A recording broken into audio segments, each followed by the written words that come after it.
Mr. Conway.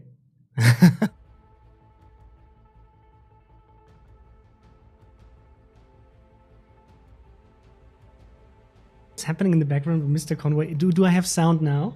Okay. So I had such a great start. But I'm happy that we have this out of the way right at the beginning of the stream. So the sound issue was already right here in the very first seconds.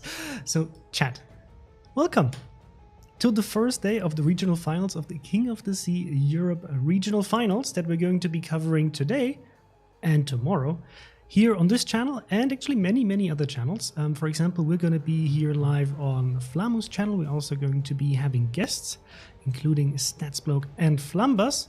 But I'm not alone here. We have the man in the background with a full camera today, who's pushing all of the magical buttons. And if anything goes wrong, we'll just say hashtag blame Mr. Conway. Hello, Mr. Conway. Hello, ladies and gentlemen, and I do apologize for this. When I was setting this up, I never actually anticipated we would be using just one camera, so it didn't have any sound. But for the rest of the broadcast, I'm anticipating a smooth flow. And you know what the fantastic thing is? As usual, we're running a 5-minute delay today to preserve the integrity and fairness of the tournament. So if anything goes catastrophically wrong, we can't fix it anyway, so we're all going to have to live with it together. But it's amazing to be here. It's amazing to see all of you here again. I can see chat is already bursting at the seams.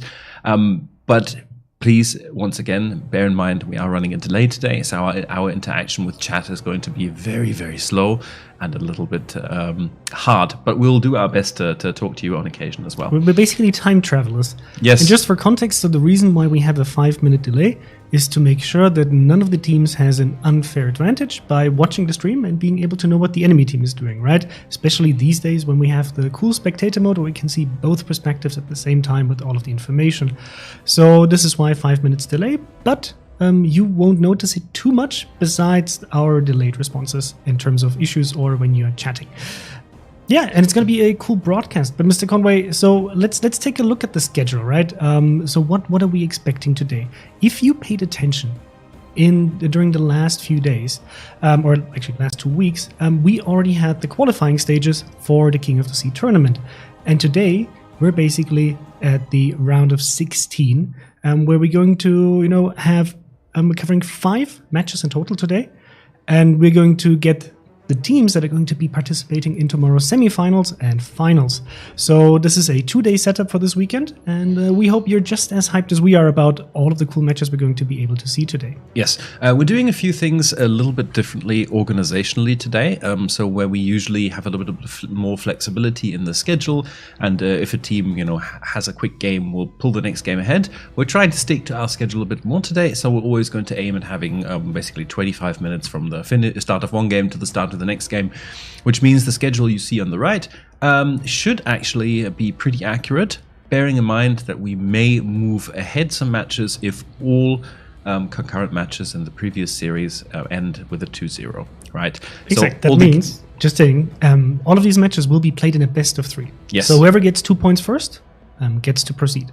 So this is why, there might be one match missing out on the broadcasting, because we might have a 2-0 win. Yes, and we are actually only going to be able to show half of not even half, less than half the matches today, because we are joining the tournament a little bit earlier than usual, where usually we would be showing just the final day, which we're going to do tomorrow, and then the international final the next day. This time is going to be very different, because we're doing the round of 16 and the quarterfinals today, and then semifinals, match for third place, and regional finals tomorrow. And the international finals are going to be held over 2 days on November 10th and 11th. And the reason we're doing this is we're doing a fully international King of the Sea final. For the first time ever, we're going to have the 3 top teams from Europe, North America, Asia, and Russia joining us. So the times are going to be a little bit wonky for some of you, but it's going to be really interesting, and we're finally going to get one global King of the Sea. So I can see you're just going to be catching up with the amazing start of the audio issue. But yeah, that should be going all right. Yes, so we hope you like the format, and I'm super happy that we get to cast even more matches in this King of the Sea. We obviously had to do some picking here, and we had to cherry pick some of the matches that we wanted to broadcast, because there are a lot of matches running at the same time.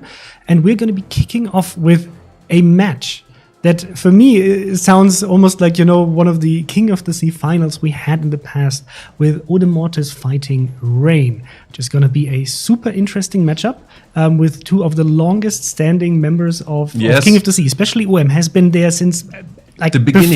Before King of the Sea.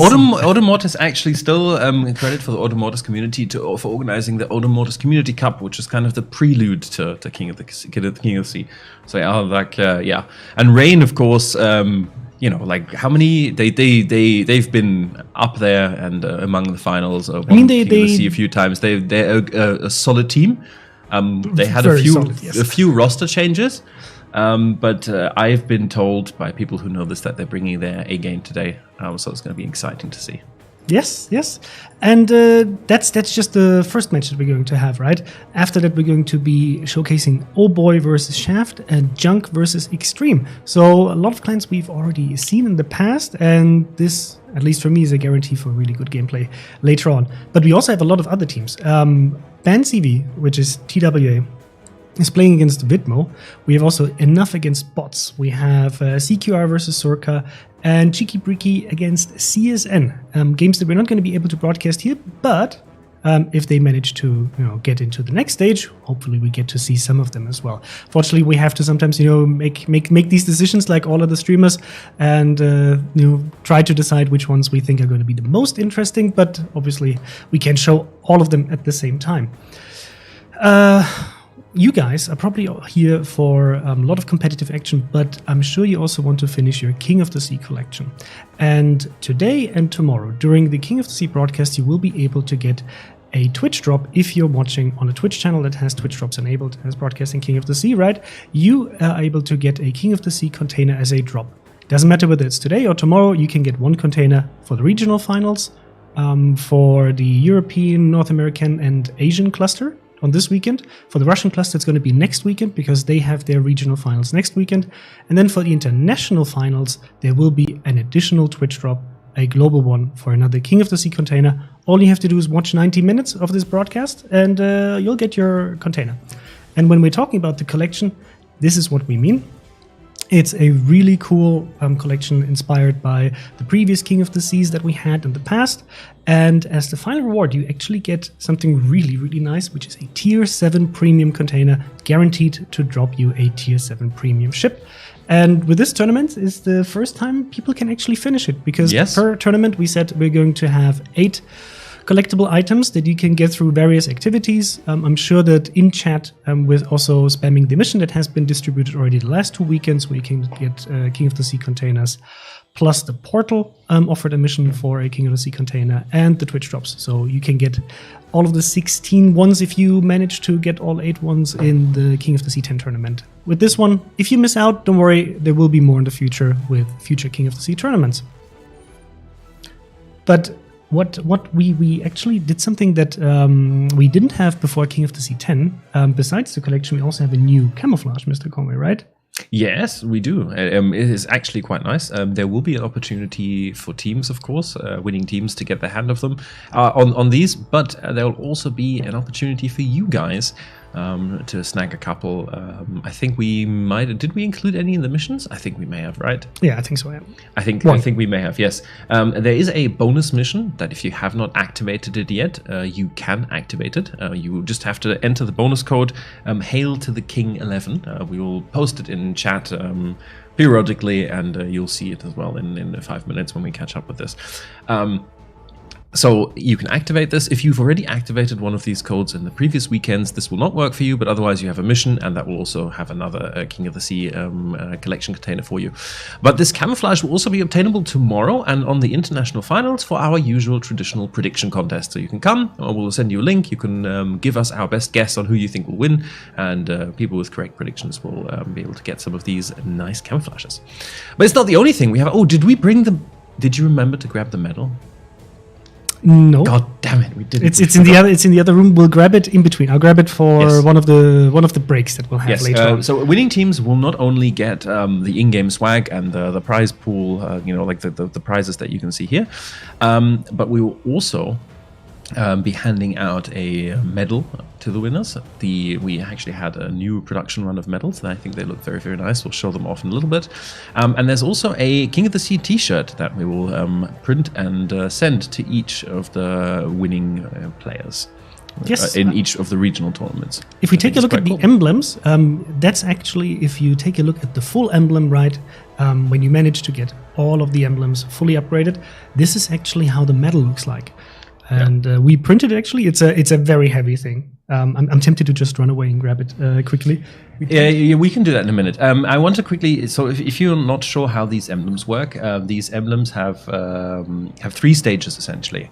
The first, second, and third stage can be obtained by getting wins in King of the Sea. So every battle you win gives you a point towards getting a new emblem. The top emblem is reserved for winning teams only. Yes, so you really, really have to earn it. And it's crazy, when we take a look at the prize pool here, you can see that right for participation you get camouflages, and if you're winning the tournament you get 5,000 doubloons per single player, 5,000 steel based on a 12 people team, and 25 King of the Sea camouflages. But that's not all of it, right? We actually had so many teams participating this time. I think we had 136 on EU. On EU. 100 on EU only. 136 teams participated. Wow. So we went back and we changed the prize pools one more to make sure that there's a bit more like of a granular, progression towards the bottom, so everybody can get something. Yeah. So 136 teams here in Europe are fighting over the crown, and the crown means not only do you get these prizes, you do get the T-shirt if you win. And you get the King of the Sea flag, which is a really, really rare in-game flag that only the current winner of King of the Sea gets, with a really, really big economical bonus that will definitely help you in the game. But you will have to defend that flag. So we'll have to see who's going to get it next to who gets to. Yes, I think it's a really interesting concept. In German, we call it Wanderpokal. It's something you keep it only while you hold the title, and then you have to pass it on to the next one. We've also actually, I don't think we have an image prepped for this, but you can see under winners, that's the new flag. We actually put a new design in for the flag, and we retired the old one. And the old flag will be given without the economical bonus as a commemorative flag to all the previous winners of King of the Sea or the first 10 tournaments. Yes. So if you're among those people, that flag will appear at some point in the future, maybe a little bit of time. But actually, it looks as though we are heading rapidly towards being ready for Game 1. Nice. Excitingly, quickly, we should probably look at who's going to be playing in the map, and we've been talking for too long again.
So, Mr. Conway probably had the wrong maps queued up. No, but Mr. Conway, I think Mr. Conway just realized that we may have had another audio issue. Mr. Conway will make sure to go through and fix all of this before the next map. And as usual, you can blame me. There's never enough time to prepare this. Okay. I'm really looking forward to this matchup. And I think what we'll do is we'll hand off quickly and show you the map introduction video, so you have an idea of what Land of Fire looks like. I cannot talk about how maps are being picked and banned. Give me 30 seconds. So, okay, guys, you talk about that, and in the meantime, I will fix all of our issues. There's a pre-selected map pool. Each team gets to ban one map, and then they pick a map that they want to play with the spawn they want to play on. That is happening for Team 1, Team 2, for each of the maps, right? And for the third map, that is actually being drawn by a bot and randomly selected. So that should guarantee fair play, and then we'll show you the map preview, and we'll see you on the other side. Have a lot of fun with that match. It's going to be glorious, I'm sure. At the extreme southern tip of South America lies an archipelago rich in history and diversity.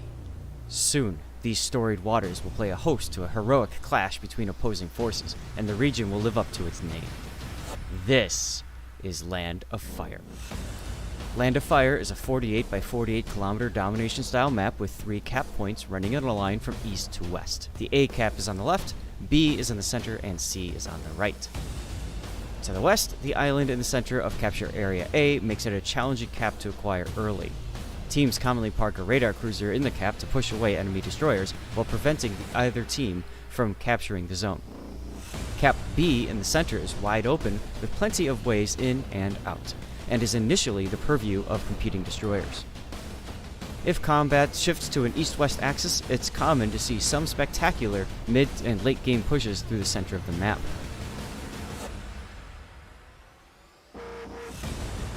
On the right, Cap C and the islands to the east make a tempting target for teams looking for early cap points, but teams who invest too much firepower along this edge of the map may find themselves at an extreme disadvantage later in the game. 18 ships.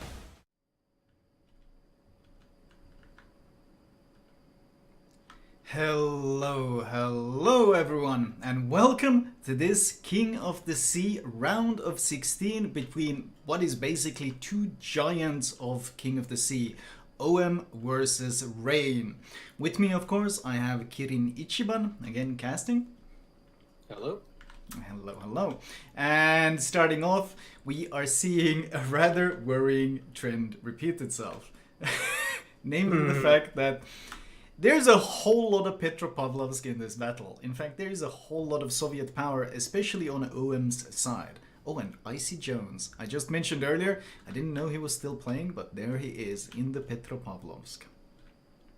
There it is. I think in this game, the lineup changes to note from what we were seeing last week. Rain brought the Des Moines, which I really like, and they're going to send him all the way to the 10 line, which I think is the only spot on American Cruiser. Yeah, I mean, very viable. We saw it. We've been seeing it all last weekend. Is whoever has a Des Moines or a Salem behind these islands at sea, they are always the team that seem to have the advantage. Actually, give me 1 second. I'll leave it to you. I'm gonna open some doors. A bit of an echo. Yep. But it looks like the Klebers are interestingly splitting up. Like usually you'd see the Kleber on both teams dive for A to block the cap. At this time it looks like OM's Kleber is going to get there way early, be able to cap C or A before anyone will be able to get in. So, interestingly, they have sent their Klebers to the exact opposite caps. Yep. Rain is sending theirs to C, and OM is sending theirs to A. So we do have a bit of a mirror, it seems like, and we do have a bit of a battleship mismatch with Malimu in the Ohio versus Icy Cream in the Kremlin. Both teams opting to run a Thunderer, however. Yeah, I think this will work out in Rain's favor, though. It should be fine actually for Rain because they do have the Des Moines, and they're not going to need to push the seaside at all. I think the issue for Rain though is it's easier to contest. Actually, no. Maybe OM's screwed here. I think OM might be a little bit. They're gonna have to push really hard and win. Oh, because Rain's gonna have the upper. Retired Old Dirty Dastard is spotted, taking some early chip damage in that Thunder, but I mean, I assume it's the Kleber that's keeping him spotted. They will try to keep vision, but C does flip to Rain, and they do get Vute up to this island. We've seen the Petropavlovs be extremely effective close to this B island, whereas on the other hand, OM are making no efforts to honestly place any sort of presence in the center. Usually we see a Stalingrad part at the central island, or maybe even a Petro pushed up somewhat aggressively, but OM has opted to leave the center entirely open. Yeah, I think that's not going to work out in their favor because we saw how effective the Petros have been from the very middle of the map. And even the Thunder, it's just able to drive around and between A and B and just look for crossfires across everywhere. I think the issue that OM's going to run into is their Kleber is stuck on the island here, and they don't really want to move him off because once they move him off, Willis will just come in and recap the A point.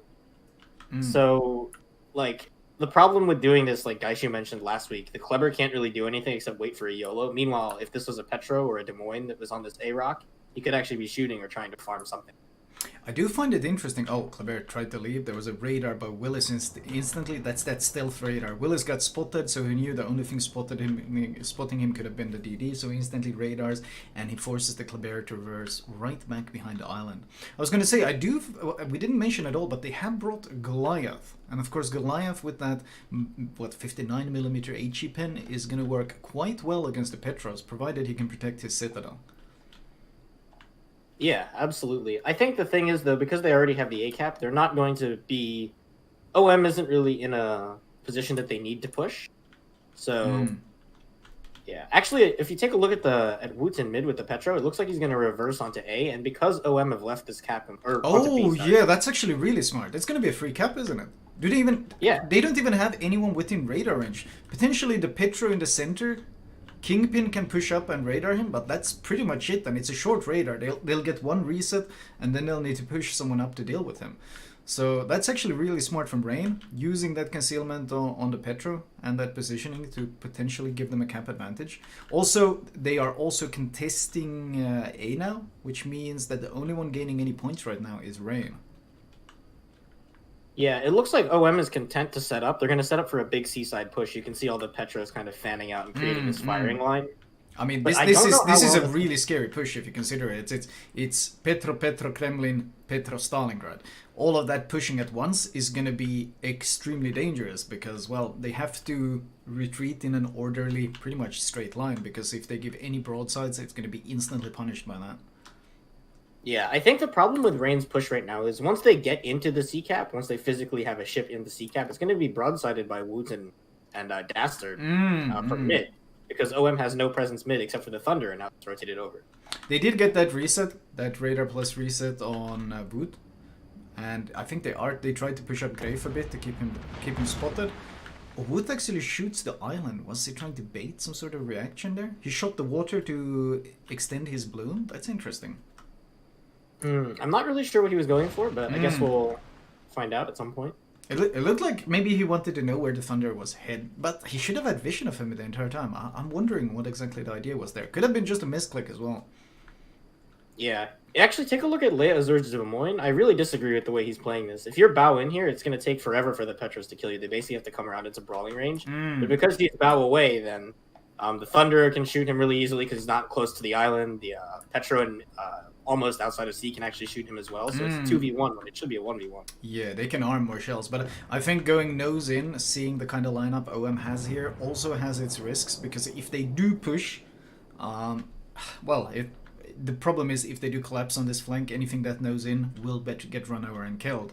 So he's trying to play the safe option, but I think he's going to lose a lot of health doing it. Yeah, I think the reason that I would prefer to be bow in here is because you want to slow them down. You're not trying to crush their push. You're just trying to hold them in place long enough for your cross-firing ships. Oh, we got a YOLO happening on the other side. The Kleber went for the YOLO on Willis. All of a sudden, he's going for it. It does appears he did not get the kill, in fact. Oh, he's going for the second set. He's going for the second set. He's actually going to get the YOLO. And, Willis pushing too aggressively into this Kleber with, honestly, no real backup. Cost them a ship very, very quickly. Can they trade on the Kleber? Dastard gets a big hit in Kleber, but he's going to push behind the island and go dark. He hasn't shot his guns once, which means that the Goliath will lose vision of him, and he does. Behind the island, the Kleber is undetected. Oh, they get vision of him again. I assume that was a radar. Yeah. Radar from Wood. They're trying to get this kill. Dastard gives a bit too much broadside there. They do have vision of him. Pink Camouflage pushes up, trying to get behind the island. Goliath HE hits like an absolute truck. He turns in, jukes most of it, loses 3,000 health. Can they get another follow-up? There is that Thunderer HE. Oh, it doesn't kill him. Second volley. That saturation keeping him alive, and they do trade on the Kleber. So that was the only DD for a Petropavlovsk. Ultimately, though, that might keep A in their hands, at least for now, but Goliath is already turning around and Artorias will be pushing for that objective, and I don't really see any way they can keep the Goliath away. On the other hand, Rain has lost a ton of health on Dastard during that entire action. Yeah, I think they're gonna focus down Dastard here, and then in order for this to work out for Rain, Dastard, and the Goliath have to trade on this Petro. somehow as the Goliath pushes. Yeah, I think Dastard is just gonna have to run for his life. I don't think they can keep chasing him too much. He is nose in though, which means that he will struggle actually to disengage, and he's still shooting. If they can get any sort of crossfires in from the other side, potentially Shogi with the Stalingrad is actually too close to the island to get any shots, but Grafe, I think Grafe is actually looking for the shot at this point. They will be converting the skill. I don't see any way for him to get away. No, I think he just has to do as much damage. He can't as he can. reverse! That Thunder push in the center. Look at that. The AP is already coming over the island and chunking him. He can't reverse because Grafe is zoning him out. So Dastard is caught in a crossfire and he will be going down. So, that's actually a big loss for them in terms of map control on this side. Yeah, and actually Woot somehow has not gotten the cap, despite having basically no ships until recently show up to contest, which is something that I expected. Maybe Grafe has been zoning him out somehow. Meanwhile, Icy Jones is taking a lot of pressure. They're trying to force Grafe away to keep their Thunder alive. The Thunder has gone dark by the looks of it. Oh no, never mind. They're still shooting him. They're still reversing, keeping him in vision. Dastard is now deciding to push right back in, just trying to juke shells any way he can, but it's a big ship, and with those Petro railguns, they might be able to trade on their Kleine though. Goliath plus Thunder, HE focusing him. They both can easily pen that armor, so they might be able to trade the Petro right back.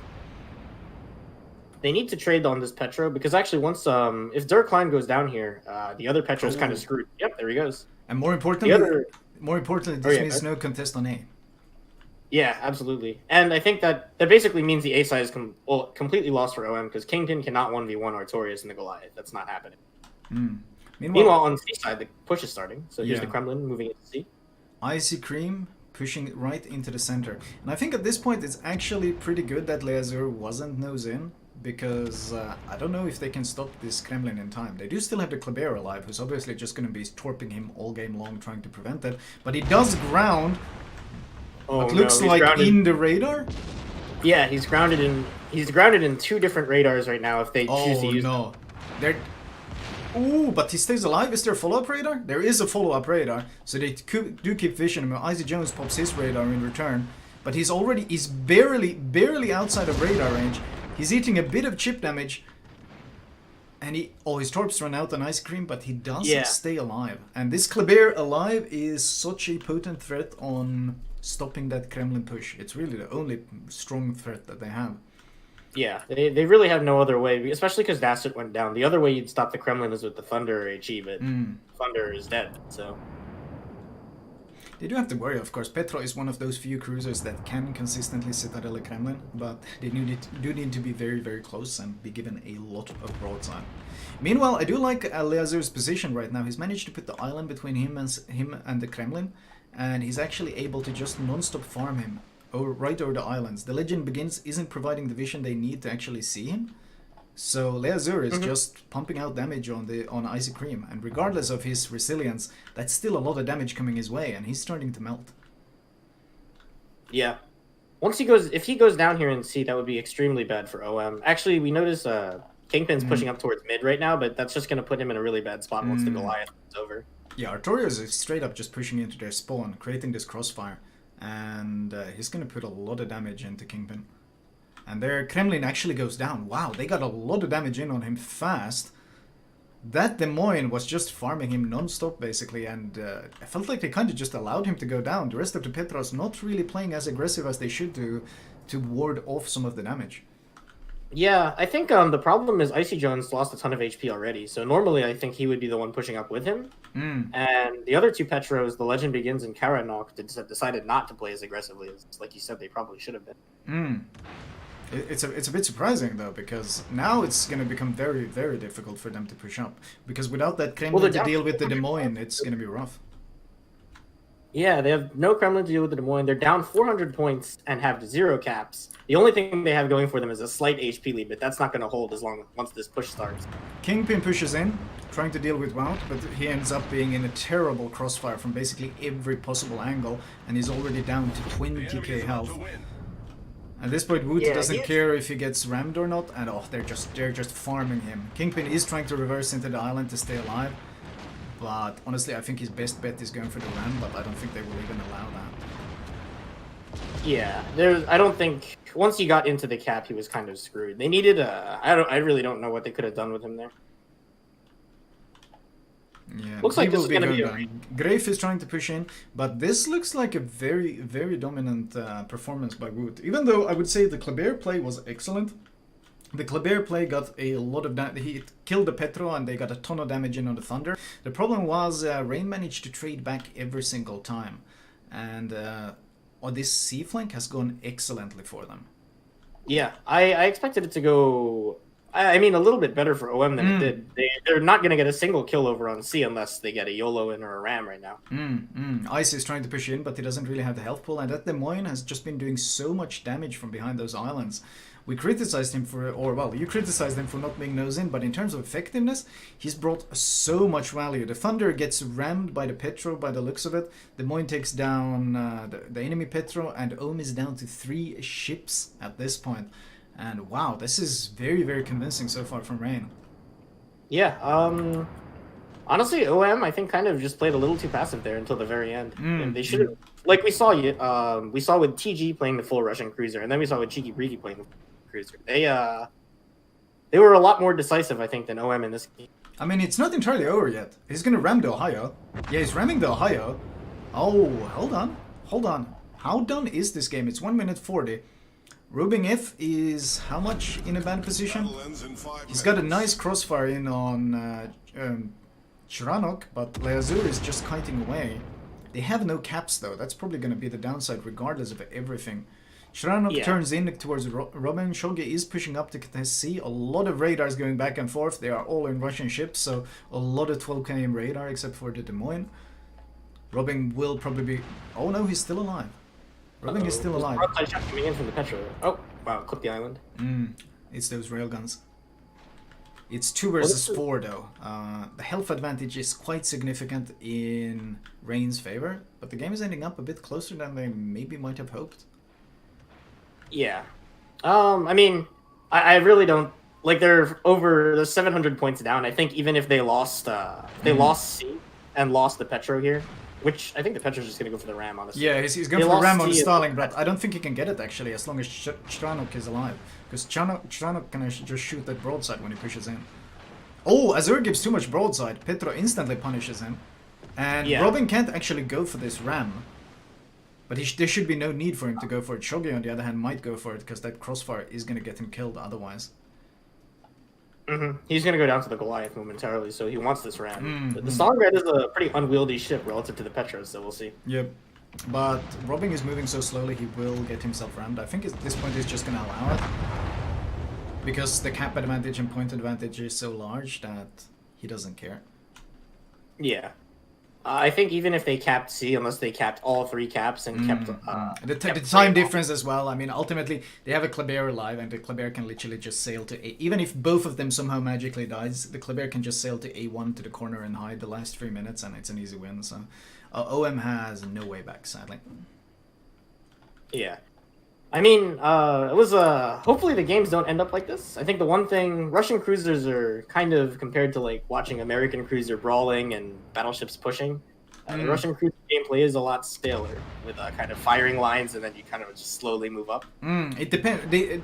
Usually 1 or 2 of them can make a big move because of like how much havoc they can cause when they push in. We've seen a couple of Petros really change games, but the problem is the reason they can change games is of course their strength, and especially in maps like this with a lot of islands, it looks like these teams have really caught up to their strength. My, what does the studio think about this opening match of this King of the Sea day? Wow, what a first match. That was very interesting to see what both teams did there, but we're going to be talking about this together with our guests, Flambass and Statsbloke, who are going to be joining me here to talk about this match. Hey guys! Oh, Conway, I can't hear them. Did you unmute them? Yes. 1 second, guys. We can't hear you yet. So give us 1 moment. Well, Mr. Conway is working the magic in the background. Oh, the button didn't work. Hello! How are you doing, guys? Now? Yes. We're doing great. We're doing great. So what do you think about this match? It It was a pretty decent first game, I would say.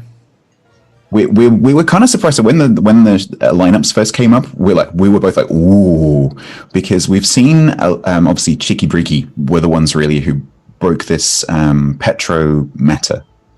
And so when the lineups popped up and we saw, wow, this is pretty heavy with the Petropavlovsks, obviously that meta the idea has spread. And so we were quite interested to see how they were going to use the Petros. Yes. Yeah, go ahead. Yeah, absolutely. I was also surprised to see so many Petropavlovs because we haven't really seen it in the previous weekends being that dominant in the setups. And then to see how both teams applied them. Because when we take a look at the setup of Rain and OM actually had a stronger focus on the Petropavlovs versus Rain, where Rain actually for specific positions went for different ships, which I think might actually have won them the game from what I've seen. Yeah, I think the only thing that Petropavlovsk is missing at this point, which cost OM potentially the game, was torpedoes. We've seen 3 rams in one game. First, that trade between Kleber. The Petropavlovsk simply did not have enough support there. Goliath shoots very slow, and Thunder wasn't in position to cover both ends of that island, so it was basically a free kill. But unfortunately for Kleber, he has a very poor concealment, so he couldn't really go anywhere after that. So he did get killed, but that was fine because they won the cap that wasn't theirs. And then we had that unfortunate situation where they were kind of losing. OM was kind of losing the fight that was equal on C. Meanwhile, they lost the fight on A because they lost that Petro. They started losing the flank, and Rain was starting to basically surround them, but they couldn't break through anywhere. Rain was holding all the strategical positions, and if every time OM would even think about trying something, they were immediately in the crossfire. So this is the thing with having such a heavy cruiser. And it doesn't have to be Petropavlovsk, but when you have lots of heavy cruisers like that, sitting in positions where they can crossfire and you've lost a flank, you have to push before the other flank reaches you and surrounds you, like Flambass just said. But you're pushing into really heavy crossfire. And so like we saw with the Kremlin pushing into the sea cap there, you very quickly get knocked down. And Petro can hit Kremlin pretty hard. Kremlin's armor is very strong from the nose, but from the side, it's not that strong when you're against a cruiser at that range. Yes. And when we think about it, I mean, these are two teams that are playing on a really, really high level and having ships that are able to punish these mistakes, which are not even big mistakes, but you have to reposition, right? You have to get into the positions where you can apply the pressure that you want to apply. That gets you potentially out of the game. What I really liked about what Rain did is the way they deployed both the Goliath and the Des Moines, because when we take a look at how they were playing on C, I didn't feel like OM's furthest border, the legend begins, Petropavlovsk, the way he was positioned, he couldn't really get the most out of the Petropavlovsk, while the Des Moines was able to apply damage without really taking any damage on his side. Lobbing shells, being in stealth, and applying additional pressure that the Petro couldn't really do with the rate of fire and the HE, but the Des Moines can. And I felt the same way about the Goliath. It was a good addition to bring into the mix to apply that additional pressure. I feel like on that 10 line, OM wanted to make a push with those two Petropavlovsk, but they couldn't because Rain basically anticipated them, and they were like, okay, we have a Des Moines there. One Des Moines isn't going to stop two Petros, but how about if we put a Ohio there? It's still a battleship. And then in the end, we just saw Rams, and that's it. The best the OM could do was just, unfortunately for them, just keep going for these Rams and hope that a miracle would happen. But it just wasn't meant to be. Yep. No, overall, I think both teams played well, but Rain had a better game plan here. I really loved the Petro position on B, being able to apply pressure to the B cap, but also being able to punish if OM would actually like to push through C, because they would have to show broadside there. That Petro on B is usually where we saw every single King of the Sea before, when we would watch Land of Fire. That position was usually occupied by Des Moines, and that position would usually where Des Moines would die within the first 10-ish minutes of the game. But we actually commented how now they put Petropavlovsk there, which is bigger, about a kilometer worse detection, but has a bit extra HP and a lot better armor and a lot lower profile in the water. So He was just far, far harder to kill. And they couldn't kill him until eventually we saw the Ram. Let's talk about the next map, right? So we're going to be seeing them play on North now, and if I remember this entirely correctly, then Rain is going to be spawning in the South on Bravo. How do you imagine this game's going to go? So bear in mind that this was Rain's pick, so OM just lost their map pick. So this is Rain playing effectively on home turf. So they're obviously very comfortable with this map because they chose it. So Rain immediately having an advantage and they're already one up. So that's going to be interesting to see how OM respond to that. One thing that's really interesting on this map is that the cruisers have to kind of go diagonally outwards. And if let's say they take Kleber again, Kleber can potentially go inwards into the middle of the map and spot some of those larger cruisers, particularly the battleship, particularly Stalingrad, because of the larger detection range. And so if the cruisers aren't careful on this map, they can get really, really easily hit hard from the other end, which forces them, if they get spotted, to either turn out, turn in, or stop, which is really, really dangerous. So the first minute and a half of this match is going to be really interesting to see if anyone makes a mistake. I'm very curious to see if we're going to see a bit less amount of Petros now, and potentially at least one extra destroyer, because there's a lot of open space on that A side, and there's 3 caps.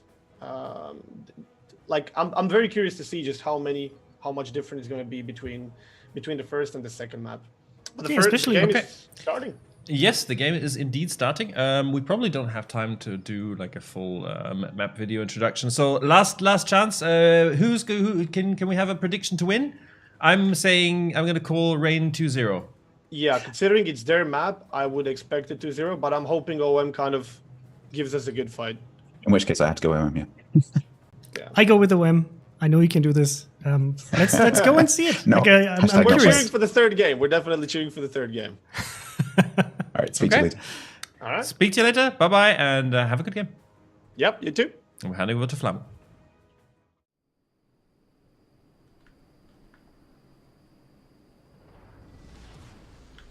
General quarters. And we are live with the second game of OM versus Rain. Rain taking the first game in, I would say, honestly, convincing fashion. I felt like they never really were even close to losing the game. There was a bit of a risk factor with the Kleber catching them off guard, but they recovered extremely quickly. And besides that one loss, the game appeared to be quite firmly in their control from start to finish. Yeah, we'll have to see if OM can bring it back here to take us to a game 3, or if their King of the Seas aspirations will end here. What is, of course, worth mentioning is, once again, Petropavlovsk, extremely popular pick. And battleship-wise, we see Ohio Kremlin on both teams. So no Thunder this time, opting for more of that resilience, more of that tankiness provided by the Ohio Kremlin combination. And we do see double DD on OM and a Summers on the Rain side. Yeah, I think the OM double DD might come to bite them in the ass here, because he is going to pick up the C-Cap for free. There's nothing that can really stop him. But after that, what does he contribute to the team? So if they can make this Kleber work, power to them, but I'm not really feeling good about it. I mean, is he going to go for the island? That's the question. Is he going to rush for the island, or is he going to play it safe? So we tested this as, well, with me, we being like Gaishi's team, we've tested this, and you can actually make it to that island in the channel before any ship can get here with radar. But he's taking his time, and he will be caught by the radar. And Bazinga is already opening up on him. Oh, no hits though. Rather fortunate on the dispersion there, not getting chipped once. Azur tries to go for it, dodges most of it. A bit of damage. Yep. Ohio shots coming in. Oh, he does lose a fair bit of health. Ultimately about 6,000 health, but he does get in behind the island. And at this point, they still don't really have maybe that good of a crossfire on him. I think if they radared him again, they could potentially reset him from the other side of the map, but did they blow all their radars? No, they shouldn't have. 3, yeah. They should have at least one more 12-kilometer radar left. Are they waiting for him to get closer to the cap, or did they just give up on him? I think they're going to give up on it. You'd reset him one more time with the next radar, and I think what they're going to try to do instead of resetting him here is try to catch him on his exit. But I don't think that's going to work out as long as he goes through the channel. So that's a free C-Cap for OM. Indeed. Meanwhile, we got Shima versus Summers, aka Shima versus potentially better Shima. Oh, and really good Summers starts. No. Is Panix gonna eat one? No, he barely dodges. On the other hand, also dodging. Both these DDs are obviously, of course, running RPF, so there's a lot of predictive torps being sent back and forth, so there's always a risk of one of those torps catching these DDs off guard. The Kleine giving a lot of broadside to Willis, and he will... not that much, actually. He gets away with it surprisingly well. That low freeboard kind of helping him out there. Good hits on this Heap, who is lost, what, 5,000 health there? Yeah, 5,000 health, which is not good in this DD trade because this the Petros are probably going to have to play pretty far back here. Look at the Ohio, though. He's already lost 30k HP, I think, presumably from the crowd. Look at this rain move, though. They're sending the Petro and the Kremlin up the center. Ooh, that's so nasty. They're going to get crossfire on Der Kleine here with the 2 Petros on A, and they're going to probably force them back. This entire flank needs some support. Oh, but on the other hand, OM is actually moving... Well, Wu just lost 30k to the Kremlin, I think. I think Icy Cream just took off 30k HP off. Oh, was it over the islands? Really bad for Rain. Ah, yes, he's right. He was right there at the lower part of the island, and Icy Cream managed to thread the needle and actually catch him. Damn, I was told the dispersion was supposed to be poor at this range. Yeah, evidently not. Evidently not. When you load the railguns, they still will hit. Yeah. Looks like fixes or. Sorry, go ahead. No, I was about to say that's pretty much that entire push cancelled now. Woot is in full retreat, and Dastard seems to be cancelling the push as well. So that one volley really stopped them in their tracks on that side, and now they're just under this constant crossfire. Yeah, Dastard cannot push forward without Woot's radar because the Shima will have his broadside, and then eating Shima torps while having to angle to an Ohio, a Petro, and a Stalin will definitely not do well for you. The nice thing about having C already is they're going to rotate the Kleber over to B, so they can probably pick up that cap, because they only have 2 radars over it, so they should be able to grab it eventually with Kleber. Not false, but Rain will be getting A. They have forced this Petro far enough back that there is no radar coverage, and Panic's kind of sat in the smoke playing, well, a bit worried about any incoming damage by the looks of it. So 3 A cap for Rain. Well, 3 and 3, they did lose some health on the Summers, but other than that, a fairly nice advantage. I do like OM's move of sending Icy Cream around this flank, because we mentioned in the past just how strong these Des Moines and such are, Des Moines and Salem on these small island chains, and sending a Kremlin there will force him back. However, the last time we expected to see a Kremlin force back Le Azur, it was Azur that sat behind islands and just farmed the Kremlin to death. Yeah. I think what we're going to see here is the kind of a standoff on this side. They have almost literally mirrored ships. The Kremlin, obviously different from the Ohio. But, yeah, we'll have to see. Azur trading with the Kremlin in the open. Dangerous with that overmatch. He does dodge all the incoming shells, and he does start disengaging instantly. Yeah, he has to start moving here, because if he sits here too long, the Petro will eventually get his broadside as he turns to dodge, if he keeps dodging shells. Oh, Kingpin takes a big hit, 20k off. No? Yeah, it looks like that side's going to be kind of a stalemate for now. I don't really see anyone getting any kills in the next couple of minutes unless Kingpin gets destroyed by the Ohio or a crossfire. Ooh, actually, Icy Cream is reversed a little too far, and Robing and the Petra now next to C has his side. So Panics hits a torpedo! I did say it was only a matter of time before it's gonna happen, and this Heap lands some perfect RPF torps on the Shima. It wasn't even a nose or a stern hit, but it was a full center hit, which means full damage on the Shima, and he is down to 1.3k, and they instantly radar because they know this is a perfect chance to pick up a kill, and the radar picks up the kill. That's how quickly it goes. The Shima is dead, and that means they have no more DD presence on this side of the map, and they will need that Kleber here desperately. Yeah, I think they just have to abandon A. The Kleber won't really help against the Sombra. He's outspotted and they have the radar. It looks like Pink Camouflage might be going for a YOLO here on Robing. He's kind of isolated in the middle. It is dangerous going for the YOLO from behind, but Kleber is of course so stupidly fast. Nah, it looks like he's cancelling it. He might go for the straight front YOLO actually. If you look at the positioning of the range ships, he might be tempted to go for the nose YOLO.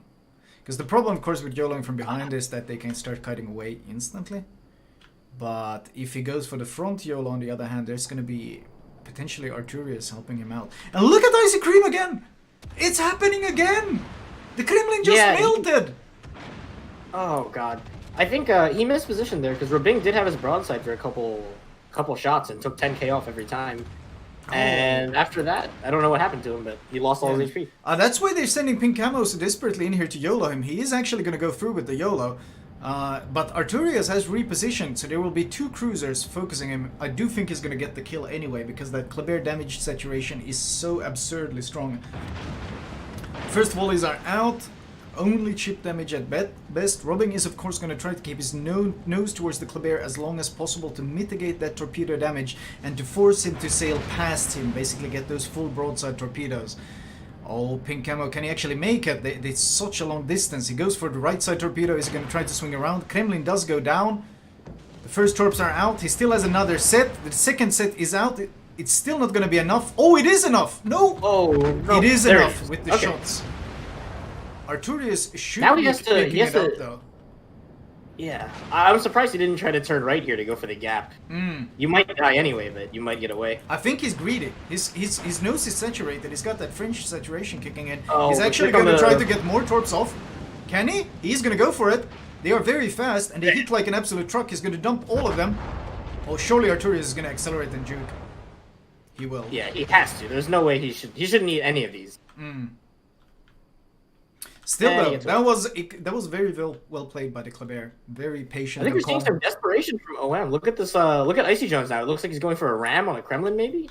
Oh, he is. But he's going to be broadside to this Petro for a little bit. I don't think he's going to get this. I don't think he's going to get this. Those improved pen angles. Villis is going to get at least one more volley off. There's no way he's going to get this ram. This is desperation. He's trying to angle in against it. But oh no, the upper nose can be overmatched by Kremlin because the icebreaker only protects the lower part, and Icy Jones just goes down. That was... I don't think that was necessary after they picked up the initial kill. They have time still to work with, and they have HP to work with, but after that... Actually, the HP is surprisingly equal. Yeah, I mean, they traded right back on Malamu. Malamu died as well for the Kremlin, so it was battleship for battleship, and the Kleber did trade on the Petro, so... Yes, it was their last AD, but I didn't feel like they were this desperate. That was unnecessary, I would say. I think the problem with OM right now is their map position. They have 2 ships isolated up on up in C2, and then they have the entire rest of their flank down on the 9-10 line, basically. So they... Ooh, Kingpin is in such a dangerous situation right now. I think he's just outside of the radar with Artorias on his broadside. Oh, but there's another radar. There's another radar. He will be crossfired by Artorias now. The AP will be out. There's a 5-second delay before Artorias can see him. There's the vision. AP is out. He tries to turn in. Oh, not in time. That's what, a double citadel by the looks of it. Kingpin down to 22k health. And now he tries to angle nose in, and that's dangerous because the other flank... Oh, the crossfire is perfect. And this is going to be a very, very dead Des Moines. You can't push into a crossfire like this. You will just explode instantly. And Rain makes short work of that Des Moines. Oof. The enemy is about to win. Yeah, he needed to turn... He needed to probably not go out into the open like that. If he kept going towards the island and stopped in time, forced himself to beach, it would just be 1v1 versus the Petro instead of 2v1. Yeah, and that's a fight he can win. That's a fight he can win easily, but that kind of crossfire never gonna happen. And now Artorias pushes up and gets the crossfire, and the legend begins as well. And look at those sits just rain in from both the Petros. He's not angled enough. Those improved pen angles melt him as well. And Rain is just eating them alive. But honestly, they seem to be kind of pushing in one by one and being eaten alive. Yeah, I mean, Rain has done their part. They've set up the positions, and then OM is kind of like, okay, I guess we're just going to go die. It was very unfortunate for them. Surprising lack of cohesion from OM's side when it comes to this push, like a bit, very much one at a time kind of aggression. Yeah, I mean, on the other side, they went at the same time, except they went on such odd angles. They went on... Oh, look at this. Woods is just straight up going to ram Shogun. Oh... Shogi will have to try to avoid it, but I don't think he's got much of a chance. He's trying to juke it. He's trying to turn in a juke it, but no way. Wood is going to get this ram. And he's honking to taunt, and he gets the kill. A very good trade. Almost dead Petro for a full HP Stalingrad. And that's 3 caps for Rain. Full map control. 2 ships remaining on OM. Wow. This is I did- Rain lost to Cheeky Breaky. They lost to Cheeky Breaky's Petropavlovsk. Remember that Cheeky Breaky brought like 5 Petros, and they kind of crushed Rain. And now Rain in this playoffs, they bringing 5 Petro of their own, and wow, they're kind of turning it right back at OM in return. Yeah, that is I'm surprised that they've managed to. I don't know if they already practiced the 5 Petros or if they just decided, you know what, that worked really well against us. I think we can do it. And then Right? Because this is not the comp they were running last weekend. They have completely switched it around. They basically adapted the thing that beat them, and well, to terrifying effect by the looks of it, because that OM is a very strong team. OM is a consistent knockout stage performer in King of the Sea. They make it to semis. They make it they make it all the way basically, and they're out 2-0 in the round of 16. Damn, what's Studio's take on this one? Yeah, it's hard. It's really hard to put a finger on. Actually, I think we're gonna struggle to come up with a specific reason. Anyway, one of the dudes from my chat is like, I wonder if they bring less Petros. Quote from Flambass. Hello, guys. We are back for our post-game discussion. How are you doing? Can you hear us? Can they hear us?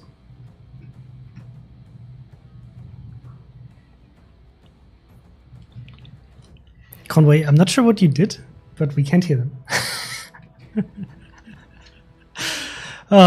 So guys, I'll just talk in the meantime while Mr. Conway fixes whatever is happening in the background. Okay. Here we go. Sorry, guys. We have a little bit of we have a very, very complex setup today with how we have all the different people tuning into us, and they were audible at first, Chrysanthos, but then did you push the button again? No. Okay. Anyway, we're struggling to figure out why the things that it's as is tradition around here, right? That was exciting, but I'm also really, really disappointed that the series is already over. Yeah, I was I was expecting a lot more from OM there. I was really surprised. Like I've seen OM in every single King of the Sea tournament, and I've never really seen them going for desperation moves that early in the game. This is really something where usually when you see a team of that quality and expertise, they have to think quickly, right, to make the decisions, because it's not just about, okay, we're going to start now, but what are the steps you're going to take within the next few minutes to get into a better position.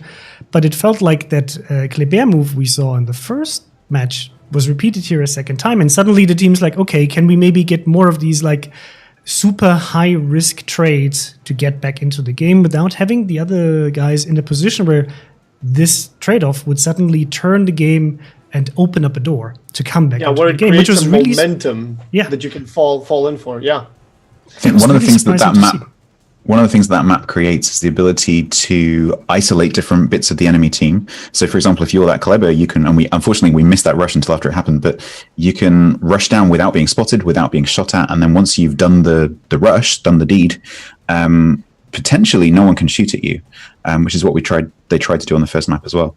But also that push with the Kremlin from the south side and the Petro up to the island in the middle, which has the big dip in it. Just as Woot was sitting next to the island, I said, he's going to get whacked by Icy here. And lo and behold, shells come through the air, and was it 30, 40k volley. 20 kilometers from Kremlin, the sniper. The least accurate battleship in the game. 2/3 HP from Petro just gone there immediately. That was a bit oof moment. But we were actually trying to pinpoint like what actually happened in this game where everything just fell apart from OM, because we've seen on the A side they had, I'm not sure did we actually catch this properly, but I would like to get some information maybe from OM directly. Did they seriously use a Shima with 12-kilometer torpedo acceleration? Did you catch that? We were trying to see like what is the range of Shima's torpedoes, and it felt like they ran out far shorter than 12, so it could be 9.6. And I'm really questioning that pick. Why go for Shima with such short range and not just Sommers? Because what that brings you is it lures your Shima in too close against these 12-kilometer radars. So your destroyer is going to be very much in danger and too close to the enemy. And then, of course, the spread of torpedoes from the enemy is also going to be tighter, and we saw him getting himself killed there. So that was one of the first things that I was like, that's a bit weird that OM would do that. Yeah, I was surprised by the Shimmer pick as well, because especially in a matchup where you can pretty much expect the enemy team to bring a lot of radar with either Stalingrads or with the Petropavlovs as they have been doing on the first map, to go for a Shimmer where you go even for the 12-kilometer setup, you will always dance on that edge, right, of being radared. And with those extra guns, the thing with Shima is that those torps, it's high risk, high reward. If you can get that Shima in and you can get a hit, those torps really sting because they have the highest damage. So if you can make it work, it's worth the reward, but it's such high risk. Yeah, I think I would just opt in for Summers, to be honest, because what Shima can spot, Summers can spot anyway. And in terms of torpedoes, they're going to work far better than the Shima. And you're not exactly going to be doing the destroyer versus destroyer spotting. It's mostly going to come down to radar. So that was like one of the first question marks. And then we saw a weird thing happening on the seaside. We had a 3v3 fight where the Stalingrad actually chipped in and made it a trade between Ohio and Kremlin. But once again, we saw, I believe, OM's Kremlin going down very, very fast, which is also... And then that YOLO through B. But everything was... I don't really know if I can pinpoint where it all went so horribly wrong that they lost this game this one-sidedly. I think, like, at least from what I saw, it was a combination of factors, obviously, but I think Rain was just in a better position to punish mistakes. I think OM was still in the mindset of being able to close certain gaps or to travel from A to B without paying the price. But with the Petropavlovs being in a position where they can just easily punish you for one mistake or one or two salvos they can get in, I don't think that OM was really prepared for this. I think with the Kremlin being in a position where he thought he could probably push up and then getting, I think it was Robin actually who put some big damage into his broadside until he managed to get up to the island. And OM couldn't really answer this. And this happened on several occasions, also when the Des Moines was trying to push up north. As soon as you show that broadside and you're not prepared in a way to have the enemy's attention at another place so they wouldn't be able to get the turrets onto you on time, I don't know. Like, for me, it felt like it was not like really big individual mistakes, but overall, Rain was just prepared for whatever OM had to throw at them, and they responded every single time with a crushing blow and a push. So, I don't know. It's was interesting to see how Rain was in full control in this match. Yeah, because I never felt like Rain is losing the grip, even with the Kleber push.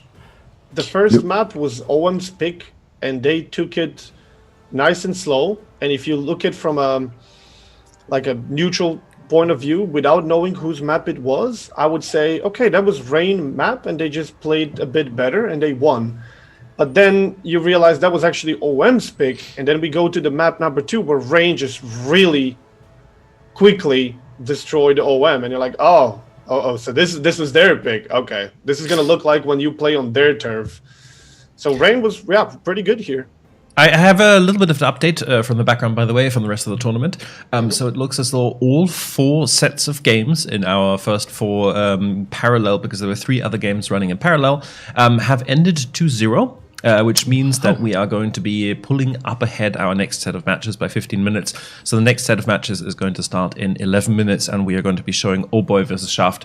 To give you an update on what happened, No Cap won 2-0 to OE, Ban CV 2-0 over Widmo, Enough 2-0 against Bots, and of course Rain 2-0 versus OM.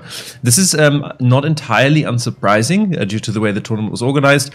One of these teams was, expected to be weaker. So in these round of 16 games, we can expect to see more 2-0s, and I think we're going to have more full sets of matches to look at later on. Mm-hmm. It is a bit weird that we don't get even 1/3 map from these 8 teams, but it is what it is. You never know. Yes, I was surprised as well, but the way that we've organized the tournament today means that if this happens, we shift the entire tournament forward by 15 minutes so that we don't have to wait quite as long. Should we talk a little bit about the next set of games then? Sure. Right. We know so the maps, right? We know the do. maps. So we are. Oh, I know the maps. I can tell you. So, I'm Oh Boy looking at banned it, yeah. Shatter, Shaft banned Land of Fire. Oh Boy will be playing. Actually, I can bring it up here in the background for you guys to have a look at. Game 1 is going to be happening on Crash Zone Alpha. Oh Boy's pick Alpha Spawn. Map 2 is going to be Northern Waters with Shaft picking Northern Waters and Oh Boy picking the Alpha Spawn. And then the decider is going to be Loop. Interesting. Yes. Well, I won't really say surprised, but I'm seeing a bit of a pattern already in both matches that we have, both best of threes, the one which we already saw and the one which we will just watch. Shatter has been a ban for at least one of the teams. So no chance of seeing Shatter yet. I'm wondering if this is going to continue. Shatter seems to be quite unpopular. Land of Fire also, although it was in the last picks, but Land of Fire over the whole tournament seems to have been either not picked or banned, because last weekend the bot was picking Land of Fire over and over and over again, so none of the teams were picking it. And so it's interesting to see which maps the teams like. I suspect they don't like Shatter because the sides of the map are so separate, because you've got all those islands in that cross shape in the middle. Yeah, which it's a means tricky one basically to play on with an uneven amount of ships. Exactly. You've got two sets of battles going on, which are completely separate from each other. And I think teams like that opportunity to be able to get the cross shots and redeploy things. And I guess that's why they don't like Shatter. Oh, I just got information. They have confirmed that Shima was 12-kilometer torpedoes, no torpedo acceleration. Oh, interesting. Okay. It was 12 kilometers. Interesting. Yeah, risky pick. We'll see. What do you think with these two teams, Oh Boy and Shaft? They haven't really been in the competitive for a too long time, at least when it comes to King of the Sea. Do you think they will also be following more like this potential Petropavlovsk heavy composition, or rather go for like a double DD setup with a bigger mix of ships? Because at least in the first days of King of the Sea, most teams brought an interesting mix of cruisers, which was not that uniform. The only team that we so far have casted on King of the Sea that we've seen come up with this really, really crazy, almost all-in with Petropavlovsk was Cheeky Breaky. And to make matters funnier, I think we saw Rain not too long ago play with a very old school setup. They brought like Henrys and all that stuff. And now they adapted very, very quickly to this Petropavlovsk meta. So maybe this is going to become a thing, but only Cheeky Breaky in the previous days, we have seen all the other teams that we casted were very much not so heavy with Petropavlovsk. So we'll see if everybody's just accepting the meta of Petros and Nevskis and all that, or are teams still going to try to kind of switch it up? Yeah, I'm curious because usually I would have expected that kind of lineup from TWA, and I'm curious to see whether TWA is actually going to go for such a strong cruiser setup as well. And when I saw Cheeky Breaky playing last weekend, Sniping Cat, who used to be a TWA player, I thought it might have been, slightly influenced by the kind of setups that TWA had brought in the past and is actually quite famous for. But it's curious to see how people will adapt. I saw that the Småland and Somers combination was super popular among the last weekends. I'm curious whether this is now suddenly shifting towards a more unique setup for each of the specific maps. I find this aspect of competitive fascinating, where you can start even within one tournament, like we're seeing right now, where you can start with all the teams doing, well, a majority of the teams doing one sort of type of comp, and then during the tournament, that sort of meta, that fashion for bringing certain ships can change, because they're all trying to counter each other and preempt what the other team is going to bring. And if the tournament ran for long enough, I think all the comps would gradually sort of come together. But occasionally a team will decide to do something a bit drastic and do something completely different, which I think is what Cheeky Breaky tried. And now everyone's like, actually, that works quite well. Because last weekend, Flambass and I were saying, this Cheeky Breaky thing with all the Petra, that's never going to work. And then just sat there with open mouths as they won. And obviously all the other teams have watched back the VODs, because these teams, they don't do King of the Sea in isolation. They watch the VODs, they train together. So they know exactly what's going on. And it's very interesting to see how those literally memes spread through the different teams. If Crash Zone Alpha is going to be today anything like it was before, I think we're going to be seeing a bit more Destroyer presence, simply because contesting the caps and taking the caps. And usually what happens on Crash Zone Alpha, we've seen this heavily besides maybe one best of 3, is usually you go all the way in the bottom left and all the way in the top right. That's where the 2 main fights are going to happen. And in the meantime, B is just being slowly exchanged.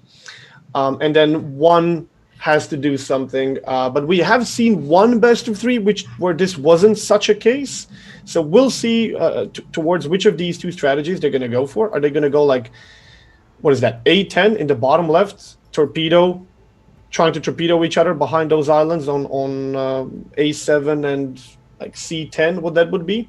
And the same thing watching in the upper right? Or are they going to go for more robust picks like we have seen on like all the other maps, especially today?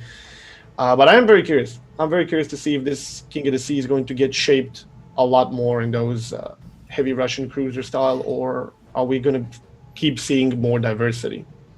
Since you've played, Mr. Conway. I was going to say, I think maybe both us and also the other team of casters here should take a minute and have a quick look at the map video introduction for Northern Waters that I remember is voiced by like a very excellent caster with like a golden voice. Just I don't know where you found that guy. He's amazing. I have no idea either, right?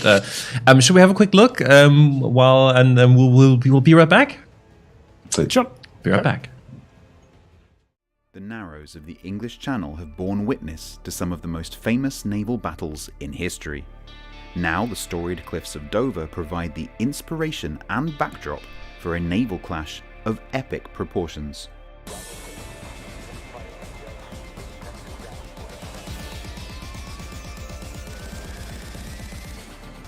This is Crash Zone Alpha. Crash Zone Alpha is a 42 by 42 kilometer domination style map with 3 cap points running in a line from southwest to northeast. The A cap is in the bottom left, B is in the center, and C is in the top right. In the center and southwest, both A and B caps provide a little cover for radar cruisers looking to support friendly destroyers as they vie for control of each cap. The islands that hug the borders of these 2 capture zones are tall enough to block most shells and close enough that their radar envelopes will cover their respective capture areas. To the northeast, Capture Area C is a much riskier play for cruisers. The islands here are smaller and further back from the capture zone, providing better access for destroyers. Battleships seeking better firing angles on enemies further south are likely to find what they're looking for, but pushing too far, too quickly, can be a very risky play. 18 ships, 2 teams, 1 victor. It's time to... Yes. Well, that was excellent, wasn't it? Yep. We just started with our videos a tiny bit later. That was... The synchronization of this. I was clicking through all the scenes, going, no, not that one, no, not that one, no, that one. Oh, it's that one. There we go. I was just a bit confused because Conway mentioned Northern Waters, and I'm like, wait, that's a second map. We're supposed to be playing Crash Zone Alpha. Which one am I going to play? Let's just go with Crash Zone Alpha. Just pick Trident. Always pick But Northern Waters is going to be game 2. Yes. Yeah, but I had a question for Flambass. Since we were talking about how teams evolve during a tournament and how you adapt, because you've been playing competitive for such a long time. How do you, as a team, actually adapt to a new uprising meta that you see happening within the tournament on the weekend before the actual finals, when you want to be, king of the sea? We're talking like within the actual day. Like, yes. You start the day, you go in with a certain strategy, you meet, and you realize that your strategy is not working? In general, I mean, you can give us both scenarios. You know a week in advance, or you know on the day. Usually, you prepare a bit earlier. Like, I don't know how teams have been doing in the past couple of Kings of the Seas. Do they still do nearly as much trainings as we did back in the day? But we were extensively training with each other, with other teams, with teams that we weren't going to meet, with teams that are not going to play but are good and stuff like that. So you would pretty much sit and go through all the teams, all the strategies, and play devil's advocate and try to come up. Your field commander comes up with a strategy, and then you try to present as many possible problems that strategy might encounter, and then you try to solve it together as a team. So whatever the enemy team does, if it makes any sense whatsoever, and if it could be a problem for your strategy, you're already kind of prepared. I was supposed to say, teams, looks like teams are indeed ready, and we're going to start the game in a second. So I want to hear your predictions. Statsbloke, Shaft or Oh Boy? Oh boy, because they're the seed. Simple. Okay. Flambass? I'd Shaft. We'll see. I'll go with Oh Boy. Oh Boy? And I think I'm also gonna give Oh Boy the benefit of the doubt here because I like their name. I mean, their clan combination, right? They have Although Oh Boy. having oh boy, yeah boy, Oh no boy, boy, yes boy, no whatever. That's very confusing, but yes. Okay. Have a great time in your game. We are, of course, going to be handing off to our awesome casters again, and we will be talking to you guys after. So, see you, and be right back.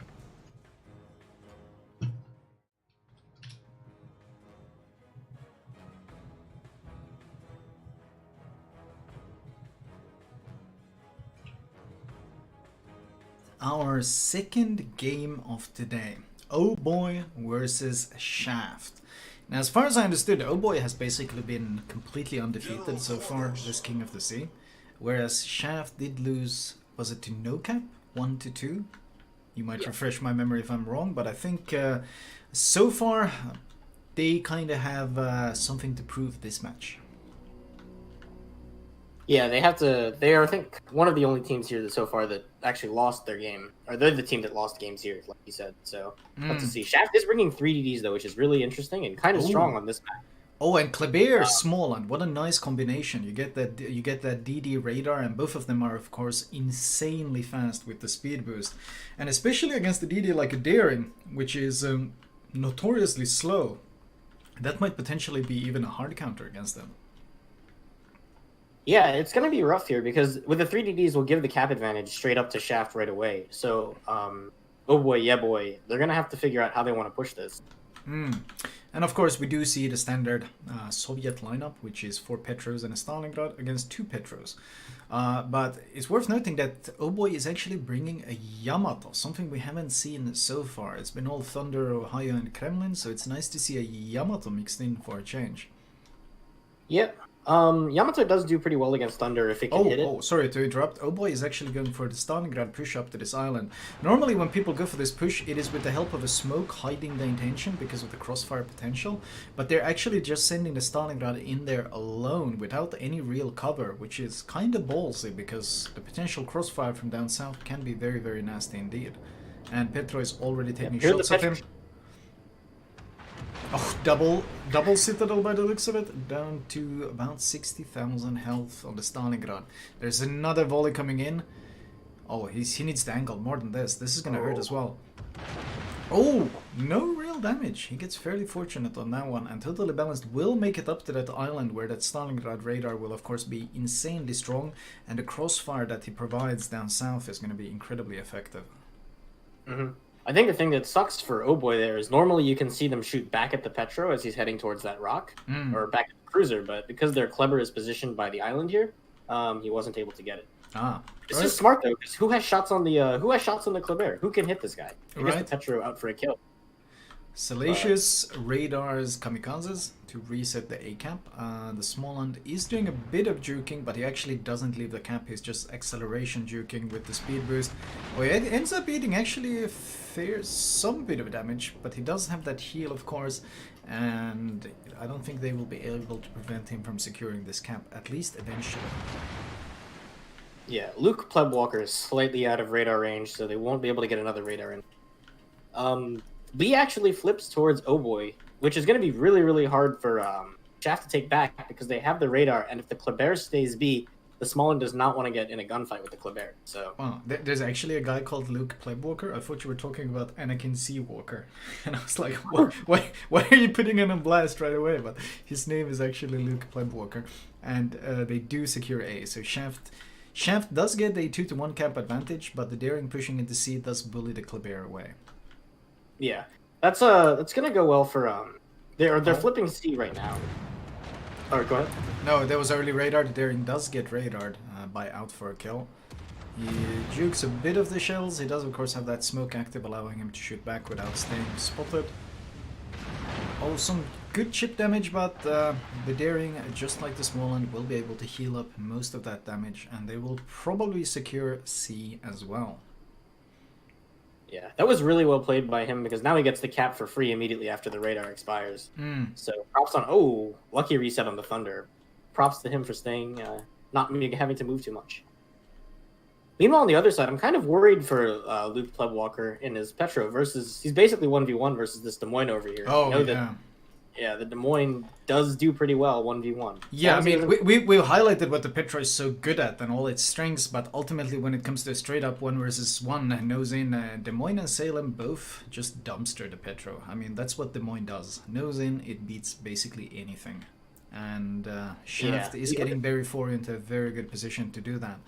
The only saving grace really is that it's going to be hard to convert to kill, because Plebwalker can just reverse behind the island, and if he tries to chase, well, there's a lot of crossfires.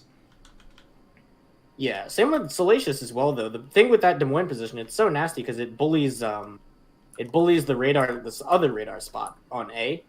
Salacious is going to get farmed, and there's really nothing you can do about it right now by Berry 4. They did radar, catching the Småland. Oh, and Småland actually taking a fair bit of damage here. Yeah, that's really not good. It's not what he was looking for. Meanwhile, Stalingrad also radars Exodus Blaze, but Exodus Blaze is just capping from behind the island. And Stalingrad has to be a bit hesitant about pushing too far. There's no way he can push far enough to actually get shots in on the Småland, so Småland is just gonna secure it, even while radar. The shots are out, but they're too late to actually get the reset. Man, there's so many radar blooms, I swear. You see that bloom of radar all the time? It's kind of absurd. Well, this is what happens when every single ship that comes to the game has radar. Every cruiser in this entire match has a radar on it. So wait, really? Yeah. Oh yeah, you're right. There's literally no cruisers that don't have radar. Yikes. And 2 of the DDs have radar as well. Yeah. Maybe a little over proliferation of it's like the nuclear arms race. Everyone has nukes now except it's radar. Yep. Meanwhile, Totally Balanced and Salacious are being chipped a fair bit. It's 2 caps to 1, but the score is very, very close. It's only a 2 point. Actually, the scores are even as of right now, so the difference is very small indeed. Yeah, I think this game is looking... I'm not really sure how this is going to go here, because the Des Moines on... Shaft's Des Moines have really been trading well against the Petros of Yeboy. Like, Salacious is down to half, and then on the seaside, Zoljil is down to half, almost half, a little bit over half as well. The downside for Shaft is they have lost a lot of DD on that small end today, so once this Kleber guy gets into position here, you should be able to bully him out with radar, like 1 more radar and a little bit more damage. I am liking this Eternal Titan position. They're actually pushing him up into the center to try to deal with Berry, because they know it's a losing battle to fight him. So they are sending the Yamato into the center to be able to lob shells, because of those slightly more arcing shells, they can lob them over the island. And the idea is to try to catch this Des Moines off guard. But he does accelerate and he does juke the volley. But they are really, really trying to tighten the noose around him to get rid of him. Yeah, they have. I think the Kleber is in fact hard spotting Berry, so he's going to be taking pressure from basically the entire map as long as this Kleber is down here. And the only person that can remove it is the Småland, but the Småland doesn't have the HP for that. I think this might be their play. I think what they're going to try to go for here is to hold this Des Moines hard spotted long enough, and the Stalingrad plus Yamato in mid just have to land a single good hit. Oh. And there we go. There's some. There's already some. Just have to land a single good hit, kill him off, and then after that they can take A. Because they'll only have the Petro radar, and the Småland is too low to actually face contest Kleber. Yeah, and I mean, they might even just kill the Småland if radar plus Kleber burst happens at the same time. Yamato is just taking pot shots. At this point, it's, I feel, only a matter of time before he gets a good hit in, and then it's lights out for the Des Moines. If he goes low enough, the Kleber can even gun him down. Yeah. Berry is in a really precarious spot here. He's the game kind of hinges on him because they just have to hold on to their positions and hold on to their win. If they hold on for 4 minutes, they do win. It is a shaft win, so ultimately it's up to Oh Boy to secure a kill somewhere. Some daring Torps might be actually catching out for a kill. No, he's dodging them. On the other hand, Look maybe at Zill, Zill. actually. Oh, he might be going straight for them. He's going for the dodge. He dodges the first set. The second set, though. Oh, he grounds. It's gonna catch him with... Oh, no, it hits the island! No! It actually catches the island. That is so fortunate for Zill. And a follow-up torpedo. Oh, that one does actually catch him. I think he almost reversed a bit into it, and it actually forces a bit of a rage radar by the looks of it. But the daring is already far gone. That was actually very well played. Well played on the daring's part. Luckily for Zill, there is no follow-up damage. And take a look at Totally Balanced now. I think he's gonna get... They're slowly but surely farming him down with the small end. And small and super narrow torps. But look at the gap that's been... Wow, look at that gap. Oh no, I know that feel, Exodus. I know that feel. Are you kidding me? Where is this one torpedo going? Why did he go? No, Petro. He's gonna hit the Petro. He's getting compensated. Oh no, those torps, they have so much range. It actually ends up hitting the Reunited. So RNG makes up for that gap. And will they be able to trade on Reunited? That forced his damage con. Do they have any follow-up? They're trying to get some HE follow-up on him. He doesn't appear to have a heal active either. If they can get some fires in... No. He's going to be fine. Yeah, they haven't... That gives away C, though, because now they don't have... They have the Stalingrad radar, but if the Stalingrad reverses to get shots with his radar, he's going to get killed by the Petro. And that's going to flip all 3 caps over to shaft, so enough is really on the clock, or Yeboy is all really on the clock. Sorry. In fact, I'm really worried about the Oh Boys positioning up here north. They're 2 versus 4. I mean, they do have the crossfire from the center, but they can potentially just get bullied down by this Des Moines. Yeah, they need to do something here, because obviously they're going to lose very soon. They have the Yamato in mid now, and I think it's going to be kind of on him to hit a big shot. He is contesting B, which actually gives them a lot of time. Because they're not good. They don't really have too good of crossfire. The Thunder might get some good hits in, but generally it's going to take them a fair bit of time to get rid of this Yamato. And while he's sitting there, he's buying them a lot of extra time. Yeah, he's getting farmed down by the small one, so it's gonna. Ooh, what's this Kleber move? Look at this aggressive push over here with the Petro and the Kleber. Oh yeah, they're going for the Des Moines now. But the problem with YOLOing a Des Moines, unlike YOLOing a Petra, is that not just is the HEDPM significantly more brutal, but there's also the legendary mod, which will allow the Des Moines to reverse far quicker and get out of dodge. This is... Oh, they just radar. They see the Kleber now, but they don't see Luke Bloodwalker, which is going to really...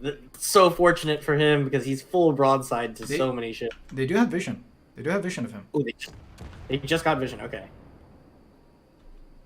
He's putting some shots into the torps. The Hydro must be up. He's angling in, but if the Des Moines just... Ooh, this is very tense. The Des Moines can't come around. Yeah, if the DM comes around, he dies to the Kleber. So Petro can't either, though.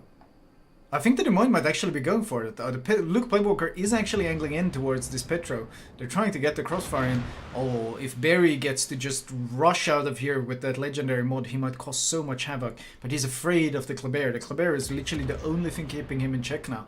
This is such a close... Basically a stalemate there. Meanwhile, Salacious is pushing through the center, trying to get the crossfire, but he might also get shot by the Des Moines if the Des Moines reverses out. In fact, Barry staying alive still, it's such a linchpin. He's providing a threat on so many different areas at once. Yeah, I really don't like Salacious's push. He's going to be... Sure, he'll have the crossfire if Barry reverses, but the Thunderer could just kill him whenever he wants now with the HE.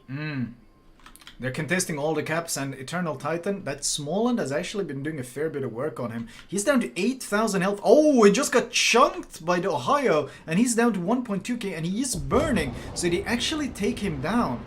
And that's a huge problem, because now it's 936 points, and they are up against the wall. They need not only do they need to contest the caps, they also need to secure some kills, because time is running out. And Reunited, the Petro is under pressure as well from all flanks. If the Thunder decides to chime in, he will be going down very quickly. Yeah, the Totally Balanced Flit is contesting B, so that's good. But double then, fire on the on the other hand, Petro. That's unfortunate. He's so screwed. Salacious, he's being farmed by the Smalland as well. We're seeing one of these Smallands that really realize that one of the great advantages is that huge firepower, and he's just using it non-stop, putting so much pressure on everyone. 984 Oh Boy's win condition of killing the berry never materialized, and every push they're trying to do, well, Shaft is just digging their heels in and crossfiring them. They have no caps though, which means that so far the points are locked, but as soon as anyone goes down on Shaft, it is a win for them. Yeah. They cannot lose. Oh, Totally Balanced gets forced off because he's reversing to dodge torps, and that's the points ticking. Oh no. And Reunited is under pressure. Oh. Might they kill the small end though? Can Totally Balanced kill the small end before the cap goes over? The next volley is out. They do get the kill. That buys them a lifeline. Is he gonna live though? No, Reunited. Oh, he took 2 fires. But he does have the heal ticking. He will live for a second. Totally Balanced is no longer ticking, so he's actually alive. They need something somewhere Reunited desperately. Can kill the Clever. He can kill the Clever. They're YOLOing the Des Moines meanwhile. Oh, but the small ground goes down. 990. Can they kill the Des Moines? They need this Des Moines kill. They do get the Des Moines kill, but the Kleber is going to go down as well. They don't get the Kleber. Oh, 974. No, they don't get it. He's behind the rock. Oh, and Petro beaches, so they can't contest B. It's over. Oh, they cannot contest B? 33 seconds. 33 seconds. They need a kill. They need a kill. Can they get the small end? Thunderer HE. The Thunderer HE can potentially delete this small end. Do they have vision of him? They do have vision, but he's aiming for someone else. He's trying to get the Petro instead. Does the Petro give too much broadside? He's quite angled. Oh, the Kleber! He gets the blind fire on the Kleber. He gets the blind fire, but he goes down right after. Ooh. 972. They need the kill on something or they lose. It's still that same up against the wall situation. They only have 4 ships. None of them have a lot of health. And B is ticking away. And Shaft is playing this so clinically. They're just hiding behind these islands, forcing them to make these awkward pushes into them. And they don't seem to have any real options. Zuyil is pushing up to Des Moines. The last thing you want to be doing in a Petro. But he's forced to go for it. 15 seconds remaining. I don't think there is any chance of securing a kill. The small end runs away. He knows he's the most vulnerable of them all. He gets great torpedoes in on the Petro actually, chunking him hard. He gets broadside and he gets killed off. Wow. Wow. Was this the Shaft we said that had lost the game against NoCap and had everything to prove? They sure proved that this match. Holy, very convincing hold. At no point did they basically budge an inch. They held on to their positions, Barry especially staying alive for so long until the very end. Wow. What is Studia's take on this opening match? Wow, very, very well played by Shaft here, and with a great finale towards the end where Oh Boy was trying everything to claw their way back into this match, but they didn't. So yeah, really, really well played. And let's bring in Statsbloke and Flambass to talk a bit about this match and what actually made Oh Boy lose this one. Because that was intense. Hi guys. Hello. As predicted, we have seen a lot more destroyers on this map than on the maps before.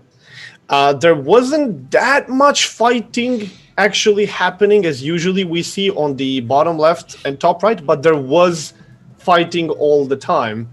And then we saw Oh Boy kind of being forced to push in a very, very awkward position on the bottom left, which was super risky with Possum's position. If they get detected between Petro's radar, Des Moines radar, Des Moines Hydro, and Småland, and they still managed to kind of get behind the island, and it was just a ticking time bomb because Shaft was just holding caps for much longer. At one point, Oh Boy had no caps whatsoever, and they needed to make a move. This map is always in the last few minutes. It just explodes. What a finale, though. I mean, like that trade-off and the ships detonating and exploding left and right was really, really fantastic. I was so sitting there going like, oh boy, look, you can do this. Like one more kill, you can do this. You can. But the thing is, so they tried.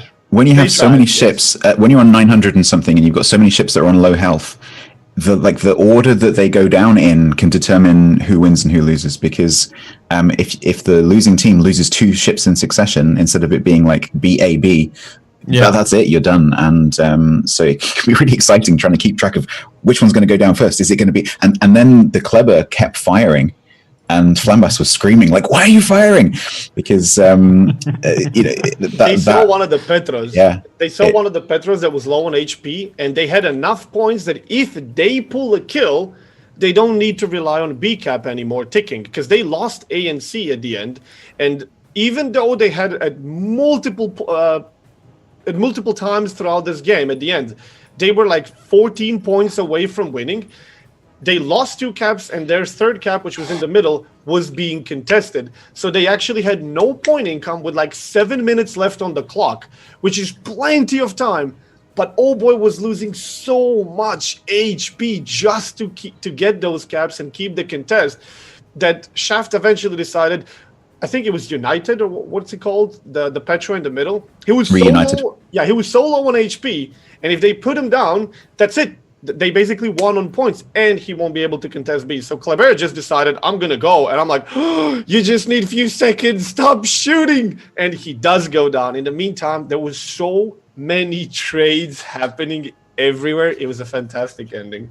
It really was. You're watching one fight, and then you got another one out of the corner of your eye. You're like trying to keep an eye on the other one as well, yeah. So this was actually, this map was actually Old Boy's pick. And they lost it, which is doesn't really inspire me with confidence for Old Boy, and I was really rooting for them. We can feel that how much you're rooting for them. It takes one map to say like, you know what, go away. But Just you know, go on, you but waifu. the thing is, the Old Boy didn't play like terribly, but Shaft did like a really perfect job of positioning. They did a really good job of holding the right places. And now we're going to be playing on Northern Waters, and Shaft is actually going to be spawning on Alpha. So any predictions for anything we're going to see here? So personally, I think this map plays a lot like the previous map. So you've got central islands, which are kind of squashed down in towards the middle, towards the caps. Cross shots are really, really important. You can redeploy the fast destroyers pretty quickly, especially the Kleber, obviously. There's some potential for rushing around islands. But most importantly, that B cap, that island in the B cap, early on in the games, we always see maybe 2 destroyers pushing either side, or maybe a cruiser and a destroyer. And that is a very dangerous position to play from. And unless the player gets their position exactly correct behind the island, and like times the radar as well and things like that, they can get absolutely ruined. So this potentially can be decided in the first few minutes, but hopefully not. Hopefully we'll see a nice battle. But yeah, Oh Boy are going to have a tough time, and I think they're probably on the back foot right now. They're probably having a chat like, oh, we're the seeds, and we just lost to a team that started on day 1. As Stats has mentioned, in this game, I believe we're going to be seeing more destroyers as well, just like we did in the Crash Zone Alpha. And I kind of predicted correctly. 1 versus 3 odds, I would say, against the 3 of you. Shaft has actually taken this map, and this is the second time today out of 2 that we're seeing a team that plays on their own map losing their map. We saw OM playing on the first map, which was their pick. They lost to Rain. Now we saw Old Boy losing on their map against Shaft, which, like Conway already mentioned, is leaving a very, very shaky ground. Because if they lost on their map, even though there were a couple of scenarios in which this could have potentially ended the other way around, but the point difference was just too big for Old Boy to catch up. Shaft now just needs to play their game, and they're gonna 2-0 this, or maybe Old Boy is gonna snap out of it and be like, okay, we got nothing and everything to lose, we just gotta go. So we'll see. Should we have a look at the map video for Northern Waters, give people an idea of what the map looks like, and then I think we'll see you guys back after the match. Yes, absolutely. Have a good game, guys, and I'll see you after. In the southern Arctic Ocean lies an archipelago of Caledonian granite. Frigid and foreboding, these frozen rocks and sparse fauna will shortly become unwilling witnesses to the rigours of naval combat. This is Northern Waters. Northern Waters is a 42 by 42 kilometre domination style map with 3 cap points running in a line from west to east. The Alpha cap is on the left, Bravo is in the centre, and Charlie is on the right. Capture Area Alpha is isolated from the map centre by 2 large islands along the eastern edge. These islands provide limited cover for radar cruisers who may want to deploy nearby, while a narrow channel connects the cap to the middle of the map. In the centre, Cap Bravo contains hard cover in the centre for intrepid destroyer captains hoping to secure control. Just like the Alpha Cap though, there are islands along the eastern edge that provide at least some cover for radar cruisers to defend from. The scattered islands in and around Cap Charlie create challenges on both offence and defence. Not only do they constrict the movement of battleships in the area, they provide places for lighter units to take shelter behind and launch ambushes from. 18 ships, 2 teams, 1 victor. It's time to play Northern Waters.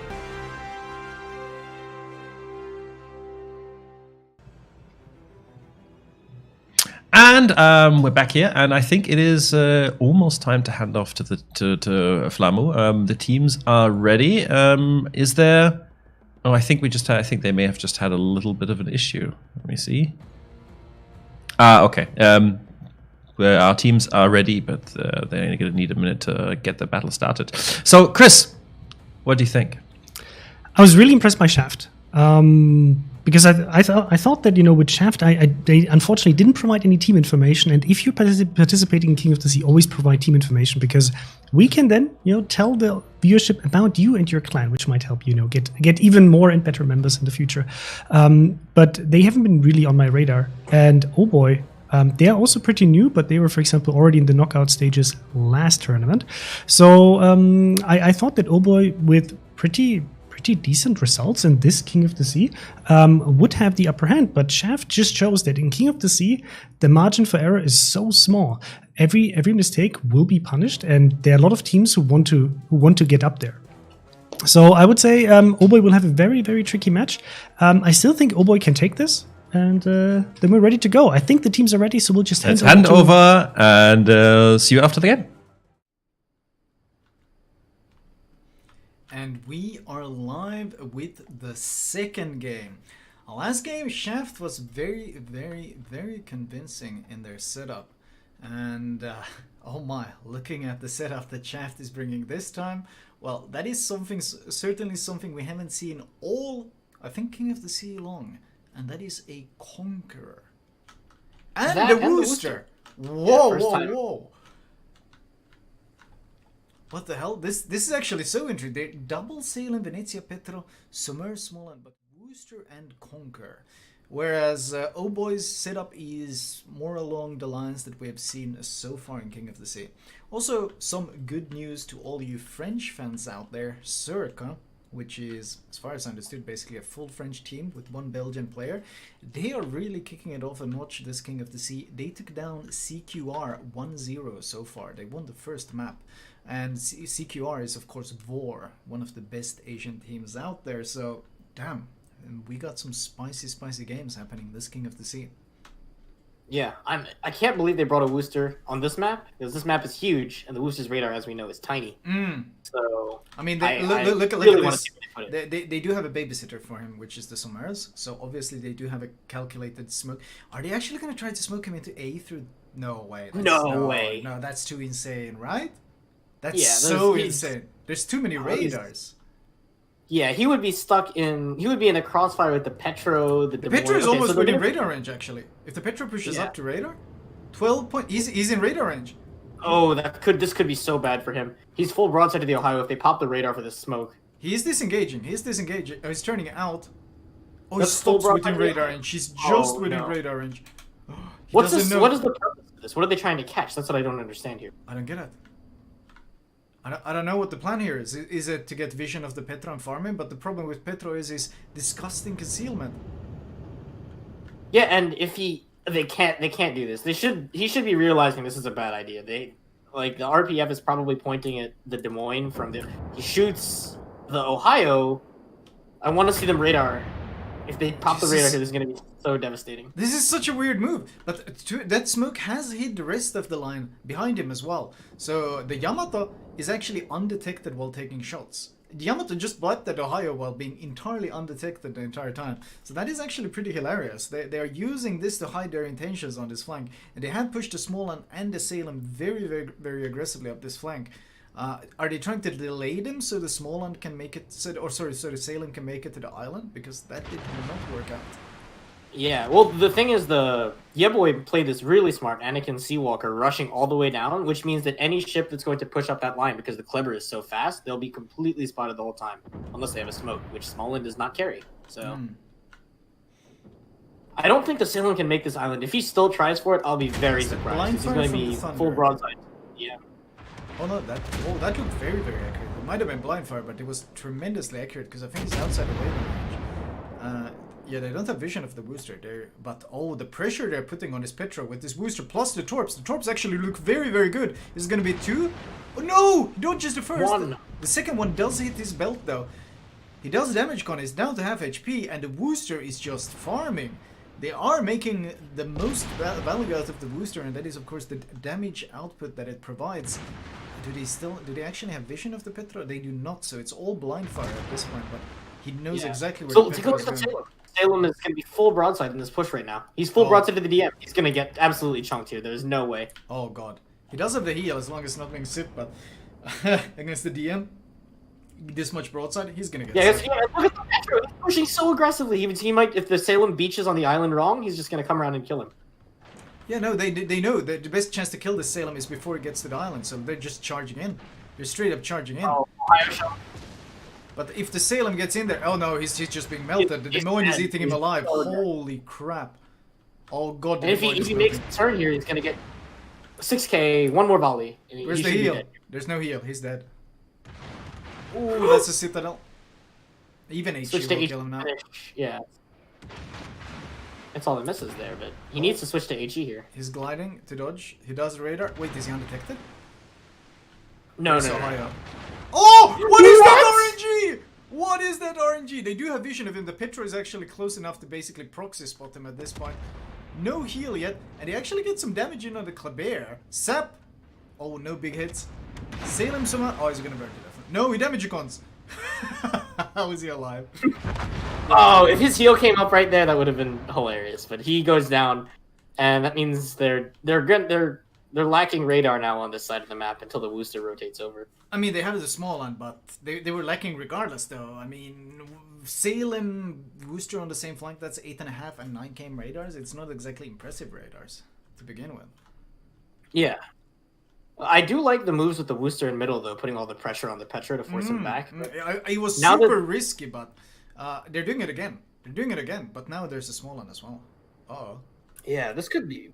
We'll have to see. Well, I really don't know how this is going to go for Shaft. Shaft is already down 1 ship now, and they're down 1 cap as well, because they didn't have any ships to contest C. Yeah, we're kind of ignoring the fact that on C, it was a 3 versus 3. The small one has rotated away, so Shaft should be putting more pressure on this flank, because they got the Conquer here as well, and we haven't seen much value after the Conk yet. Small one does get radared by the looks of it. Sumer is trying to take some pot shots. I'm not sure about that one. Yeah, the small one is going to get behind this. Ooh, he's taking a lot of damage, actually. I think that's maybe... Is that the Conqueror HE that's chunking him so hard? Possibly. I wouldn't Where's the counter radar? Is he within it? He's with... Wooster's within the radar. Uh-oh. Thunder gets a good shot off. His guns aren't turned. It doesn't look like he has anyone. Petro chunks him a bit. Oh, against Thunder the Thunder... Thunder shot the Conqueror. Ah, more Petro AP? I was giving too much broadside. You can't give this much broadside to Petro. He's trying to survive until the radar runs out without disengaging. That is pretty arrogant against the Petro. He's gotten away with it somehow without losing too much health, but whew, that was pretty risky. Meanwhile, out for a kill that was just basically full HP, trying to push into this cap has lost almost his entire health pool. Oh boy, is playing this is now we see the Venezia completely differently. Yeah. The Venezia just lost half his HP to something. I don't know what, but there he goes. Either way, I think Oboy's position here looks really good. They have B frozen up, and it's going to be really hard for Exodus Blaze and Somers to just contest the small one like that. And then their A side is looking really strong after that Salem kill. I love Exodus' position. His position just so he can barely see through this gap and provide vision of the Petra. He's found this little gap that he can spot through, and he's continually providing vision for the Wooster. And the Wooster is just farming from behind this island, from behind this smoke, in complete safety. Yeah, they need to start putting some pressure on this Wooster, because look at the ships that in mid, the HP trade is going way in favor of Shaft here. The Thunder is down to half HP, the Petra is down to half HP, and the Wooster is barely taking any damage. Yeah, I mean, we questioned this move, but ultimately Shaft has kind of shut us up with how they've executed it. They've gotten a lot of value, a lot of damage in on the Thunder, and a lot of damage in on the Petra using this. They haven't managed to secure the cap yet. The small and behind the island been too strong for that, but in terms of damage output, the Wooster has done so much, and he's still doing it. Look at this Thunder. Thunder is forced to disengage. He can't stay. The Yamato got one really big hit, and then the Wooster is just going to light another fire. Ooh, that's not ideal for them at all on that side. He does have super. They kind of need to preserve their HP while they push. Oh, he's healing up actually really well with that super heal. Never mind, he's back up. He's printing a new ship as we speak. Oh, and he's get Conquer HE against Thunder. That's this slow? That's actually kind of disgusting. Yeah, that's exactly what I thought. You gotta remember, the Conqueror is the OG HE spammer. Thunder, does he not have damage con after all that Rooster spam? He might straight up go down to this Conqueror. That's actually very scary for them right now. And Petro blocks the Petro gets a good hit too. They're gonna kill this Thunder. I don't know why he's out of hard spotting, right? I think the Summers is just peeking around the island. No, they don't have vision unless he shoots, but he's shooting, so... Oh, yeah. They should get the kill. 1.6k. They still have vision because it just shot. It takes one Conqueror HE hit, basically. Yeah, one singular shell, and he's gonna go down. He still have vision. There's the Conqueror There's the shot. Does RNG say yes? He goes dark. Healing. Oh, no. Yamato picks it up. Oh, it was a crossfire. I do like that. Just making sure they get the kill. Meanwhile, the small one, though, is absolutely bullying the Summers, and they pushed up. We haven't really focused on it, but they pushed up the Des Moines into this really, really nasty position where he's getting a crossfire in on exit displays and putting so much pressure on them. They might actually get the kill here. Oh, it's smoke spot. There's the Des Moines radar. Oh, they double radar. No, he's gonna die. There's no way. What is this? You can't. I thought. Well, actually, they fucked up. They messed up in double radar. So if he can survive for like 10 seconds, he's gonna be fine here. Oh, never mind. No, he's in the Des Moines radar. Des Moines is 8.5 away. That's a misplay, and that's not good at all for them. No, they can't push back on A. That was a really surprising. I think they thought Des Moines radar was down. I think they thought Des Moines radar was down, but then he just popped it in their face, and that was lights out. This is the problem when you, notice they moved all their ships away from A, but if you give up A entirely, then they have crossfire over B, and there's nothing you can do about it. So that's why you really need to keep a ship there, at least one. I actually really like this Des Moines move, pushing up to this island, because now the Wooster can't do anything either. That kind of the downside of this entire comp is once the Summers goes down, then the Wooster is also very much crippled at that point, and they take down the Sailor. Yeah. But looks like with a he tried to push up to get in the face of the Petro and the Venezia, but he got crossfired by totally balanced mid and then died. So we've actually been seeing this a lot. Even in the OM game, I don't know. People are making these pushes against these Petros into crossfires and just getting killed by it. Either they're underestimating the range or I don't know. Underestimating it because the pin and you got to remember Petro is like about 380mm Bismarck guns with improved pin angles. It's literally battleship pin with improved pin angles. It's very, very rough to push into it, and that's why these teams are opting to run so many Petros because, well, it's so hard to deal with. Yeah, the stealth combined with the guns makes it really you basically can't deal with it in a cruiser unless you have its broadside or a Des Moines in a nose-on fight. So Kleber gets spotted by the Småland and the Venezia, but he's honestly trading very, very well with the Småland at this point. The enemy is about to win. He's gonna trade with. They're gonna trade, but look at the Yamato. Once the Ohio comes around this corner, the secondaries plus the full broadside is gonna absolutely destroy him, and he has no idea this is coming. Oh yeah, and actually he does know it's coming. He does know it's coming. He's turning his guns, but it's too late because ultimately the Petro can blap him just as well. Both ships can sit. Oh god, this is gonna hurt. Oh god, look away. Oh no, look away, children.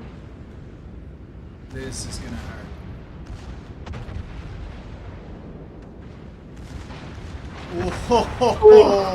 Oh, he gets good dispersion as well, and Eternal Titan just deletes Muffle the Enchantment straight off the map.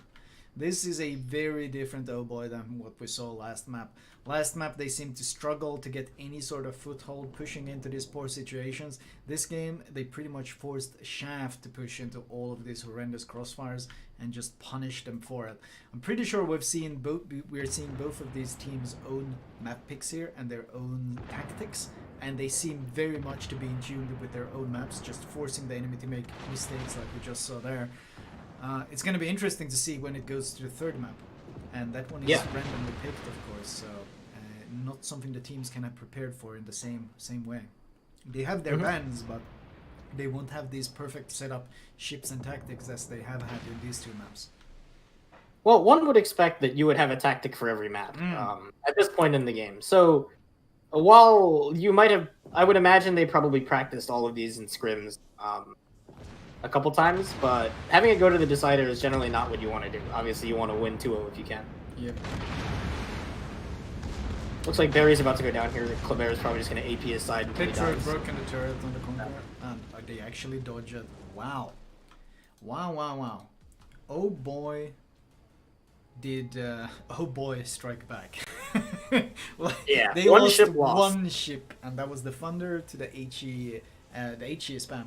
I have to say, I did the booster, even though it seemed very, very risky, they got surprisingly much value out of it. The only problem is they didn't really get value anywhere else, and losing that Salem so early on basically made one flank collapse entirely. What is the studio's take on this second match?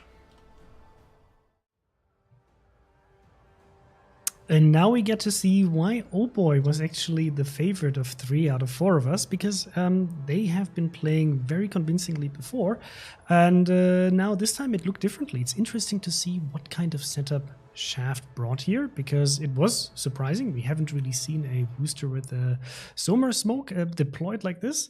But let's see what Statsbloke and Flambass are going to say about this match, and we'll bring them in here with us to talk about this.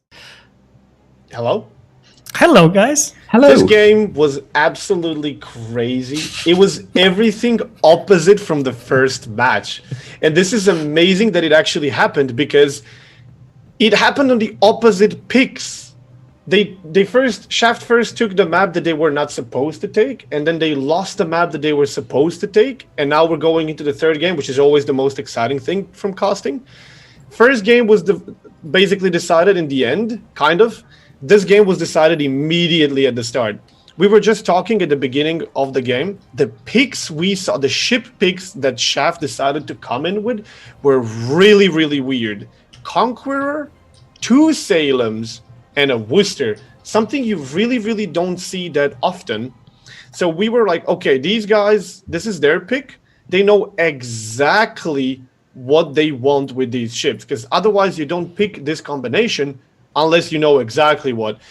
Then we unfortunately saw what it is they wanted, and I feel we were just commenting, was it a lack of seriousness? Did they just underestimate Oh Boy, considering they took it on their map? Did they make a mistake in their picks or strategy? Or was the timing wrong? Because that Salem was nothing but a full YOLO. So we spent quite a long time talking about that Salem. That Salem push, obviously they had to plan it because this is their map. So they chose this comp and they chose to push that Salem down to them. And on the other flank as well, actually push the Salem down on the 10 line. And the problem with that push is that the closer you get to that island, the more angle you're giving to that Des Moines or cruiser or whatever it happened to be, sitting on that island underneath the cap. And it's a really dangerous push, especially if you're going to be double radared. And so I don't think they thought that through. And we've seen other teams try it and fail in exactly the same way with different ships. And if you can get to the island, you're fine, because then you can nose in and you can heal and you can just take it on the chin. But getting to the island is so risky. And I don't think they fully thought that plan through, because that Salem was always going to be in danger. And it just felt like Shaft were the inexperienced team in this. You know, they've gone through the whole tournament. They started on day one from nothing. Seeds have come in, but they've got the experience.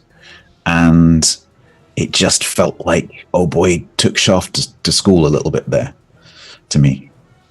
Well, sometimes it's a case of like experience coming through with all of the different scenarios that you've been through with competitive, and you know exactly what kind of scenarios you're going to be facing. I guess it has been working for Shaft in the past, because otherwise they wouldn't deploy this, right? If they ran into similar issues, so they must have had the confidence to bring this, and maybe also confuse the enemy team by just bringing this very different lineup to what you would expect, with bringing the Conqueror, the double Salem, also the Somers smoking up the Wooster to try to apply that rate of fire pressure on the mid cap. That was just interesting to see. I'm also glad that we get to see some alternate ships, so that someone Absolutely. bringing a Worcester, and then it can absolutely work if you get it in a good position. If you use it well, it puts out a tremendous amount of hurt. So right at the beginning, when it was smoked up and started shooting the Ohio had to turn out because of that, just that sheer DPM.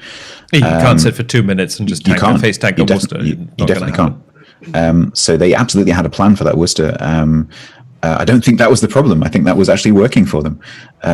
It was the Salems. It was the Salem on the flank and the Salem over the A cap. I think it just didn't work. I feel like they had a plan, very detailed plan.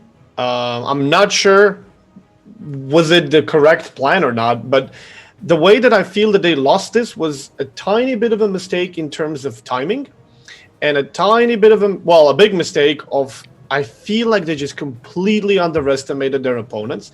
The very, very early beginning of that match was very much in favor of Shaft. They weren't allowing Oh Boy to go for the caps. They started with that Somers and Wooster tactic, smoke up. They started pouring a lot of HE on Oh Boy's, what was it, Ohio? And I was like, yeah, this is not looking too good for Oh Boy right now. Like, Shaft is really playing well. And then we see Salem charging, and we're like, he's not doing this charge with a DD that has a smoke screen. The destroyer that's next to him was it Smalland or something? Kleber, I'm not sure. They really didn't have a smoke there. So this Salem has to do everything on its own. Do they not have enough information what the ships are waiting there? Do they think he can actually go undetected until the last second? He's not even doing the 10 line. He's going like straight. This guy's going to get murdered. He's never going to reach that island. And that's exactly what happens. And then I'm thinking, you have such a good start, and then you immediately throw a ship away. And then they just went everywhere. Because as soon as that backfired, Oh Boy took control of the entire map in terms of caps. And then Shaft had to start basically putting an end to it and taking these caps. And then just had to go all in everywhere, and Oh Boy just destroyed them with Crossfire. They just completely owned them there. Yeah. I think that's the problem. If you have a plan which has one ship that has to be in a certain position and that goes wrong, what do? You've got no backup plan. Oh, that's the thing, right? That is the mindset you have to have for King of the Sea, right? You need to be able to deal with your plan not working, because there is a good chance that things are not going to work out, and that really then differentiates at this stage in the tournament the best teams from the very good teams, because you need to be able to adapt. And for me, it felt like, Oh Boy, once they got that Salem out of the way, they managed to push it around on that flank to also completely annihilate B, and flip this around for Shaft to not even know where to go, because it felt like the DD on B, the Somers just didn't know like how to handle this. The Des Moines suddenly popping up with the second radar. I guess they were a bit overwhelmed. It can happen at this stage, but the good thing is that we now have a draw, and we're going to go into the third. Yes, third we're match. finally actually going to get a best of three. And we can have a quick look at what it looks like. So, of course, Crystal and Alpha Northern Waters, and now we're going to be playing on Loop. Now, we haven't seen Loop yet today. I haven't seen too much of Loop in the tournament when I was watching. Nope. How's it been playing out? It's been new in the rotation for this iteration. And of course, it's the new version of the map as well. So, it's the one that we've all been playing on in the main, random battles. So the island on the east side is gone, the big one, and also the island underneath the B cap has been split in half. So you've got that little channel. And late game, that can make for some kind of interesting little crossfires, redeployments, destroyers nipping through and rushing things. So it's pretty interesting. This looks so much like a Petropavlovsk map. I'm sorry, it's just there's so many opportunities to put ships, to use decent concealment, to push around, to flank, and so on. I'm really curious what kind of setups we're going to be seeing here. Are we going to still see rather double DD setups, or actually falling back onto stronger cruiser setup? So I was polling Twitch in the meantime. 74% of our respondents think Oh Boy is going to be taking game 3. So, well, Shaft what do you guys want to? Shaft has I can see one- teams one- getting ready. By the way, so do you want to put in your predictions? Okay, For the final? I'll start. I'll stick with Shaft. They played Shaft? good first. We'll see the last. Oh boy. Even though Shaft has muffled the chat band, which I is think currently my experience- favorite nickname here. I'll still go with Oh Boy because they have been super impressive during this entire tournament. But Shaft, there's a chance, so go and take it. Yeah, I'm very excited about the third game. Let's go. Okay. And Conway, So, you? Look, I think I'm gonna have to stick with Oh Boy, right? I gave them my I'll stick with Oh Boy.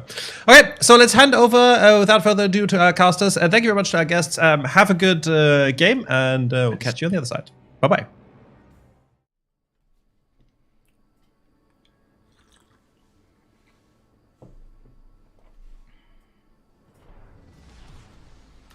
And we are live with the third game of this series, with both teams being tied a 1-for-1. This time a bit of a, I would say, more modern lineup. Oh, we're gonna have a reset. It looks like we will absolutely have a restart, so I'm just gonna lob the ball right back to the lobby. Entertain us.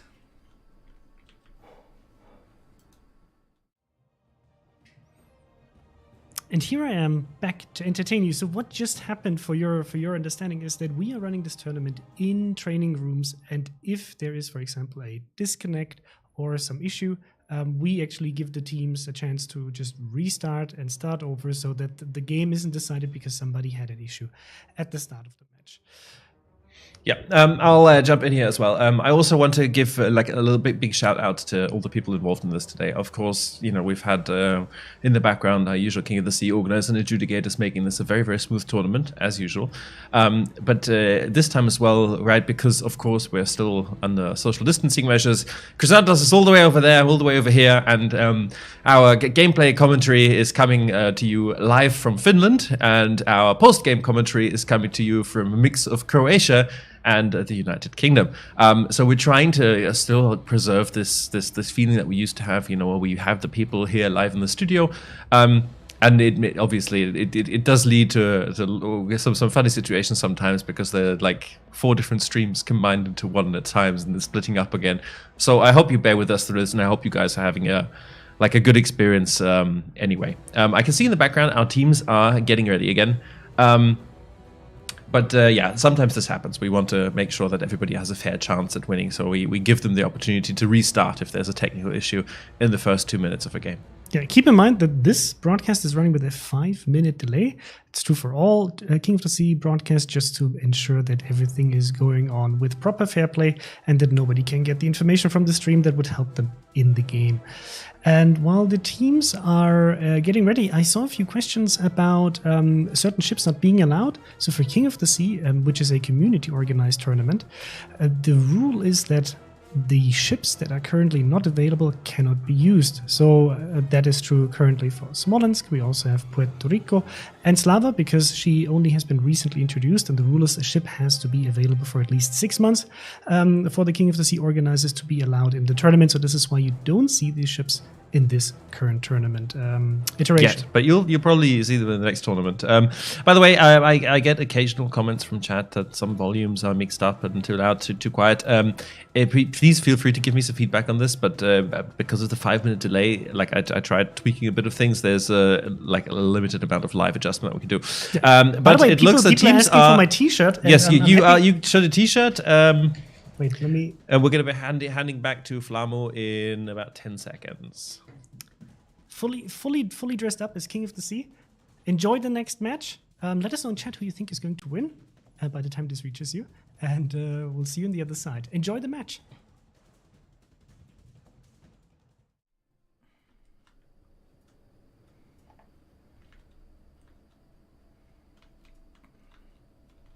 And we're live for the second attempt at this third map.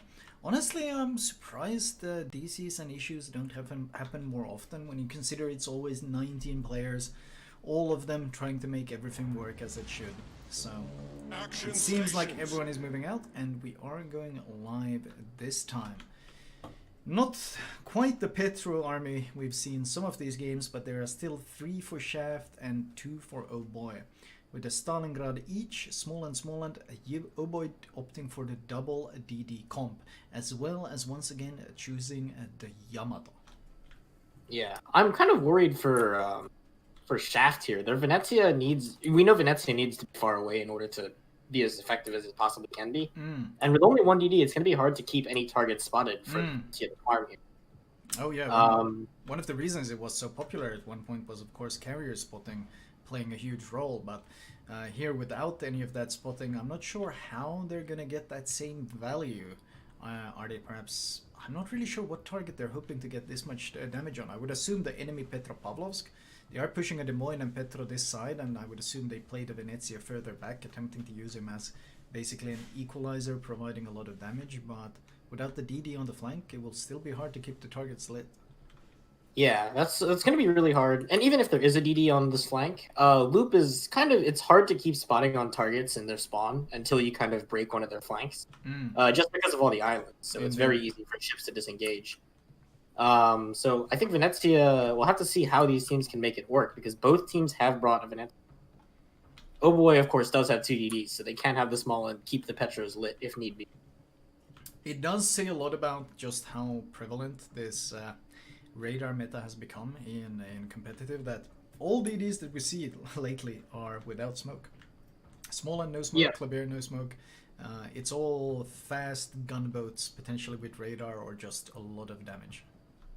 Yeah, radar. I mean, smoke meta really fell off after tier 8, or people moved to tier 10 competitive from tier 8 competitive. Early radar from Petro. They're trying to catch this Kleber off guard, but Anakin, of course, already behind the island. The Stalingrad will get some shots in on him. How's his lead? He's got HE loaded. Oh, well, he gets 1 hit in, but Kleber will be pretty safe. It doesn't matter how many times they radar him, they will struggle to get any sort of resets in on him in that position, and A will be going to Oh Boy. Yeah, they've got a radar on Exodus Blaze now in B, except I think the only person with shots is the Yamatos, so they're counting on him. Oh, Smoland's preemptive torps are fantastic, though. They are very, very good. I think Exodus Blaze is reversing right into them. He gets radared and accelerates. Might catch one as he accelerates out. Does he find the gap? Oh, he finds the gap. Wow. Nice. They actually could have waited there. If they waited on the radar, they could have hit him with the torpedoes, I think. Right. In fact, if they hadn't radared at all, I think it would have eaten 1, potentially 2 torpedoes. They kind of sabotaged themselves. But Shaft out for a kill here is already being chunked very, very hard, trying to contest this Smoland. Yeah, I mean, he's pushing up straight in, and the Stalingrad is going to have a crossfire on him as he does the push. If they lose vision, they have the radar from the small end as well to keep him lit. So I hope they do that. They do want to get as much damage on him. They don't have a proper crossfire on out for a kill yet, though, so as long as he just angles against the Stalingrad, he should be pretty fine. Venezia can get some good damage in, because he will have no issues penning that 50mm deck armor. But besides that, I doubt they will be securing the kill yet. I think Petro will be able to get it up to this island. The question is with how much health.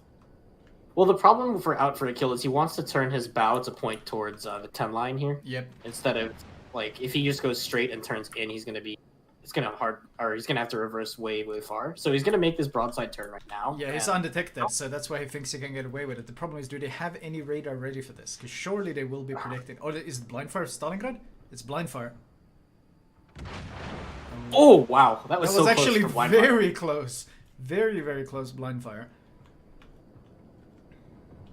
Either way, that does mean that Petro gets to the rock. See, this is something, once again, a Stalingrad could never do.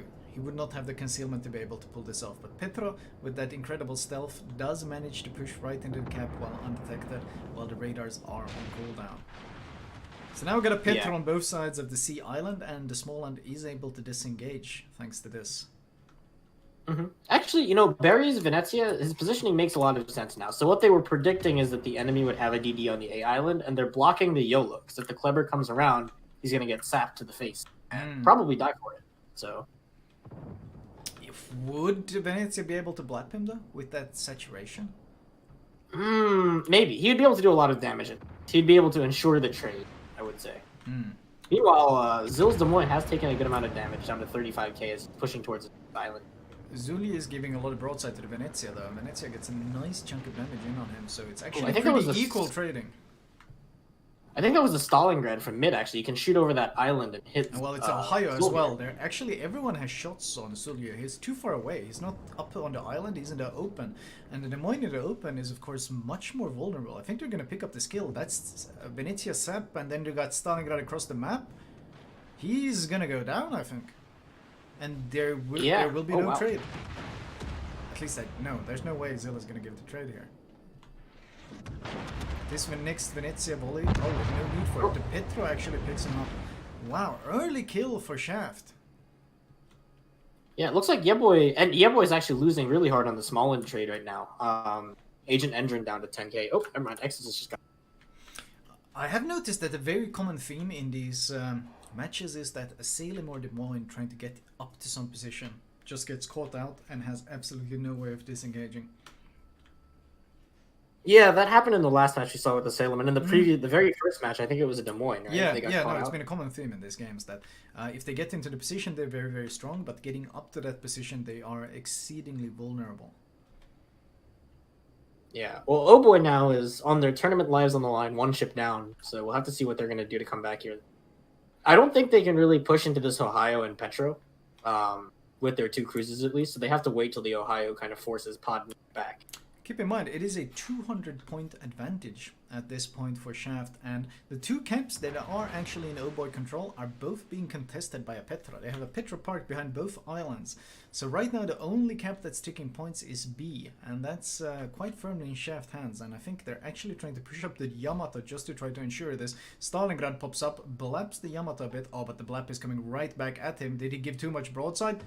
Oh, he did. He gets chunked fairly hard, and he's going to have to reverse right back behind this island. Yeah, oh, look at the smaller torps on Exodus. They might be good. One might catch him here.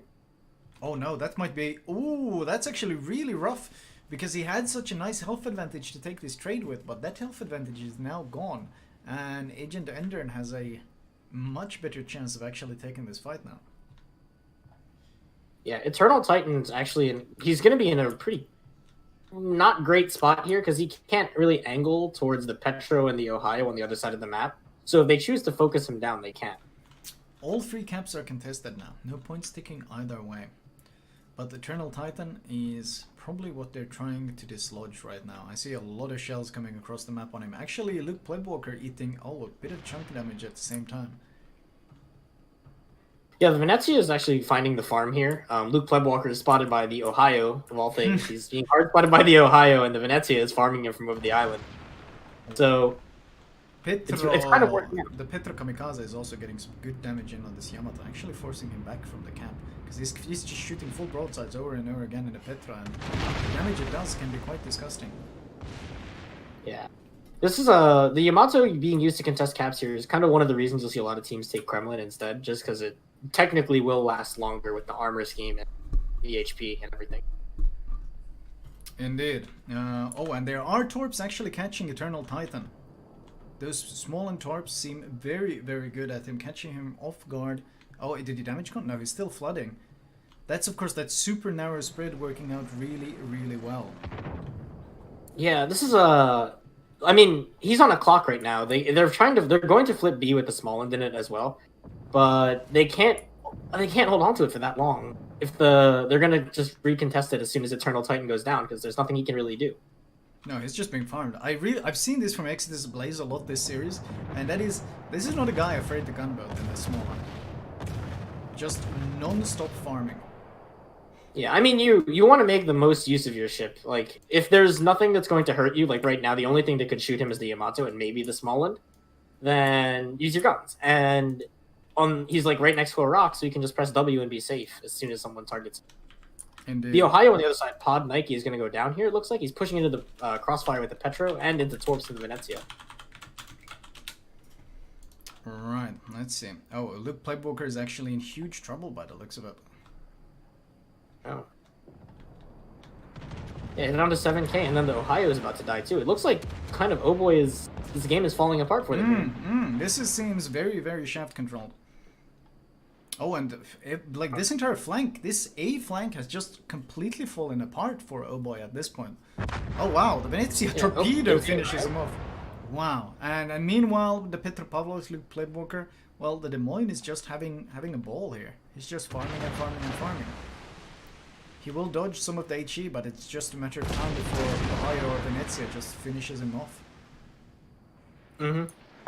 I mean, this is I think we were talking about this again. I think I brought this up. Guys, you brought it up before, but the Kleber right now has been completely useless. Oh yeah, the part behind the island Kleber, yeah. Yeah. We've seen a lot of complaints. Well, Gaish complains about it a lot, and he does have a very valid point. As whereas Shaft kind of replaced their DDs with Petros very early, and they've had Anakin just sitting here the entire game, not really providing a whole lot for the game. Yeah. And look at Kamikazes. He's been getting the crossfire on the Yamato the entire game. He helped secure the kill on the Des Moines earlier that was pushing up. Yeah.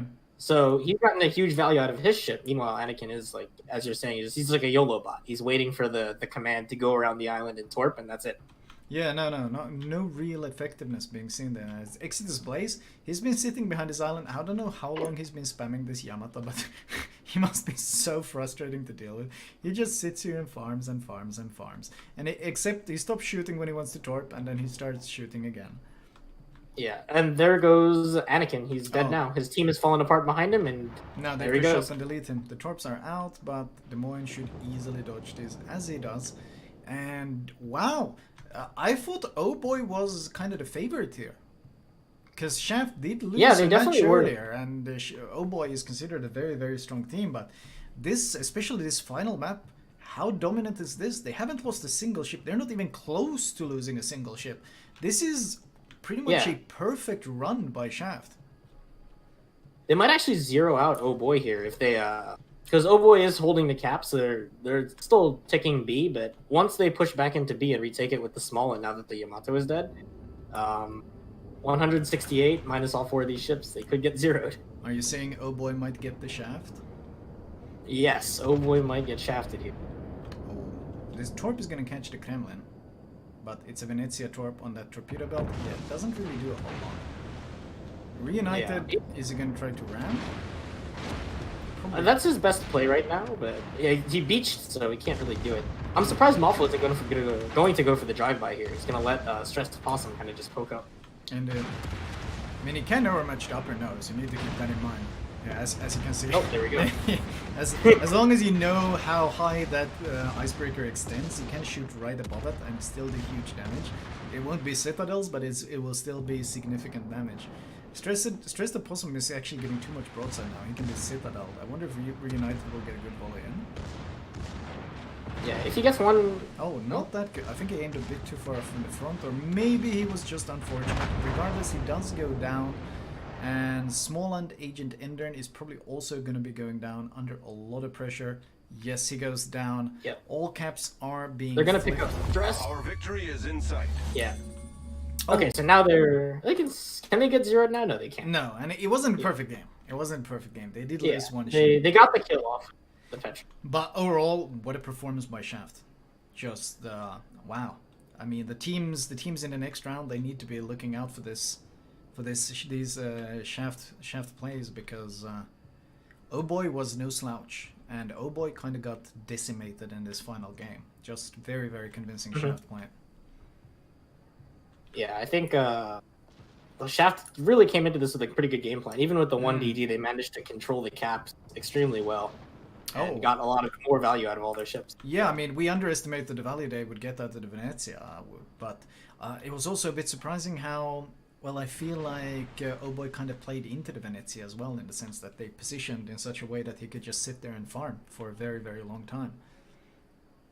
Yeah, I mean, the problem was they lost their vision control with the DM dying. They were counting on the radar to be able to spot stuff on that flank, I think. And then the Kleber, obviously behind the rock, isn't providing any vision. The double DD advantage is kind of thrown out the window there. Yeah, but what if instead they would have sent the DM behind the island and the Kleber on the flank?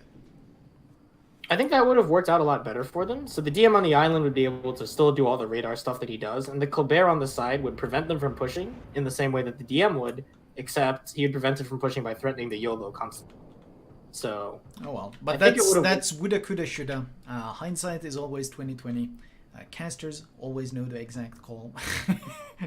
You know how it goes. It's much harder when you're in the game to figure out what is the correct call.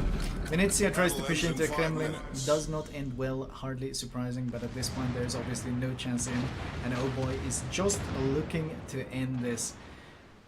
Ohio AP coming out will probably finish the job, and it does. Shaft take down Oh Boy 2-1, only losing one ship, and that was at a point when the game was already over.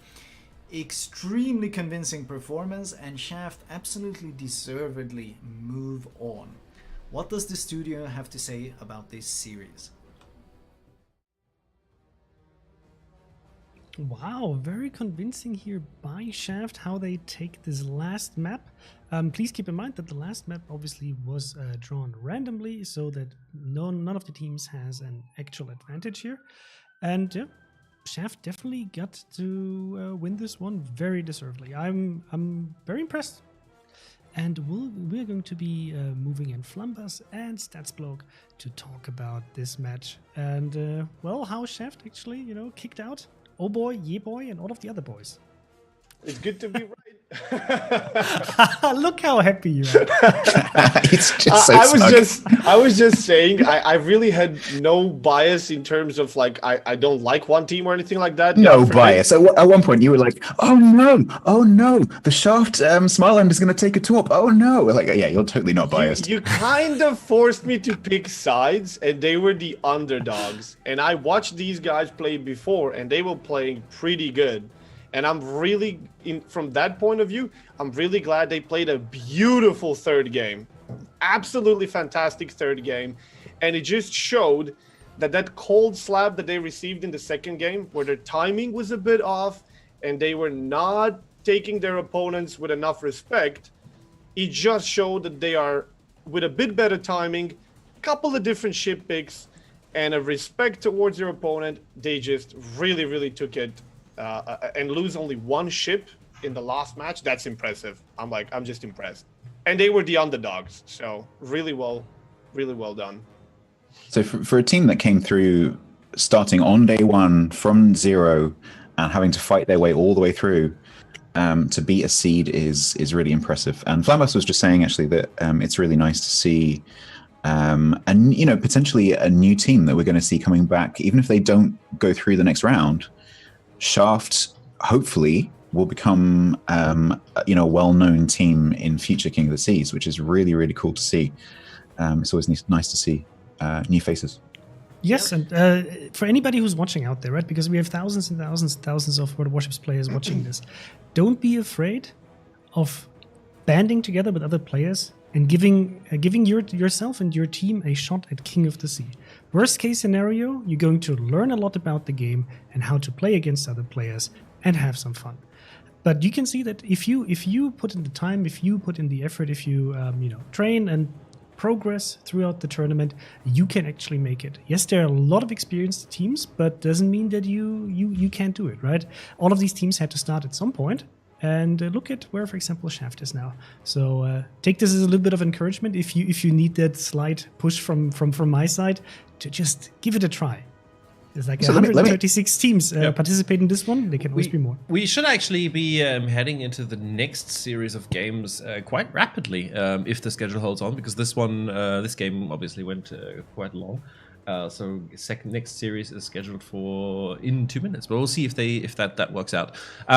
Quickly, let's talk about who we're going to be seeing next. So next up in our rotation is going to be Junk the Garbage Men versus EnStream, who are just very extreme.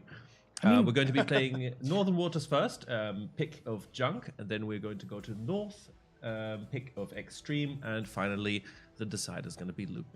And I have to say, Junk is one of the most experienced teams we have in King of the Sea. I think they've been participating since King of the Sea too. And they've managed to get into the finals twice and got kicked out in the very last match by TWA.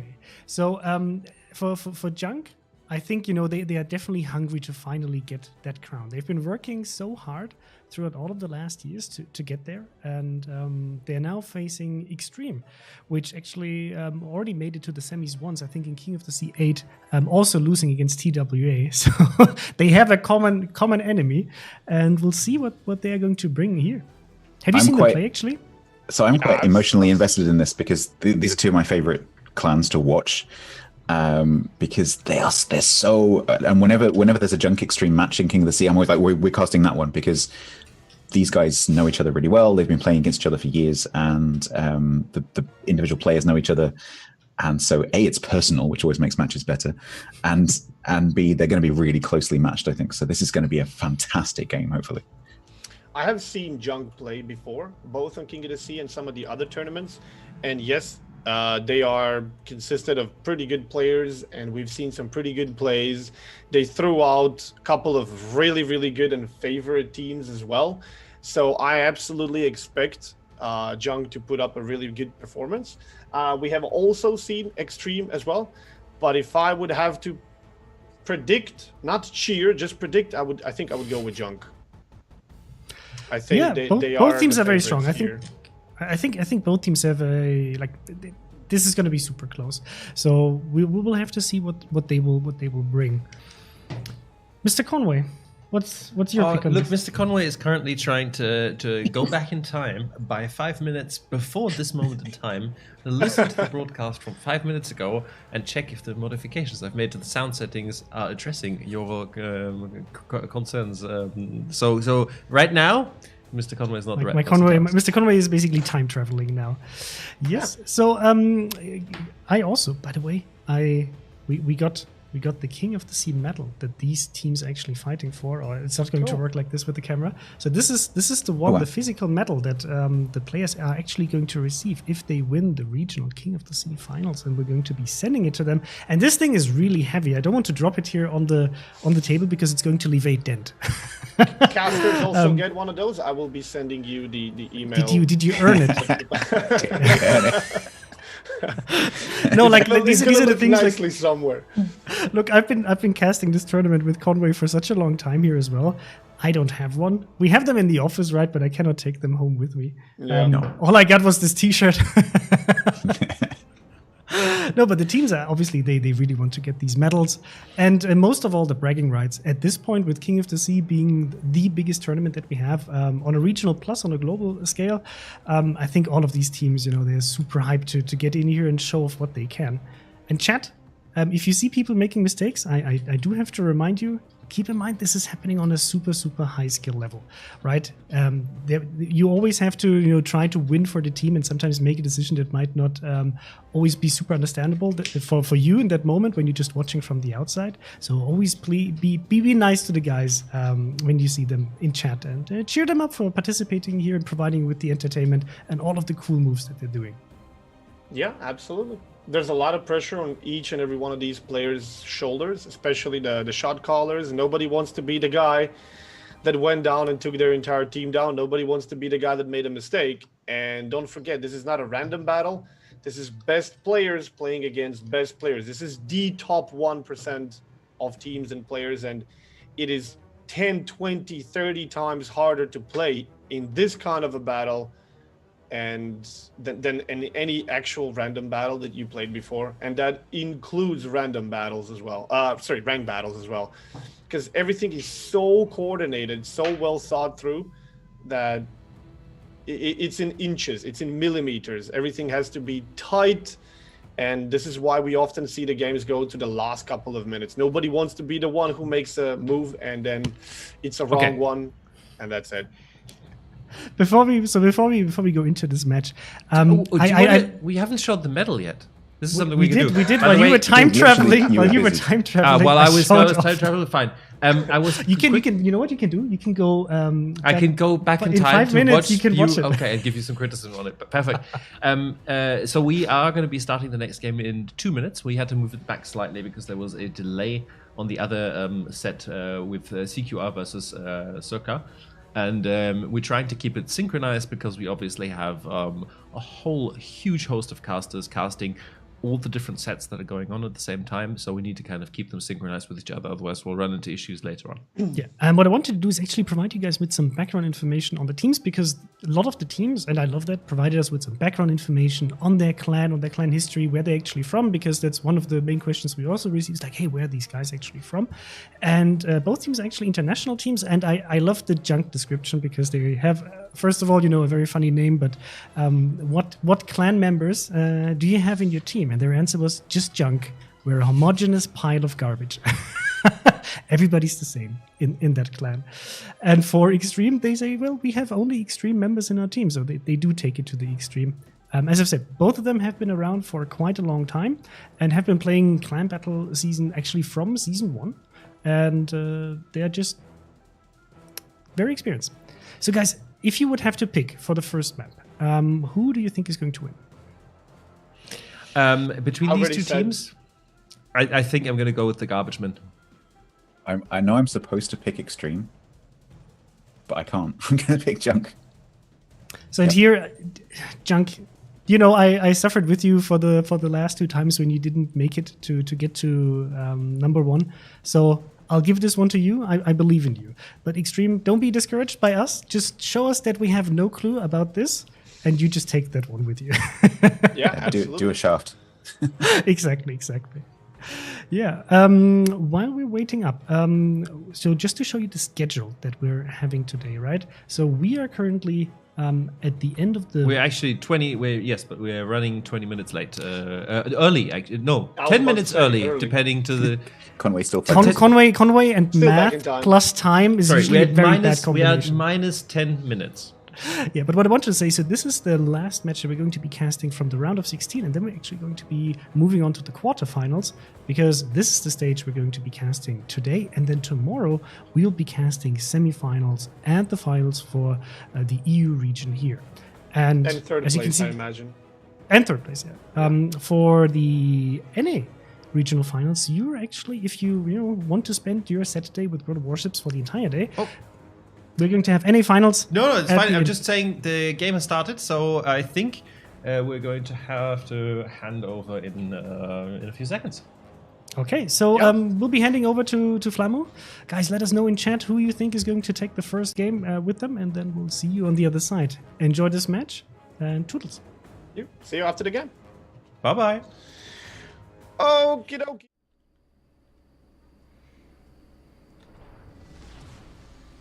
General quarters.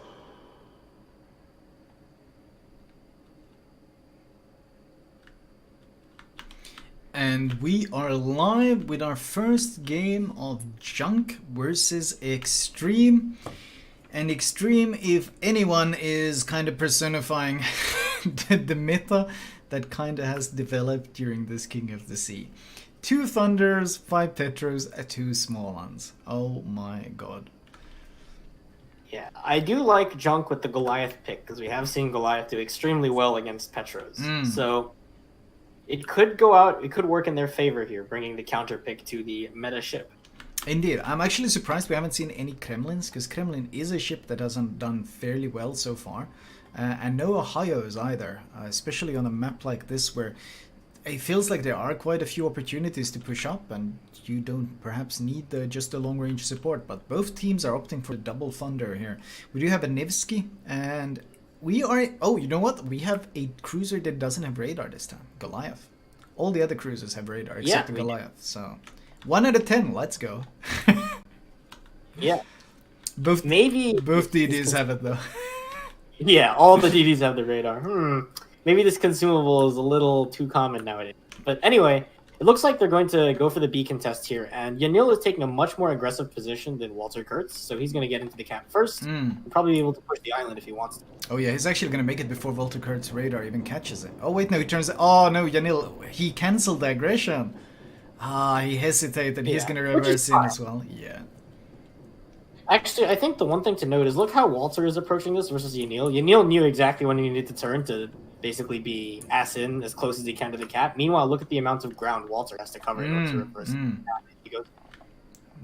Maybe he's more experienced with playing this position or this position on the map. Meanwhile, though, Extreme, double Petro, Thunder going left flank, double Petro Thunder going right flank, and they seem like they are leaving one Petro in the center. So of course a lot of potential crossfires from that setup. On the other hand, Junk is deploying Stalingrad, Goliath Thunder towards A, and Småland, Petro, and... oh, actually not really that much. They are sending Thunder towards C as well, but they have both the Nevsky and the Petro close to B. And the advantage of the Nevsky is, of course, that even though the concealment is poorer, as is the armor, the radar does last significantly longer. I think it's 36 seconds with the radar mod. So if they do catch a DD in it, they can absolutely even secure a kill on it. Mm-hmm. Pac-Man actually is spotted by Walter Smolan, so he's going to be taking some shots as he tries to get into this island position. Stalin. This is a hard spot to play as Stalin because you're basically going to be permanently spotted the entire game as long as there's a DD hit. Usually we see Des Moines play this and Des Moines' concealment is way better, so obviously it can be dark if it needs. He's basically going to be lit as long as they want to keep him lit. Yeah, and he's doing it against the Thunder comp as well. So there's always going to be that one ship that can absolutely get those big hits in and start fires. On the other hand, all the Petros won't be the best at starting fires, and HEDPM isn't exactly going to be impressive either. So unless they get some big Thunder hits or some good Smolan torps in, it's going to take a long time for them to dislodge Pac-Man. Yeah. I think Junk is playing for BC really hard here. We noticed like nothing is on A basically. It's completely open. They have the Goliath down there to stop someone from pushing up for free, but other than that, the cap is open. Yanil is contesting B. C was contested by a driver, but he is forced out by a quick radar.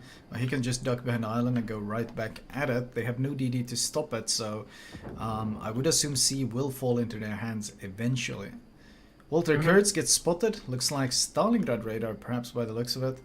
Some small chip damage, but nothing really that impressive. The Stalingrad radar actually being very effective in this position, getting both the DDs spotted, but the Goliath is trying to hit the Småland Johan inside A, and it's proving to be pretty difficult with those Goliath arcs.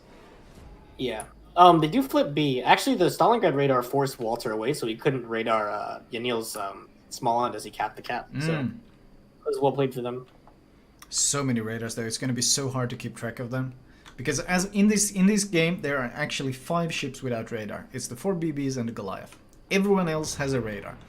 So it's going to be tough to keep track of who's blowing what cooldown. Yeah.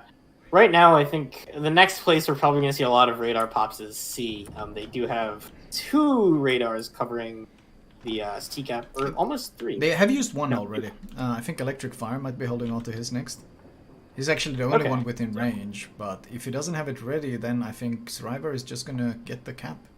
Was that the one they blew earlier? That would be... Or sorry, good. No, I was wondering if that's the one they blew earlier, if then they're actually just going to pick up C. B does get contested by Valter, but he gets radared and being focus fired out of the cap by the looks of it. Yeah, I like that Yanil is actually shooting him here instead of just staying guns quiet, because he can get behind the island really easily and then be dark.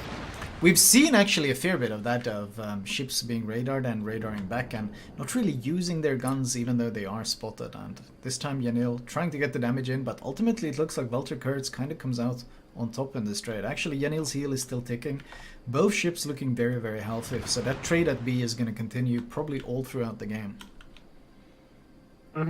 C does flip, so now that puts Extreme on a cap disadvantage here. And the torch just went out. But they have to kind of figure out what they want to do. Vilakes is playing with fire meanwhile though. He's nose in the Goliath, and if the Petro actually pushes up and catches him, he's going to be potentially broadside to Thunder Petro. He's turning out now. He realizes the danger, I think. RPF might be pointing at the Petro at this point. So Pac-Man just popped his radar here. So what that should tell them is that Walter is no longer in mid. So if Striver can cancel his rotation, he was going to move over, it looks like. Yeah, they caught all three ships north of A in the radar. And also what it doesn't show tells them a fair bit. Yanil is actually charging straight towards A after getting that radar info. Yeah, it looks like Striver is going to be holding up here. He's waiting to see where Walter rotates to. And there's Remy has just popped his radar, so they see Striver now.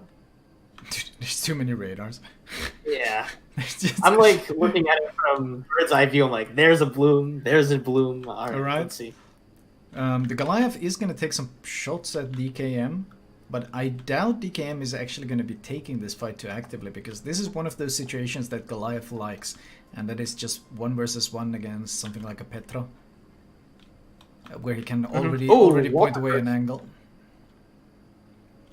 Walter just got chunked down to 11k now, so the DD war is slowly but surely going into Junk's favor. And Johan is going to beat healthier Small and is now rotating towards.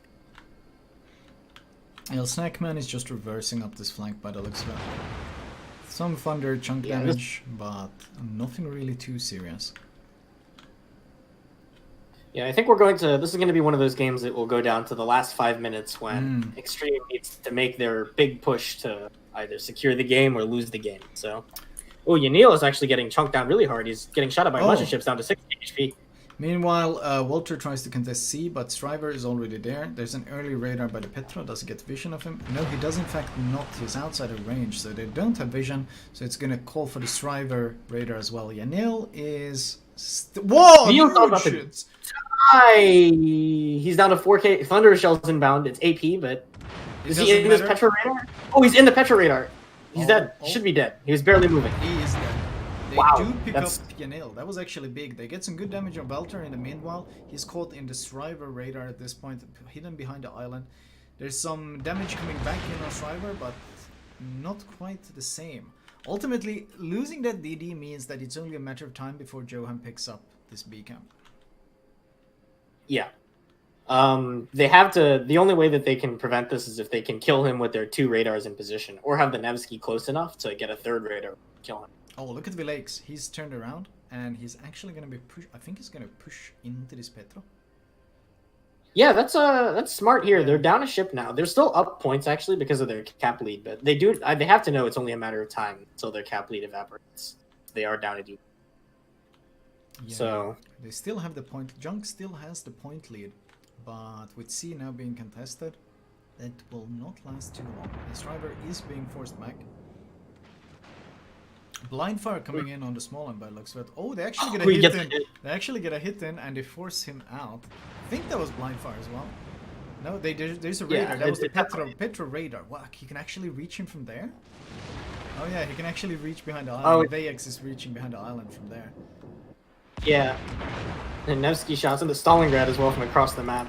Everyone. This has to be so annoying if you're a DD player. There's just radar everywhere. You can't do anything. He's going back into the cap now, but now Striver has also returned to the cap.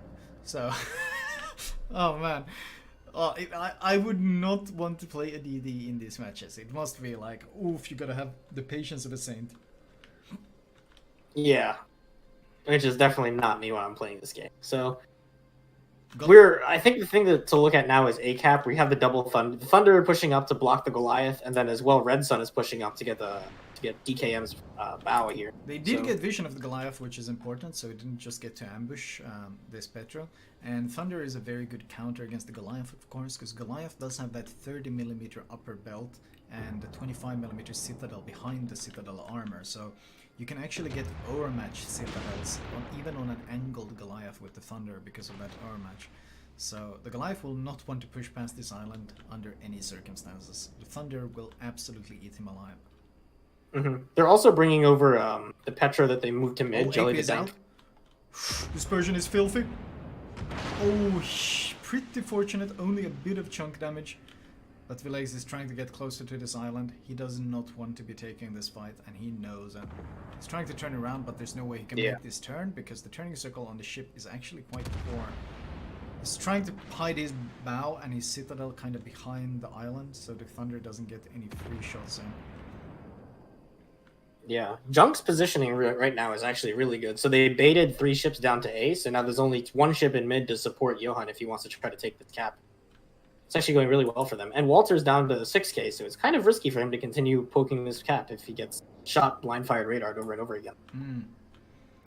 Point is taking some chip damage. Is that actually more than chip damage? He's down to half HP. They're trying to put pressure on Sid Bristow so he can't just push in, and they're actually doing a pretty good job of it, since he is giving a fair bit of broadside. Striver gets spotted. dodges pretty much all the shells coming his way somehow. Takes very little damage. That was Thunder AP, that could have been a lot worse, but he survives. And it's still an 80-point lead for Junk at this point. Oh, Striver's still eating damage, but still an 80-point lead, even though they are down DD. Yeah, that's Christo.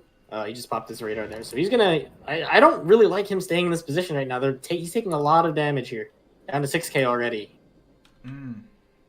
And they still have double radar over this cap, so it's only a matter of time till the next one comes out. Triple radar, actually. I keep forgetting about the small end radar. He's radared, he counter radars. I'm not sure about they're trying. They know they have to keep this cap alive. About to win. I don't know about it. I don't know. It's very, very risky. It is a really good win condition if they can keep the double cap though, because then they don't need any kills and they are forcing EnStream to make something kind of desperate.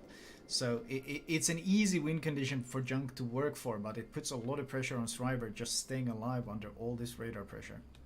Yeah, luckily for him, his team, like both teams, are doing a really good job of kind of putting a lot of pressure on these DDs as they get radared, but now their B is contested, so the points are... Oh, they double radar. That is not great for Junk, Way3X, and Pac-Man. Yeah, both at the same time.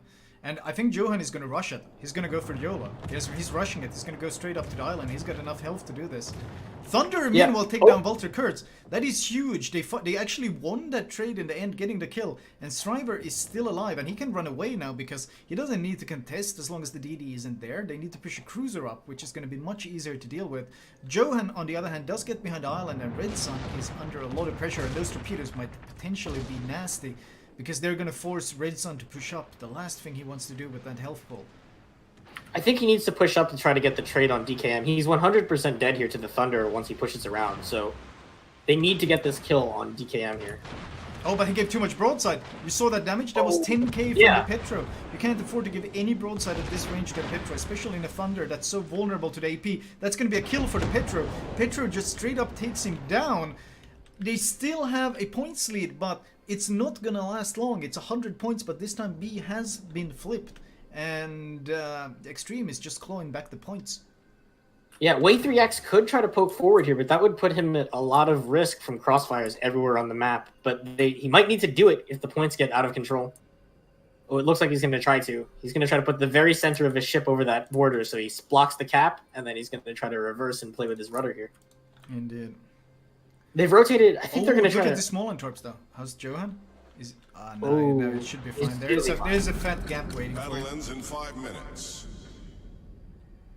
Way3X pops his radar for info, but they need something. They need to get the DD and B maybe to freeze it 1 cap to 1 cap so that Way3X can reverse and be safe again. They need once Jelly reverses out, which is exactly what he's doing.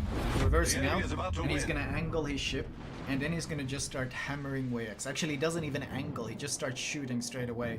And that's a full broadside Petro he's farming, and that's gonna... And the Thunder. Oh god, no. Yeah, he's melting. He is melting. This was a desperation move, Junk trying to get that fast win with the points, but there is no way EnStream is gonna allow that, and if Way-X can survive, it will be by reversing and leaving the cap.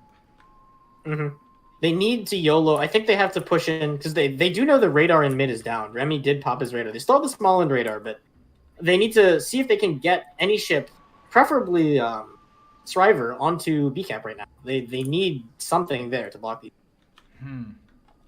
This is rough. They're trying to push Honrubia up the flank. Well, okay, so their win condition, they could also get a kill.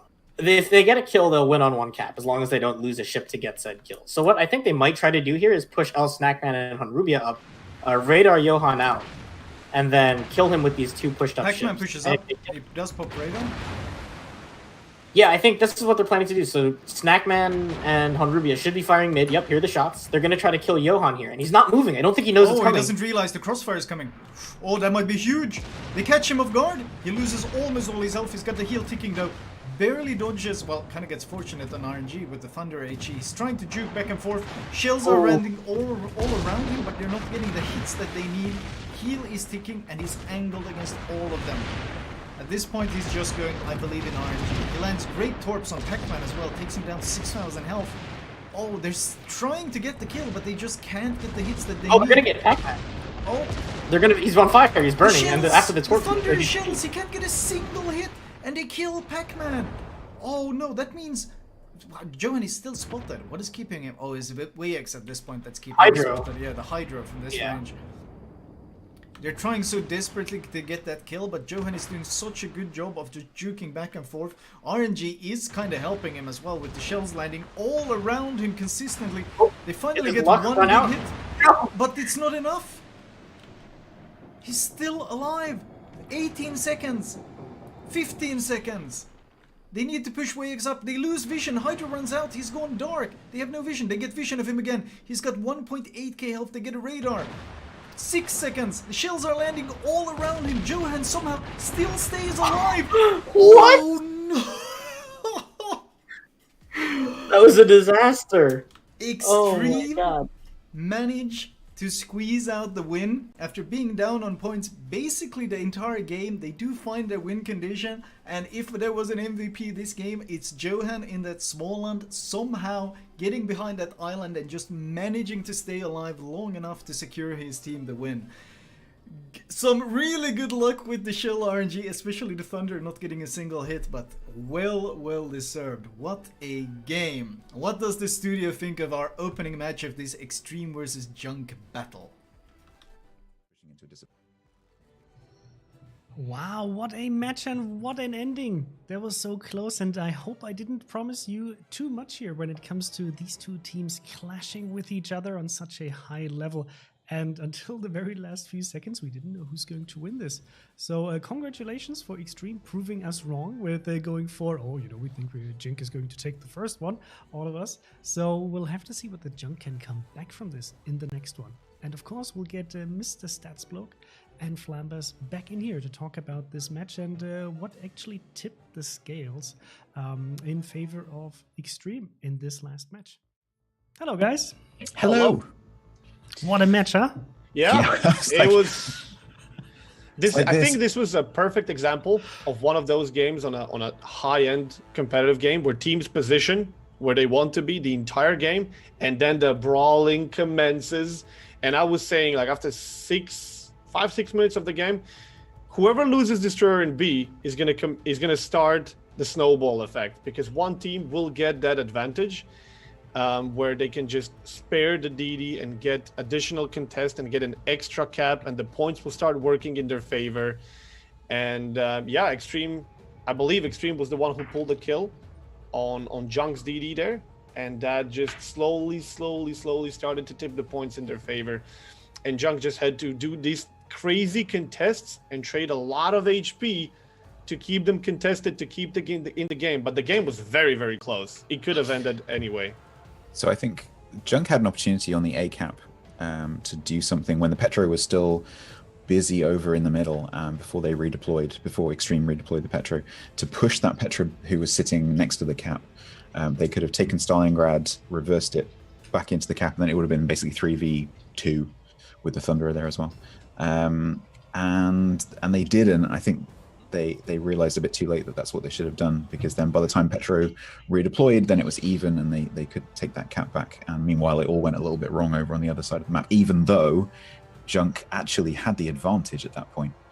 But I know hindsight's a good thing, right? But yeah, it is, right? But I did like how Junk played this, and it looked so promising with the cap advantage, and they were able to block C for such a long time and then actually take down the DD. But what I liked is that EnStream actually went for holding that B cap and just taking the risk.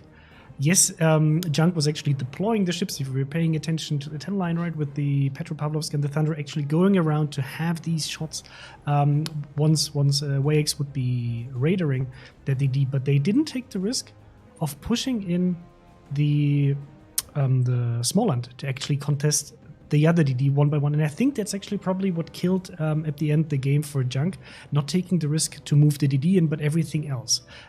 Because their Petropavlovs had to show way too much broadside to the A flank. Flambass spent a long time looking at Walter, who was in the small land over on the Charlie cap.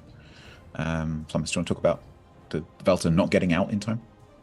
Yeah, he basically went in there to contest. That was from Junk, right? Yep. Yeah, he was contesting the cap because they needed something. That was their only destroyer. But I feel like he overstayed his welcome there at least by 3-4 minutes. I feel Sorry, like no. Sorry, I was talking about Valter, who is the extreme small end from the north side. You said he was there for ages and ages and ages, and then didn't. Get I mean, it was the both Junk. I mean, they were both there. They were both there, right? This fight has been going on for like 10 minutes, right? Yeah. There was definitely a destroyer there that was standing and trying to contest for a very long time, and I feel like he overstayed his welcome. He should have realized that this is not going to work, because he was bunkered behind the island in the cap, and he was just going back and forth, but he stayed so long there that the opposing team just positioned. They didn't even need to actually see him to know where he is. So he was receiving damage, being spotted, being unspotted. There were too many radars, and then they basically ended up losing that destroyer unnecessarily. But we saw at the beginning, Junk pretty much took their destroyers very quickly and took commandeer the caps, but their deployment of the rest of the ship was pretty slow. I feel like maybe they got a bit screwed with positioning, because everything was moving so slow, and in between each other at the beginning, deployment was like really slow.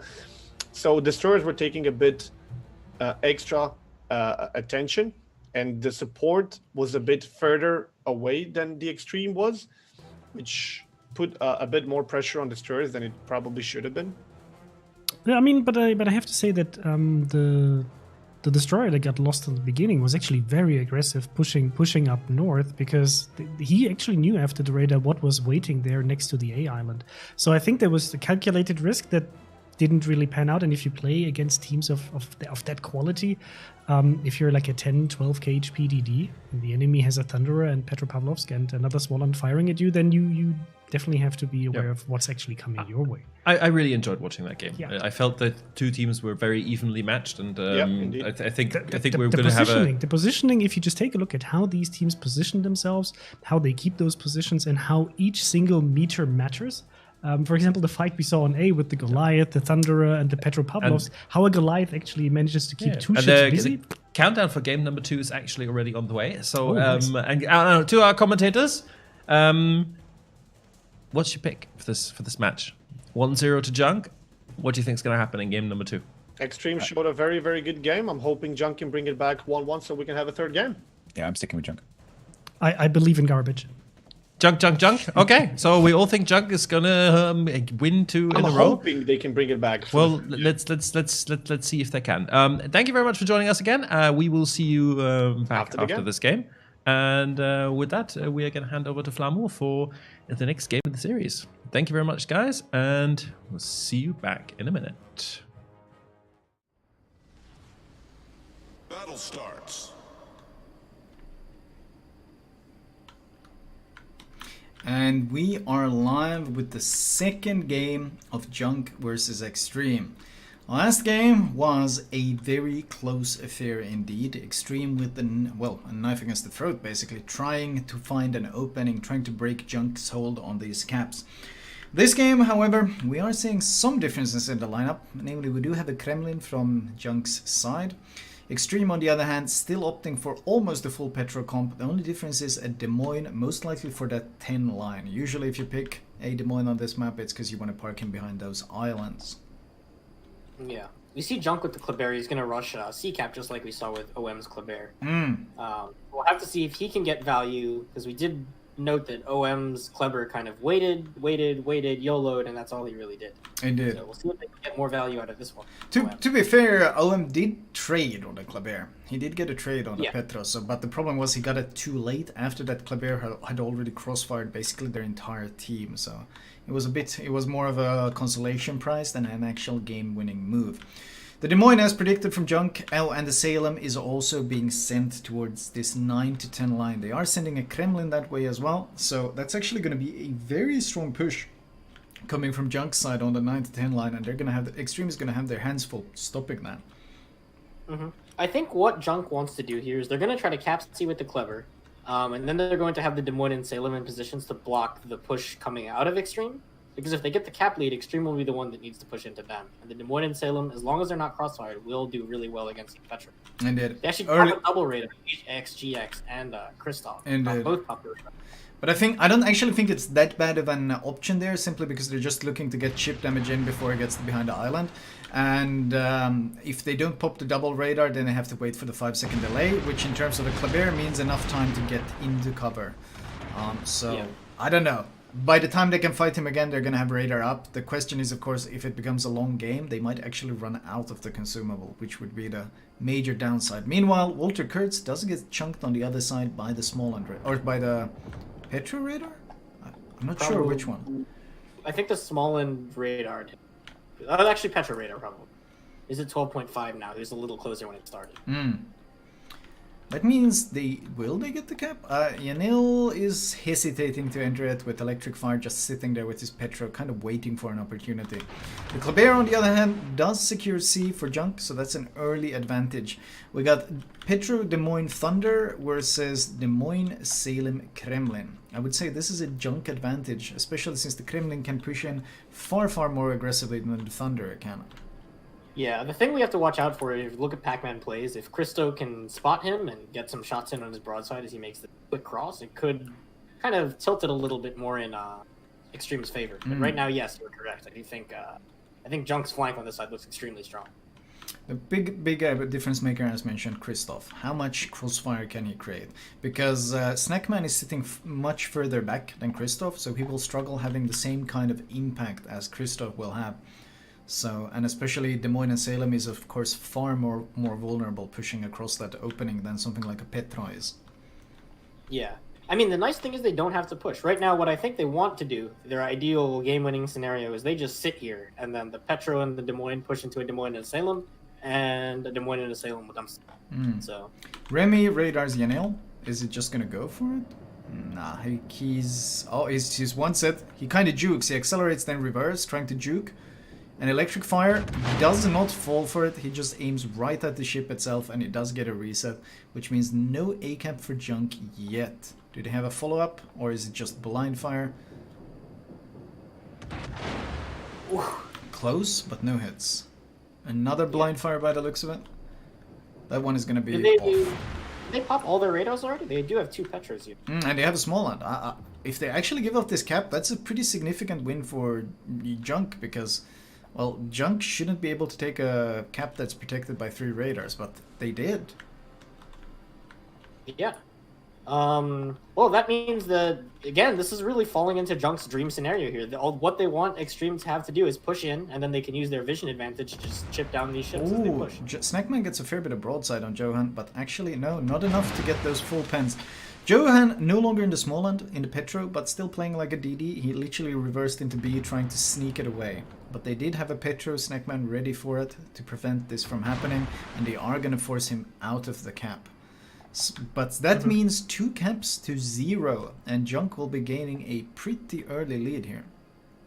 Yeah, they just need to kind of play calm here. I really, as long as they don't overcommit, like maybe push this Kremlin up into a crossfire here, they should be fine. I think Conrubia just needs to chill out right now. If he pushes up a little bit more, he's going to be giving broadside to Christo, and he can't really angle effectively as much as he would like against all these ships. He does it. Unless he just parks up next to this island and goes for a nose-in battle, but I'm not sure how much health is going to... Yeah, I think that's exactly what he's going to go for. He's going to go for it. He's going to push up to this island and turn in nose-in towards the Christoph and just start trading. Or alternatively, he's going to push past and go nose-in against the Des Moines. Regardless, as long as he doesn't go past this island, I think he's in an okay position, but the second he goes past the island, he will be focus fired so heavily. Yeah, here's the AP, so we have to... There's 10k right off the bat. I think it's too far. It's too far away to get citadels, but he can still absolutely get some good pen damage in. 10k, another 10k. But ultimately, he does get past the island. He does get past the crossfire, and now this Des Moines. This Des Moines, oh my, what is he gonna do from this move? They need to get the Thunder there to get some sort of HE pressure in, but Mirage Tank is leaving. That's a problem, because that's Des Moines is being abandoned. I think they recognize that they can't push into the Des Moines Salem flank, but by abandoning him like this, that means the Kleber could actually just drive up and kill the Des Moines for free right now. Because if he goes forward to dodge the torps, the Kremlin will shoot him, and if he just sits there, obviously he eats the torps and dies. And we know the radar. They know the radar. Whoa! Have you looked at Sid Bristow lately? What on earth is happening to Sid Bristow? He's being absolutely annihilated on this flank. EnStream tried to push into A. They tried to do some sort of coordinated push, and Junk just started focusing the Thunder. Even the small end is just farming him. They're actually going to secure this kill, I think. Thunder AP. Chunks him for 10k. That might actually been Venezia Sap. He's on fire, burning. There's no way. Is he gonna disengage? There's no heal. There's no damage con. He's burning 2.4. No, there's the next Sap volley. That's gonna finish him off there if the Petro shots don't do it. Oh no. That's a dreadful start for EnStream. First blood on Sid Bristow, and that is the Thunder dead. Meanwhile, Honrubia is actually committing to push past this island. He went past the island, which I'm not too big of a fan of, but that will maybe kill him to give him the Des Moines kill. Depends. Oh, never mind. Back turret. Back turret. Oh, and his DKM pushed up. I'm not sure why. I think if DKM had just sat back and kept trading, they might have killed the Kremlin, but he pushed up and got crossfired instead, and that got him killed instantly. Yeah, I think the problem is, like, once you give up the Des Moines, now there's no crossfire, so Pac-Man plays and Point actually could push up into that channel if they wanted to and start farming down. Oh, look at Johan! What the hell happened to him? Oh. Oh, whoa. The AP across the map. Oh, it's good. It's actually, he's in trouble. He's in huge trouble. Snackman. Johan is nosing as well, and he can't reverse anymore because they've given up this side, so Pac-Man is just farming. Yeah. Oh my god. I mean, the best case scenario right now is he goes forward and rams all Snackman. That's his best case. That's literally the best trade he can get, because then the small end can go in and cap B as well. Walter Kurtz gets a free cap basically, so that would be the best option. Can he get the ram though? Snackman should recognize the Kleber is moving to reinforce, but I don't think the Kleber is fast enough. Kleber is speedy, but he's not that speedy. Yeah, what Snackman wants to do is he wants to press. Is there a crossfire help? There is a crossfire help. Thunder is helping. Oh, he chunks him pretty well. He's down to 4k, and the follow-up, no hits. But I think Johan is gonna go down. He will not get this ram off. Snackman is already reversing, and Johan in trying to angle actually grounds, and this will just be a 3 kill for Junk. Man, Junk turned it up for this second map. Holy, first blood on a Thunder. Yeah, how? Look at these. Yeah. Yeah, the Des Moines class ships are doing exactly what I said. Now Christo is in huge trouble because he's bow in versus a Des Moines and a Salem. Yeah. Like, what do you do? The worst part is both of them are shooting from behind islands. Like he can actually see. He can only see Point, and that's the one that actually wants to be trading because Salem's super healed. So they're playing this about as textbook perfect as you can, and Christoph is just gonna get melted here. And he can't reverse either because Snackman is locking down the channel. He can't push up either because Kleber is going to torp him. Oh no. He's just boxed in and going to die. Yeah, their only play right now is to try to get the Thunder in action in the crossfire, but he's not going to get there fast enough. And once Pac-Man takes the first shot, if it doesn't kill him instantly, he's just going to press W and be behind the island again. Oh, look at this crossfire from the Thunder. How far away is this shot? This is a monstrously far away shot on AX. AXGX has no idea, I think. Bit too Look much at Pac-Man. He just got... Whoa, what happened to Pac-Man? The Thunder is pushing up on the flank, and they didn't recognize it in time, so he actually got chunked down from 45k to 5k HP right now. They need to... If they can trade... if they can kill Christo before Pac-Man goes down, it's They will. There's no way. Knows in Des Moines with a heal ticking, he won't be going down to Christo. Yeah, I think what they want to do now is after they kill Christo, they'll send the Kleber out to the flank to just YOLO the Thunder. The enemy is about to win. Now the Thunder is kind of horribly out of position. Yeah, he's completely useless. He has to come all the way back into the game somehow. Oh, Snackman just punishing this broadside, and there's more Thunder AP coming across the map on AX. No real hits, but now the Salems and the Des Moines are focusing him, and he's crossfired from everywhere. The Junk that lost the first game did not like that outcome, and good lord, we are seeing what a team... Didn't Junk win last King of the Sea? I'm pretty sure that they did. They are really, really back with a vengeance for this second map. This is just brutal. The health difference isn't actually that large. It's only about 60k, but they just focus fire these targets one at a time and just eliminate them. It's been very, very effective. Yeah. Well, you have to remember they also came with two DDs versus one DD. So, so they started with a disadvantage in terms of health pool. Yeah, AXGX he can't disengage here. He's too close to El Snackman, so he is going to go down momentarily. And I think this is looking like a cleanup operation from here on. Yep. There's still 8 minutes remaining. 920 points, 1 minute to go. That kill is going to push it to what, 980? And yeah, that's pretty much all she wrote. It was extremely well played from Junk. We haven't really seen a team play the 9-10 line with 2 Des Moines class cruisers in a while, and it kind of just showed this game how strong they are. Yeah, you can't fight into it with the Petros, and I do feel they could have held that better, though. I think that because the Kremlin got pretty poor dispersion on shooting the Des Moines could have potentially traded there, but then he pushed up, and then he got crossfired and just instantly exploded. Regardless, though, I don't think the outcome would have been much different because that Salem and Des Moines was looking so very strong on that flank.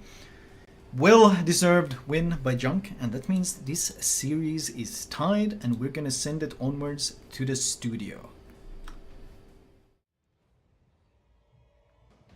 What a comeback here from Junk, getting the team back to a 1-1 and taking this match to the third and final match for this best of 3. Keep in mind that all of these matches that you're going to be seeing today are best of 3 matches, so each team has to get 2 points to actually advance towards the next stage. And we'll invite Flambass and Mr. Statsbloke back here to talk about this match. Whew, that was very interesting. What do you guys think about how Junk actually came back here and kind of ruffle-stomped EnStream? Yeah, we were just commenting how we don't think EnStream really anticipated Kleber from Junk going so fast into the C cap and actually getting away with it. I'm pretty sure EnStream was like, if they even commit to this cap, which is pretty suicidal, if they do commit, Kleber is a big destroyer. Yes, it's the fastest, but it's biggest. We got enough radar, we got enough angles even at the beginning to bring him down. And Kleber got away with it. So they got 1 cap almost for free through the entire duration. I think EnStream wasn't prepared for that. And then I think EnStream was completely unprepared for the amount of force and ships that Junk was going to commit over the 9 and 10 line. And we were kind of, this push from Kremlin is a bit tricky. If they bring him down, this could collapse the entire game. But he actually got Des Moines down and lived long enough. And then the final nail in the coffin, I would say, was the only place EnStream had more presence than Junk was in the middle. It was 2 Petros versus 1. And the second they tried, Red Sun from across the map just smacked that Petro that tried to push through the front, won them another ship kill, and saved Snackman. And that was it. That was it. There was no way EnStream was going to come back from that. They just held the map and the angles. So one thing we were saying was that the Junk Thunderer sitting in the middle of the map was way more effective than EnStream's Thunderer, who's sitting off to one side. So, you know, Junk utilizing the currently, unfortunately, fast turret traverse on the battleships to be able to choose targets from across either side of the map at will, and spotting that push and just punishing it. Whereas the other Thunderer from EnStream's side, they just didn't really feel like they really used it. I don't think he had any input in this game, unfortunately.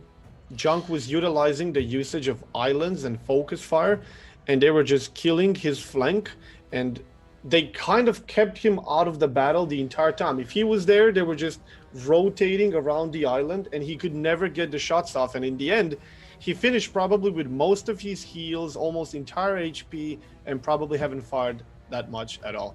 Just that one volley from Red Sun proved so much more effective than the entire game, I believe, from EnStream's Thunder, and they really needed that battleship.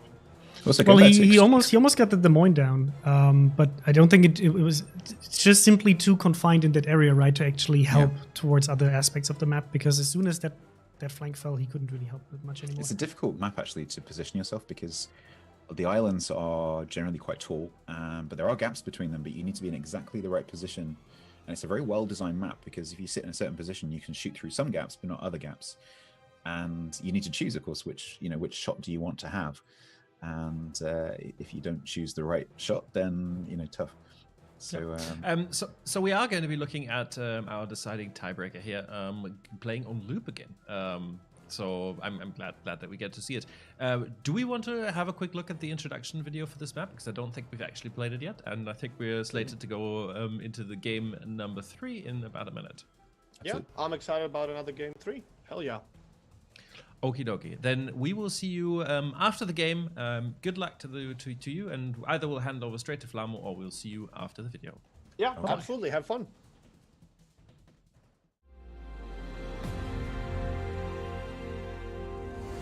Along the Portuguese coast lies a crossing of sea lanes critical to the survival of opposing fleets.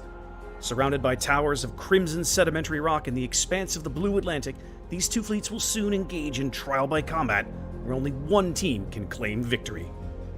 This is Loop. Loop is a unique map in that every single capture area has an island smack in the middle. To the west, the island in the center of Capture Point Alpha is tall enough that it will handily provide shelter for ships seeking to hold down the cap until the enemy team can work ships far enough forward to sneak shells around one end or the other. The same can be said for Capture Point Charlie in the east. The island that dominates Capture Point Bravo in the center provides much less cover than those on the flanks, and is more likely to be contested from radar cruisers lurking near the islands along the edge of the zone. In fact, every single capture zone on Loop has islands near enough to provide hard cover for radar-equipped cruisers, making capturing any one of these zones extra challenging. Games on Loop may very well come down to a single mistake that allows one team to pick up an early kill and give them an advantage in firepower. 18 ships, 2 teams, 1 victor. It's time to play Loop.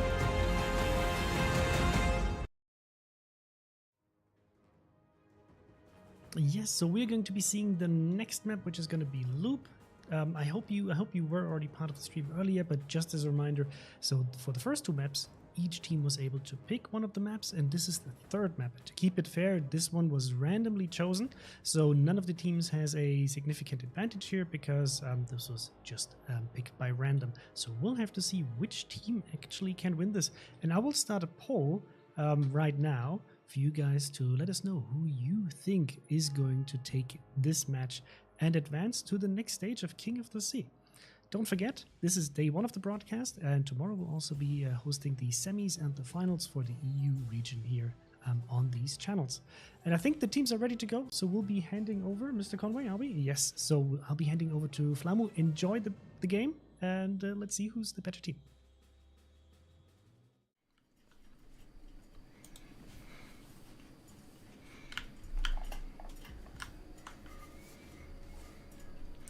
And we are live with the decider.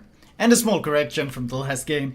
Even though it was Junk versus TWA in the final, it was actually TWA that won, not Junk. Chat was more than kind to politely correct me. And we are, meanwhile, back to our good old setup from EnStream. Yeah, which means... Oh, wait, no cruisers without radar. They all have radar. Yeah. No cruisers without radar, and it looks like some friendly fire occurring. Oh, it looks like, well, I only had time to apologize, and then it's time to send it right back to the studio again. Enjoy. Make up something to entertain the masses with. Chris, I guess it's that time. It's the time. It's time for the monkey dance, where we go and we fill dead space in the broadcast. No, I thought we do the shame bell for Flamu, taking away TWA's King of the Sea win and handing it over to EnStream to Junk. I'm sure that Junk wouldn't mind, just taking. No, absolutely not. I mean, and we're actually talking about this beautiful medal here, the TWA one. Well, yeah, but that's why I can wait. If you want to show it again. So this it's a, I don't know if you do we have one of the old ones. We had a new design made for this King of the Sea. Part of that was because the old producer of the medals was in Belarus, and the country kind of sunk into anarchy in the meantime. But also, I really like this new version, and it's look to all the winning really teams. Massive, like please do not throw this at someone. This is a solid piece of metal. Do not use it as a weapon. I can drop it on the table. On paper, so to not kill this, but it should be audible. This is a proper piece of metal. Yes. Yeah. And it looks as though the game is loading back in. So we are going to send it back in about 10 seconds. From my side, I still think Junk is going to take it. What about you, Chris? I think so too. By the way, if you are talking and it's not me, you can actually move to this beautiful point of view. You think? This is where we're both here, yes. So guys, enjoy this match. Let's hope that everything is good now with the training room, and let us know in chat who's going to win this one. I'm with Junk for this one, so they can get another shot at winning King of the Sea. Okay, have fun.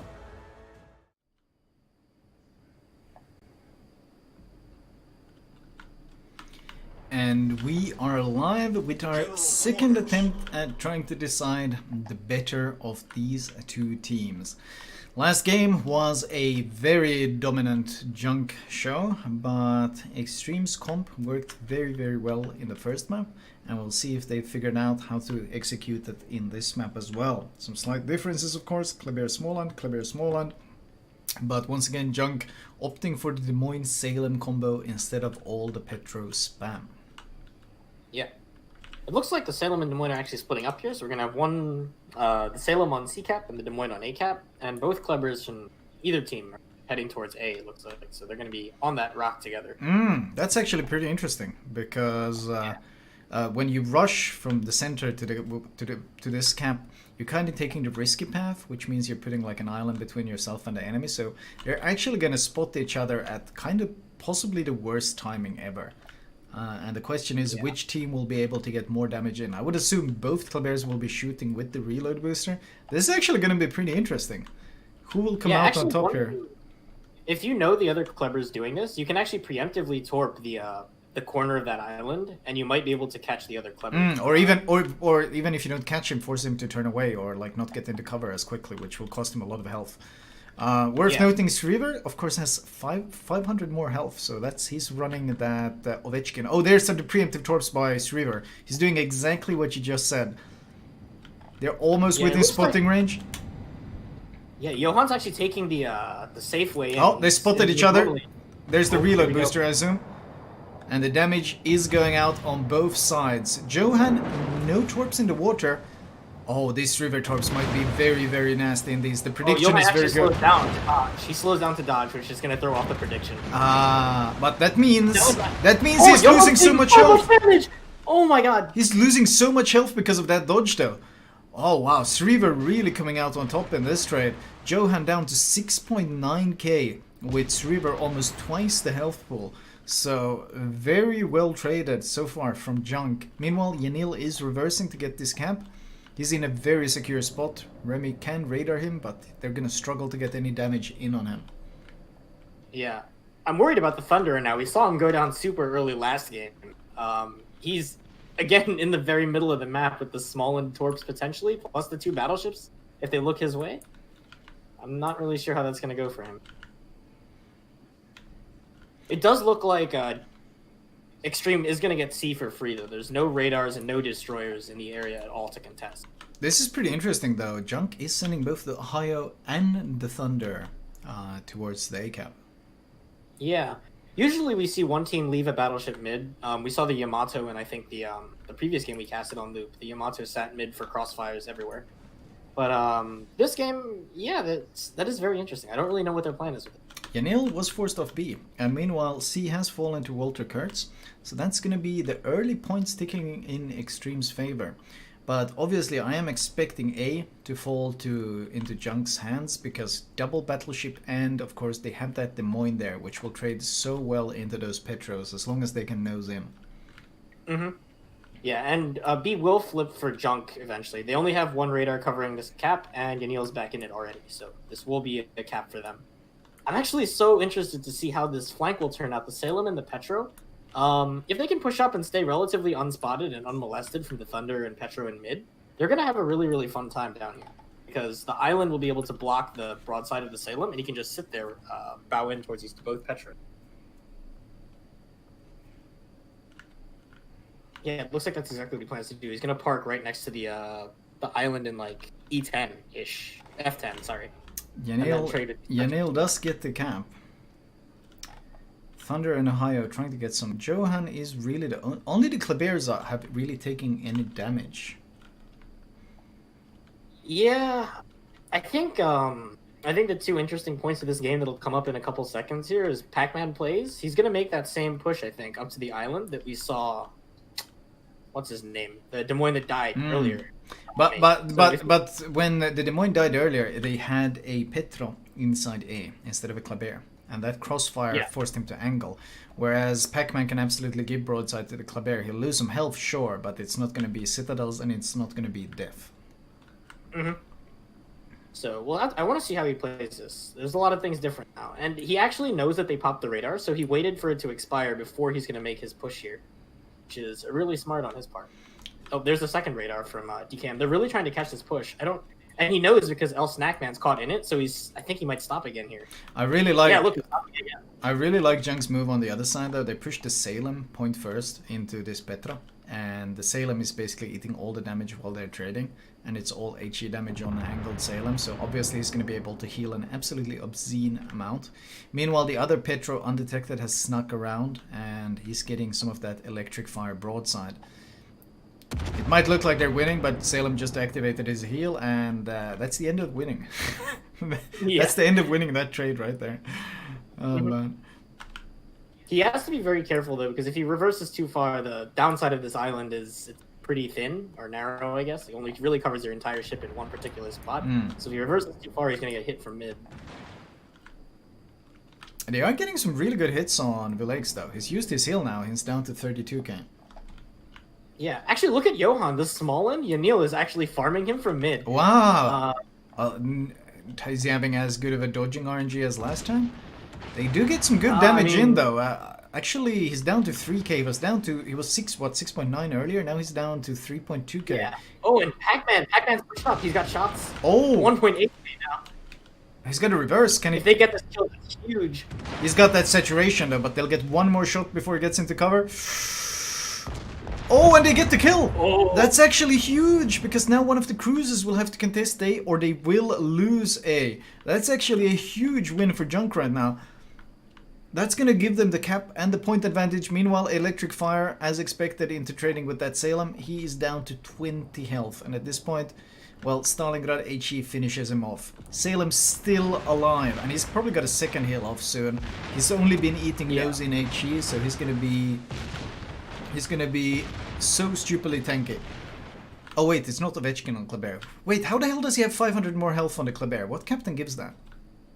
I have no idea. I don't have any of the special captains myself, so I can't say. Yeah, but whatever the special captain is, not Ovechkin yet, sorry about that. Regardless, that 500 health small advantage, not really mattering much when he still has 12k health of an advantage. And Villaix has gotten the heal off, so he's once again healing up, and honestly, he's just tanking both these Petros on this flank. Yeah. Oh man, and it looks like they're gonna push up the Ohio in for a brawl right now. Or not really for a brawl, they're just pushing it up so that Mirage Tank cannot come around to kill Pac-Man. If he does, he's gonna have to brawl with the Ohio and kill it, or ram it. And then he can't really kill it, obviously. I really love this value they've gotten out of the Salem here. It just goes to show that, regardless of all of Petro's strengths, when it comes to nosing towards something like a Salem, there's just no chance. The Salem just bullies them right away. Because meanwhile, the other Petro point is full HP, because he hasn't been doing any of the tanking. It's all the Salem been tanking them alone. They killed one, and the other one is being forced back. Smallland is trying to chime in. He's also being chunked.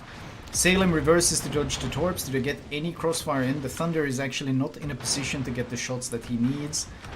And I think the Salem can also go dark if he so chooses. Meanwhile, Walter Kurtz also loses almost all his health. Oh man, this one Salem, so effective. Yeah, I mean, when you put them in these positions, I'm surprised that the Petro Electric Fire traded with him for so long. He could have just ran straight away. As soon as you see a Salem there, you know you're not going to win that fight. It's not happening. It's impossible. So I wonder if they were hoping to like break his turrets or something, but they were shooting HE all the time, so I really don't know. It seems like just a really poor choice to take that fight. Maybe confidence in the ship or something? Yeah, maybe. I mean, you know, when you've been destroying in Petro so far, it's no reason to think you won't destroy it. Yeah, but Salem is stupid. Salem is just for exactly this situation. It's so stupid, and they've been using it so very well. Like, this Salem straight up dominated this flank. And with the small end gone, Yanil just sails into sea. Yeah, he's going to collect the 3 caps here, and now, like, what can they really do to kind of come back into this game? Everywhere they push is blocked off. The Petra can reverse onto B. Ohio's, I think, just going to go for the Ram. Iceman is like, yeah, sure, I'll take this Ram any day of the week. Because then it's Petro versus Petro Des Moines, Kleber. Yeah, he'll happily take that. As soon as the Extreme Ohio even showed himself, Iceman was like, yep, thank you. I'll happily take this trade. When you're ahead, trading equally is always a good trade. It looks like DKM and AXGX. What is AXGX's move here? Where is he going, actually? I'm not really sure. Oh, this could be really bad. He's going to come out full broadside to this Petro. And to the Des Moines, actually. Oh, no. Whoa, what was his plan there? That's terrible.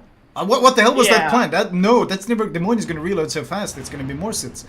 No! Oh, Jesus, that's... Yeah, that move was never... What? Yeah. Okay. Was that a I give up move, or what the hell was that? I mean, I don't think it was an... I think what their plan was to push around at the same time and maybe pincer them with DKM, but obviously he went way too early on that one. Or his turn... Maybe the turning circle was too large and he didn't realize it. Yeah, Pac-Man is charging around the island now. Yeah, they know they have this guy pincered. DKM's best move here is to go for the Ram, but he obviously can't do that if he wants to try to win the game. Yeah. He has to kill both of these cruisers. Oh, shot a bit too soon, Snackman. I didn't get the sit, just got nose pens. He's gonna go for the drive-by, Snackman is.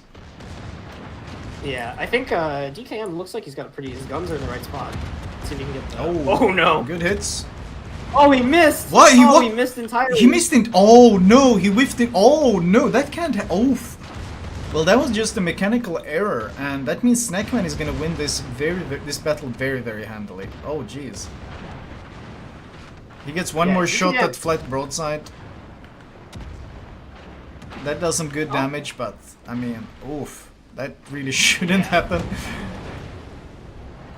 Wow. That was very unfortunate on his part. He shot into the water directly in front of the Salem, so maybe he forgot to zoom out or something. But his gun didn't depress enough and he lost it. Meanwhile, the Walter Kurtz is kind of rushing into C here as a desperation play, but he's either going to go down or the points are going to... I like the fact that Junk is winning, though, without the full, like, Russian spam. They're mixing in the Des Moines and the Salems, and they're utilizing them extremely well, especially against the Petros. Like, providing, showing that just spamming the same ship isn't necessarily the best solution. Like, in certain positions, like where they play that Salem, the Salem is still an absolute monster. But overall, this just felt like, from the get-go, it just felt like Junk control. The early trades with the Kleber into actually picking up the Kleber kill, they did something active to secure the kill, whereas I felt like Extreme was kind of sitting there waiting to see what Junk's move was.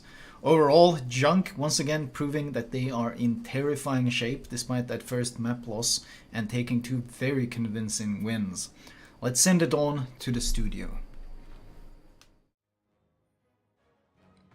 Wow, very convincing here by Junk, taking this series now and moving on to the quarterfinals.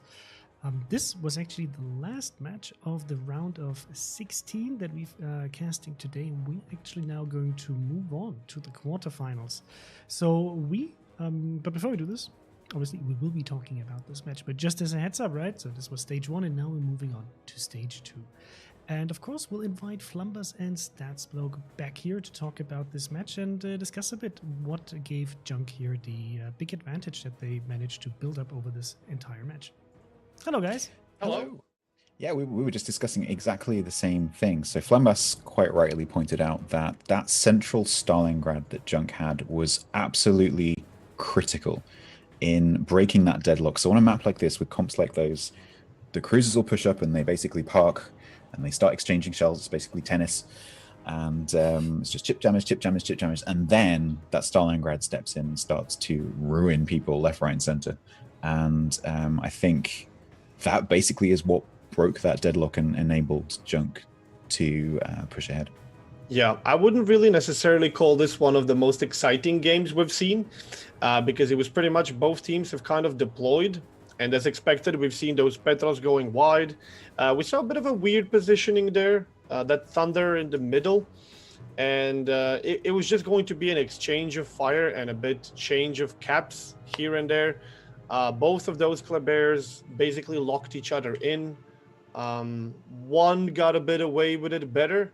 The other one had to kind of dodge torpedoes, so that didn't really work in his favor. But that Stalingrad in the middle, I'm not sure what his range was, but I saw him shoot from like 24 and a half kilometers. What felt like it was a 2v2 fight on the map border there, it was actually a 3v2 fight. And that position from Junk Stalingrad really tipped the favor on that cap, and then EnStream just couldn't really make anything happen there. And on the other side, we just saw a trade. We had a ram of Ohio's. The Klebears were kind of locked. They couldn't really do much, and it was just a bit of positioning, I would say. I would just say that Junk had a bit better position there. The other thing that Junk did, which was pivotal, I think, was, now I think about it, was the Smarland that was sitting in the B cap, shooting over to the C cap and harassing the Kleber that was sitting underneath the island and making him move backwards and forwards and basically get him further away from that island so that the Des Moines that was then out on the 9-10 line could get shots, and that's how the Kleber eventually went down. Because that, again, was the deadlock, Kleber, but either side of the island, and the first team to get one of those Klebers down takes the cap. And so that's exactly what Junk managed to do by using that long-range, pretty inaccurate fire from the small end, but it had the right effect. I mean, this is one of the best things for me to see in competitive World of Warships, is how well fueled and oiled these machines are in terms of where you're positioning, how do you move up several ships at the same time to force the enemy to make a mistake and to kind of lock them in and then convert that into a kill. This is something that you don't really see a lot in like random battles or even in ranked battles, because the team doesn't have that expertise and that team play and communication to pull this off. But here you can see it very clearly, and it's just a beauty to watch. And I'm super happy to see the Smallands deployed in King of the Sea in this tournament, because they seem very, very flexible in what they do, and gunboating a lot, which you don't really see that often in competitive tournaments too much, because most of the DDs actually used to provide cap pressure or spot or deploy the smoke to provide positioning for other ships. So I'm just, it's interesting for me to see how this ship is actually being utilized. What I also find very interesting is that some ships suit the competitive arena better than randoms. You don't see that many Smallands in randoms, so it's quite nice to see some of the ships being used in competitive that you don't see very often otherwise. So yeah, I'm quite pleased to see Smalt. I think I might point the reason as why we don't see so much DDs without smokescreen, and it has something to do with flying things, maybe. Smoke, no life, pretty much. It had to come up at some point. Yes. I mean, this is actually also just for context here. But of course, CVs play a role, right, in spotting, and this is something that we've seen in tournaments with CVs and without CVs, that the DDs become more important if you don't have a CV, right? Because you cannot provide the same spotting, so the DDs need to fulfill that role. And right now, also, we have a lot of radar actually being deployed in most of the matches to counter DDs for that exact purpose. But in general, like, this is an aspect of CVs that we're actually trying to adjust with one of the upcoming changes that we're testing right now, where the detectability is going to be significantly reduced from air for CVs. So I have to see how this will actually affect the meta. But overall, this is a living, breathing thing in tournaments, right? And you won't really see the same setups over several King of the Seas, because the game and the meta and so on just keeps evolving, and you will see different ships. For me, this is when I'm in discussions with, sorry, just to end this thought, no problem. Because very oftentimes you see questions from players who are not really that familiar with competitive, or don't really play, for example, clan battles, or haven't played team battles before, when they say, like, hey, why isn't ship XYZ being utilized? And does that mean that the ship is bad? It's not necessarily the same thing, right? But certain ships just do something in your team goal of winning this battle and fulfilling very specific roles better than others, especially on tier 10, when ships have very, very strong pros and strong cons, so that you rather take something that provides you with the tools that you need instead of, let's say, a good all-rounder. That's pretty much what we were actually talking about throughout the game, when, like, it was a bit of a calm seas. I had a question in chat where somebody was asking, like, when was Salem ever working for anybody? And Salem is one of those ships that fulfills a very specific role, where if you don't need a long-range radar, but you still need a radar, you would usually use a Des Moines, but Des Moines can't tank as much as Salem can. Even though their armor is the same, they don't have the same heal.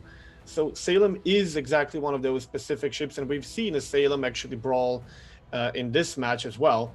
And I'm pretty sure if it was a Des Moines, it would have died, because Salem has that super heal, and that's a very, very specific role to play. But unless you have a very specific role for that ship, you're probably not going to take a Salem. You're going to take something else. So, yeah. Should we talk about... Sorry. You? Me? I was just going to say, like... Go on. Okay, let me talk. No, Statsbloke, you go. I will wait, and then when you're done... I was just going to say, you also have to remember that the ship choices for competitive versus randoms relies on the fact that in competitive, your teammates are coordinated with you. You have a caller, you're calling the focus on a certain ship when something is radared. You know when it's going to be radared because your cruisers will tell you when their radars are ready and so on. And whereas in randoms, you can't rely on some of your teammates because they're not in communication with you. They're just random players. Yeah, you might have div mates, but basically that's only 2 other people.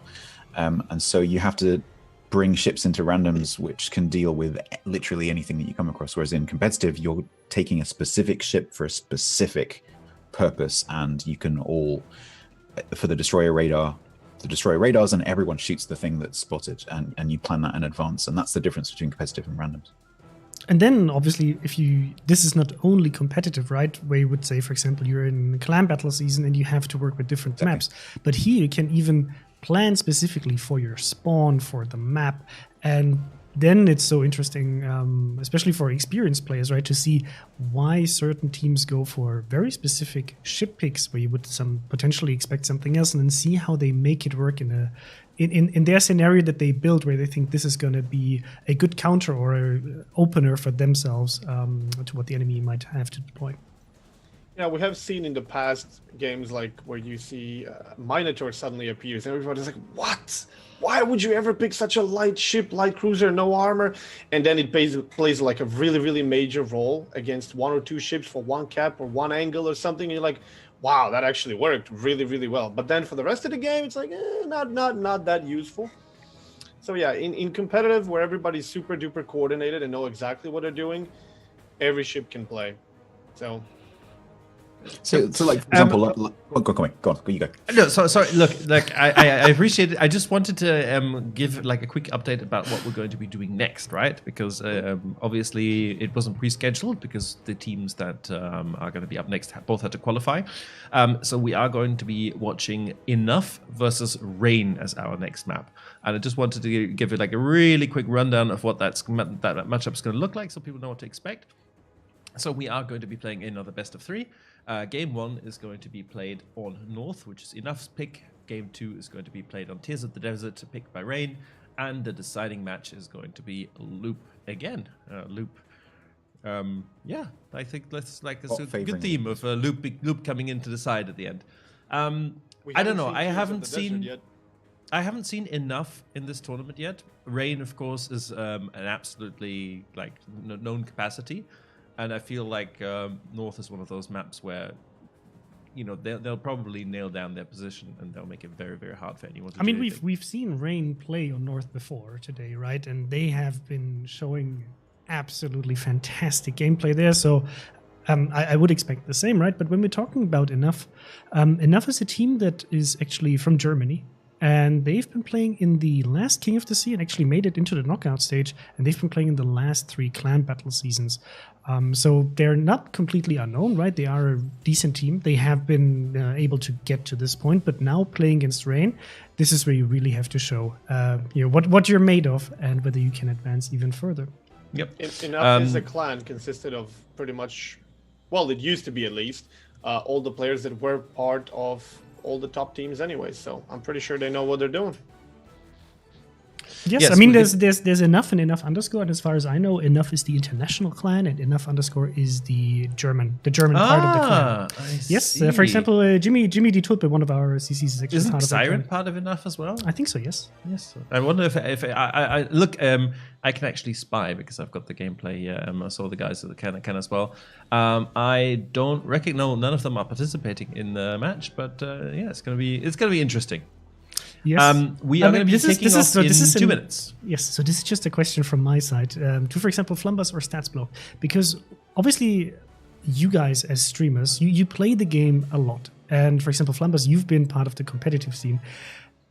How would you feel now going like back into one of the teams and play a full King of the Sea? Would you feel like I'm there, or I'm too much out of the loop of playing within a team on that level? Playing randoms and streaming and keeping it entertaining is very, very different. Very, very different from competitive.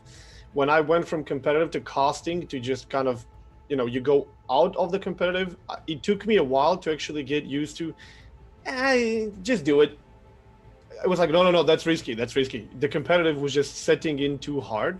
So it would take me a bit of time to adjust and get used to it. I don't know.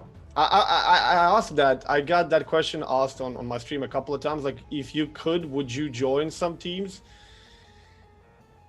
Maybe, because the competitive part in me is really strong, but it would take some extra time, which would be a bit hard to find to train again and get that mindset. And there's always the danger you'd go in and unleash the Huns, right? Yeah, absolutely. Just be thankful Two Brothers isn't one of the maps. Yes. So I think we should. By the way, I think it should definitely be on the maps, but we'll see. Guys, what's your pick? Enough or Rain? Statsbloke. Enough. Flambass? I would say Rain. I think this is going to be an amazing best of 3, but I think Rain is the favorite here. Okay. Chat, we are going to be launching a poll for you as well, so that you can let us know what you think. So if Chat was actually right for the last one. Huh? Chat was actually right for the last one. Yes, they did. So guys, if you want to let us know what you think, on Twitch there'll be a little pop-up at the top of your chat. Go vote so we can know what you think as well. And with that, I think I don't know. It's a bit anticlimactic. Yeah, countdown is starting. So thank you very much to our commentators. We will see you back after game number 1. And then, we'll hand it over to Flamu in a few seconds. Yeah, have fun with so my guess is going to be enough. This should be their map pick, so I'll trust them to take this one. And Conway, you didn't say. Good fight. What do you think? Yes. I'm sorry, enough, but I think Rain's going to win this. So it's 2-2. Let's see. 2. All right. So enjoy the game. After the game. Yes. See you after the game. Bye-bye.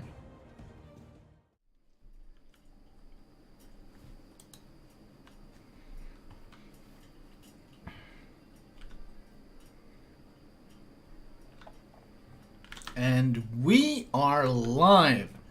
Oh my. Enough versus Rain. And I'm sure many of you are going to be extremely blown away by the fact that we in fact have many Petropavlovsk in this match on North. I could already hear Kirin going, oh god, no. Here it is. And also take a look, the entire Enough lineup has radars. Oh, no way. Des Moines and Petra. It's almost as if you have Petro and then you got the ship that does well against Petro.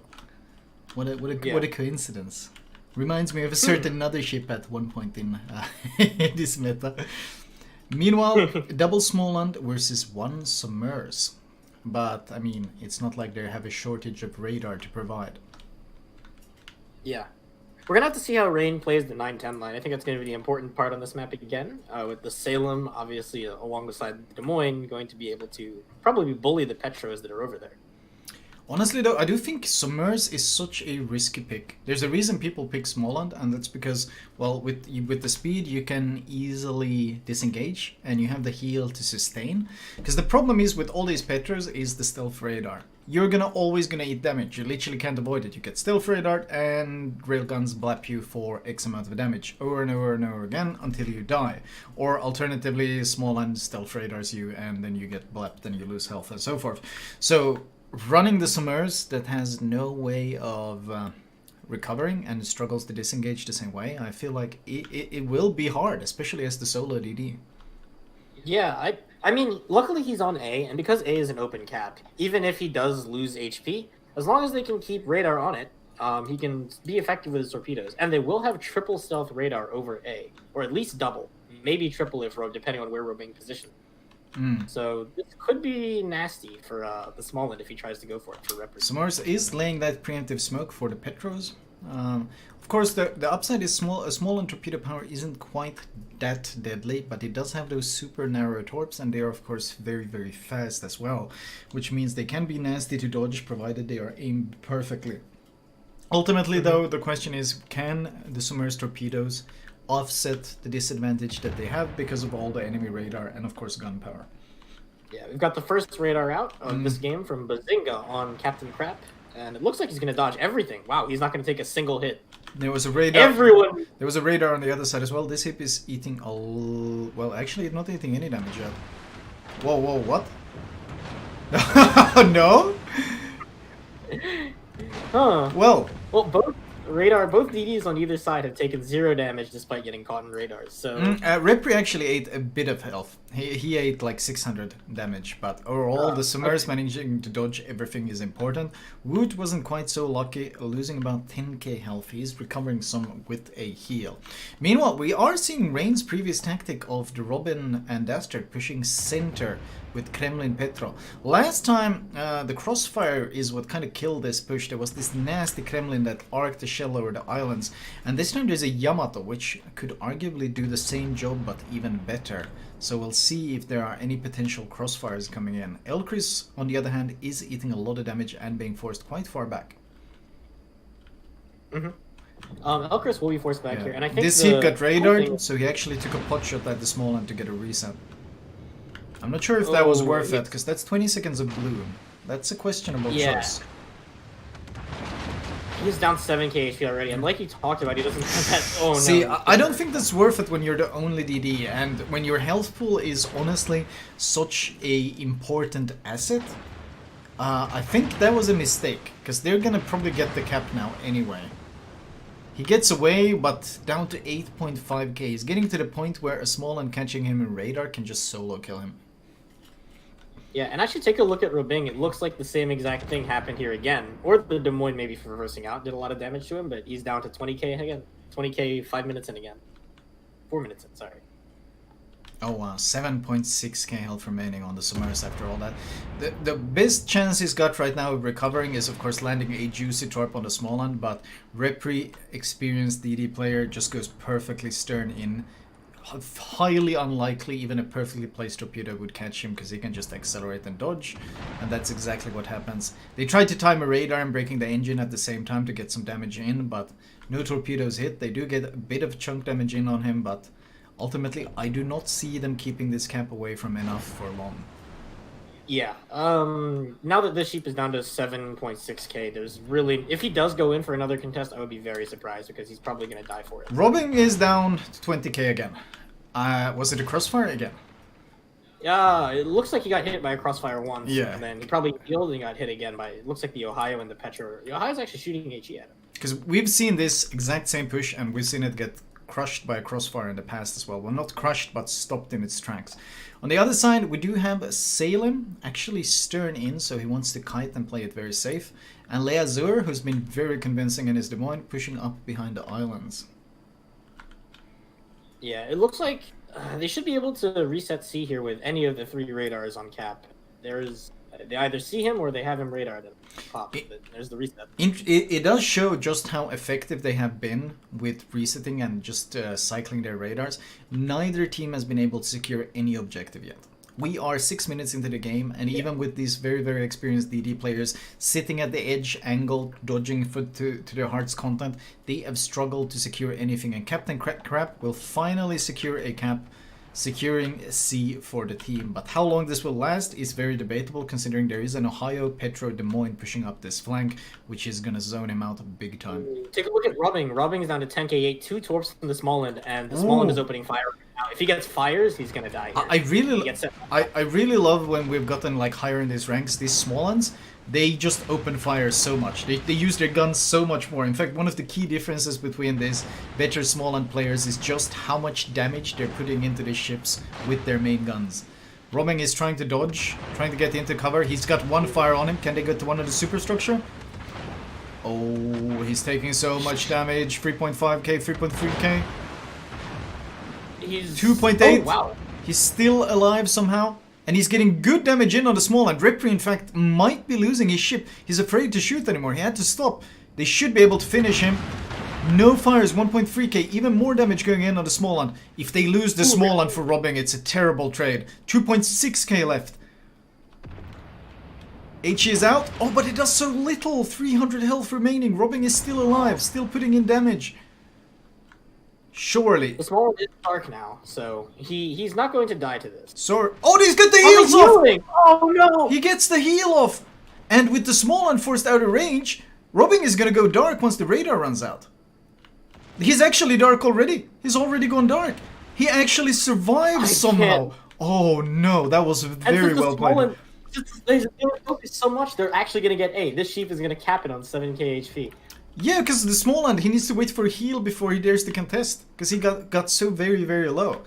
So that's 8 caps secured for Rain. The Petro almost dead, but still healing. Kremlin stuck nose in against Small and Des Moines. This is so bad for him.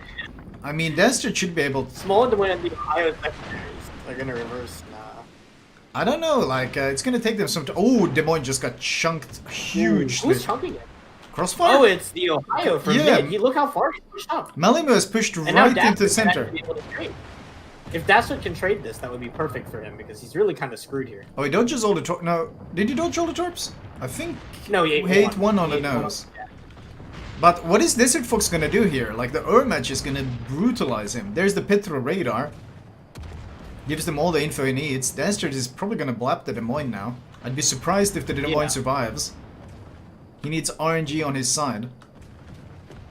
Oh, he has it! Really fortunate. Yeah. Well, it's gonna take 2 or 3 more volleys. I think Dastard gets at least 1 more shot here, and he's getting the back gun into action as well. He's got a lot of fires on him. He's got 2 fires on him, bow and center. He gets the back turret in on the Des Moines as well, chunks him down to 4.5k. He's gonna get front gun volley as well. That should be a dead Des Moines. Oh, that should be the Des Moines. He does get the kill. He will go down. Questionable trade, one could say, but considering the positioning Dastard was in, actually managing to squeeze out a trade from that was very beneficial, because meanwhile, this Rain push is securing C, and they're getting some really nasty pressure in on the Petro. Oh, and the Yamato! Look at Bazinga. Yeah. Oh my god, he just took a huge hit from that Petro. Yeah, Bazinga, I think, just triple citadel him. Oh my god. The problem is, since they pushed, look at the Salem was bow away, and since they're not holding their ground, oh, Azur almost got destroyed there a bit. Because they're not holding their ground, now Rain has a super strong position over C, they're forcing everything back, and they're going to be able to leverage this into B control shortly, because the Ohio Crossfire is going to force everyone to leave B. This is really, really bad for enough right now. Rain has to be able to... Oh, the torps! The submerged torps! Captain Crap, he's got no idea if he slows down. No, these are brutal! They're brutal! It's gonna be 2! Oh, perfect torpedoes! Captain Crap had no idea. He charged right into them, but is he gonna get the magical trade? He might get the magical trade! There's a gap. Can he find it? He has the gap. He has the gap. Has he? He's gliding. He dodges. What about the second set? Can he find it? Just finds the gap. And that's a huge advantage. Wow, Rain really getting, honestly, kind of magical advantages out of nowhere here. That Petro staying alive and now getting the small end kill as well.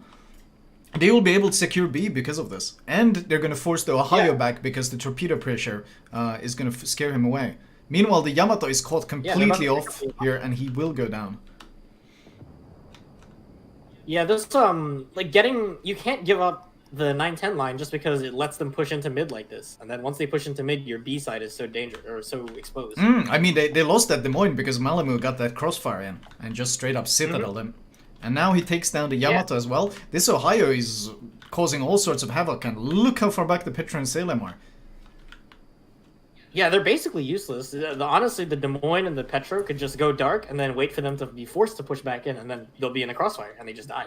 Look at this rain map control. Oh my god, 3 caps and they're basically the A is the only cap they're remotely close to try to contest it.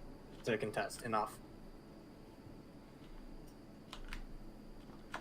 Are Torps on Ohio? Uh-oh. Is it enough lead? Might be 1. I think it's gonna be 1. If he slows down, it might even be 2. Or it might be a perfect 2. Bow and stern, double flood. Oh, that's unfortunate. That's double flood almost guaranteed. That's instant damage con from the Bismarck. And they should know he's used his damage con now. Wow, Rain just getting all the advantages now, and enough are just up against the wall, struggling to get anything done. They're pushing the Petro and the Smallland into A, but I expect the radar to put Elcraze in a grave pretty soon. Look how far he's up against these two other Petros. Yep. The enemy is about to win. I'm trying to put pressure on the Ohio, but I mean it's 2 caps to potentially A, if they can get A even. Yeah, and they're about to pick up J Mark. He pushed up to spot and get pressure on Malimu, but once you push up, you're crossfired now. So goodbye. Yeah, pretty much. And it's Des Moines and Ohio. Even Ohio's secondaries at this point chiming in. All the damage in the world.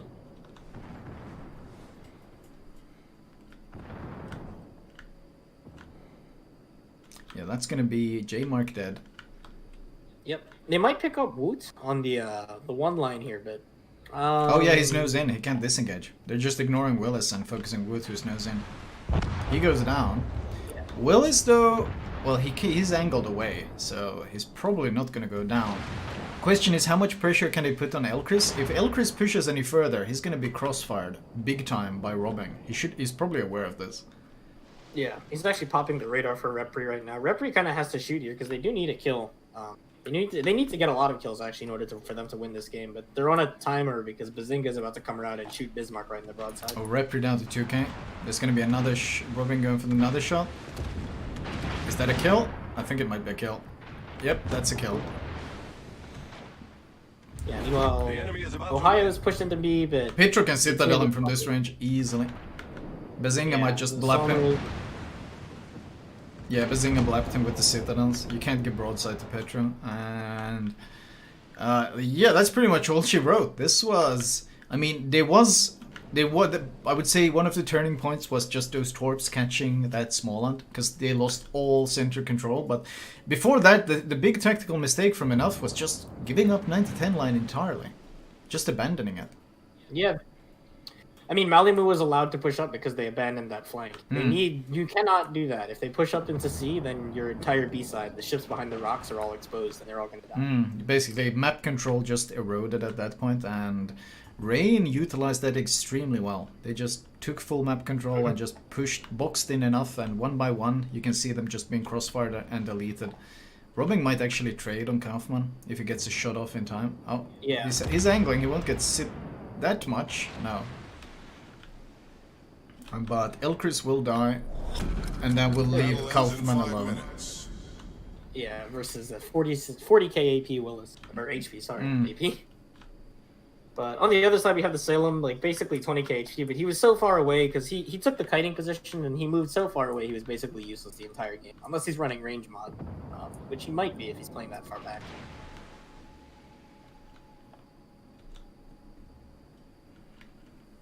Just basically waiting for this game to end. I was extremely dominant from Rain. I agree. Enough kind of just got pulled over there. Yeah, Enough never really... Every time they tried to get back into the game, I felt like something really just went terribly wrong. Yeah, like the Torps, especially on the small end, even the Torps on the Ohio, as he was making the turn to push back into B to try to regain some mid control. Yeah, those 2 perfect Torps. Basically, I feel like everything that could have gone right for Rain kind of went right this game, and that doesn't take anything away from the fact that they recognized Enough's weakness and the fact that they didn't have enough power on the 9-10 line, and they brutally exploited this weakness and just crossfired the hell out of them. This was very much a well-deserved win from Rain, and they will be taking the first map in quite convincing fashion. Let's send it over to the studio. Very well played by both teams, and Rain taking the first win of this series. That was impressive, and I feel a bit bad for Enough, but they were so close to taking down certain ships but couldn't convert them. But let's see what Flambass and Statsbloke have to say about this match on North, which seems to be the favorite map for Rain, at least on this day. Hey guys! Hello. Yes. Before we start, we have a question for you, for the two of you. Do you think that at any point throughout this game, Rain was actually losing and behind, as if it would seem? Oh, to be honest, if they could have converted that Petro, I think that would have made it more open. But I think Enough completely disregarded the 9 and 10 line. It was something that I spotted quite early on, only having one cruiser to try to hold them back. So I think over time, Rain would have been able to claw their way back through that flank and just rip through B anyway. But I think Enough had a chance to at least make it significantly harder on the other side. I mean, there was a point in that match where we were saying, "Oh yeah, Rain's done. That's it. It's over. Enough's got it." And then Rain just dug their claws in, and but then we started thinking, well, was it like that, or did they intend it to be like that? Because in Parking the Seas, we've seen teams go down and then click their fingers and they're back in again. So I was not really paying attention too much to the C side of things. I was focused on pretty much A and B, and it looked like Rain is just doing a headless push. I was like, what are they even doing?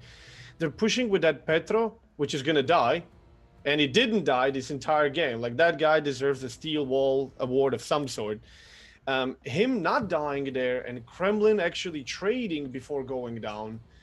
The only thing that they achieved at the start, and the only thing that it looked like those two were going to achieve, is push the small on the way, so Summers might actually be in a position to take the cap. Because at the beginning of this game, I called like Summers is not here for cap control or contest. He's only here to chug torpedoes, maybe get lucky against Småland, and drop those smoke screens. And then when the Kremlin decided and the Petro to push, I'm like, okay, this is going to put the Småland away, so Summers can actually take the cap. But then as soon as Petro dies, Småland can push back in. Is that really worth it? He didn't die. Kremlin traded, and then Summers gets a kill on Småland. I'm like, oh my god, how is this actually working? But very nice closure there from Rain. I really thought they were not doing that good, but I wasn't, like I said, I wasn't really paying attention too much to what was going on Seaside. Yeah, but I think that like having the Petro survive is nothing they planned for. I think that wasn't really the best decision to have him there. It was just a matter of enough, actually not putting enough focus fire on that Petro, because I didn't really see a lot of ships trying to convert him as soon as possible. And then having the Småland that was supposed to contest the Somers and having such a low HP pool to not be able to apply that pressure to the Somers, which it should, right? That's why you have it there instead of something else. Really through like a little bit of a, I don't know, like a wooden stick into the clockworks of enough, and then not being able to convert that Kremlin before the Des Moines got kicked out. I don't know. That doesn't really seem like that was a good choice by Rain, but more of like an issue of enough to get these ships out earlier and keeping the ships alive. By any chance caught a friendly torpedo hit? Oh yeah. Oh no. A friendly one? Yeah. Yes, there was a friendly torpedo hit right before Småland died. He actually launched torpedoes for Kremlin from Rain into B, and one torpedo smacked into his friendly Des Moines on the bow and triggered, so that was damage. Look, can I just say that these situations happen sometimes, and there's they shouldn't come right. They should never happen. To get hung up on it or anything, Shame. It should happen sometimes, and sometimes it's worth the risk. And then he gets, I think that's the same as Småland, and then got torpedoed by Summers. So that entire situation, Rain turning from, instead of losing 2 ships for nothing, basically killing 2 ships for one of their own and getting the cap. I think that was pretty much what won them that side. And they were pretty strong at the end, we could see on Seaside. I think even if the Summers hadn't got that top on that Smartland, I think Rain still, obviously they would have continued that push around the sea cap. I think they still would have won it. Maybe would have taken them a little bit longer to get that momentum with that maybe top threat from the Smartland. But yeah, getting that lucky torpedo was they decisive. needed enough, absolutely needed that Petro dead, because that Petro staying alive even on 1 HP was still in radar range for 2 caps. Enough just couldn't get back in the caps control as long as that Petro was alive, and that Petro was alive 3-4 times longer than he should have been, and he literally fought to the last HP. It took the last 60 seconds of the game for him to finally die. So that was a very, very, very, very good play from him for just staying alive there. So we're going to see Tears of the Desert next, and I think we actually haven't seen any Tears of the Desert yet today. So I would suggest that we actually go and check out the introduction video for viewers to get an idea of how this map is going to play, and we will see you guys after the game. Yeah, absolutely. Have fun. Yes, enjoy.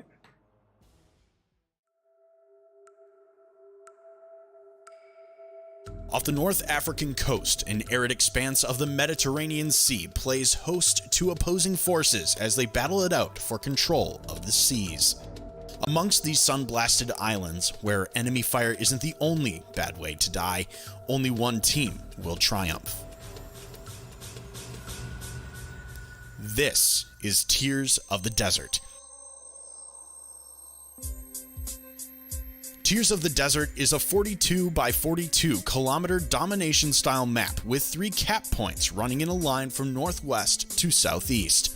The A cap is in the top left, B is in the center, and C is in the bottom right. Capture Area A has enough island cover nearby for teams to sneak in a radar cruiser and cover the capture zone, though it's common to see ships attempting to flank the cap by sailing into the northwestern corner of the map. In the center, Cap B has superb island cover near the center that allows destroyers to contest the area from behind shelter. Landing shells on ships in this position is challenging until teams are able to push forces into the corners of the map. Cap C is similar to Cap A. There is cover nearby for cruisers who want to defend, but very little cover within the cap itself.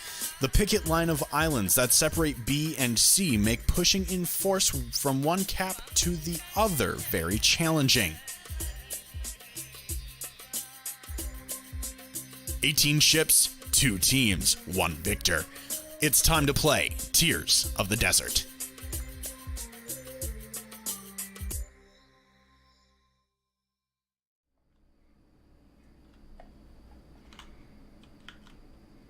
And we are live with the second match of this clash.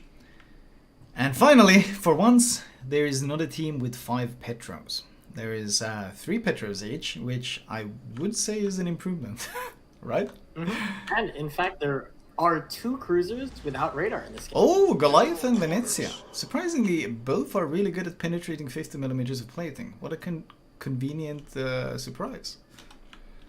Yeah. Yamato Kremlin versus Ohio Kremlin. So is that the more stationary versus the more aggressive from Malamu? To be fair, Malamu last game certainly utilized that aggression in the Ohio, pushing into sea and getting that crossfire, basically helping them win that flank. So I can see why he likes the ship. Summers Kleber versus Summers Småland. So the question is, where are they sending this Kleber? It looks like a fast A-cap is in the goal.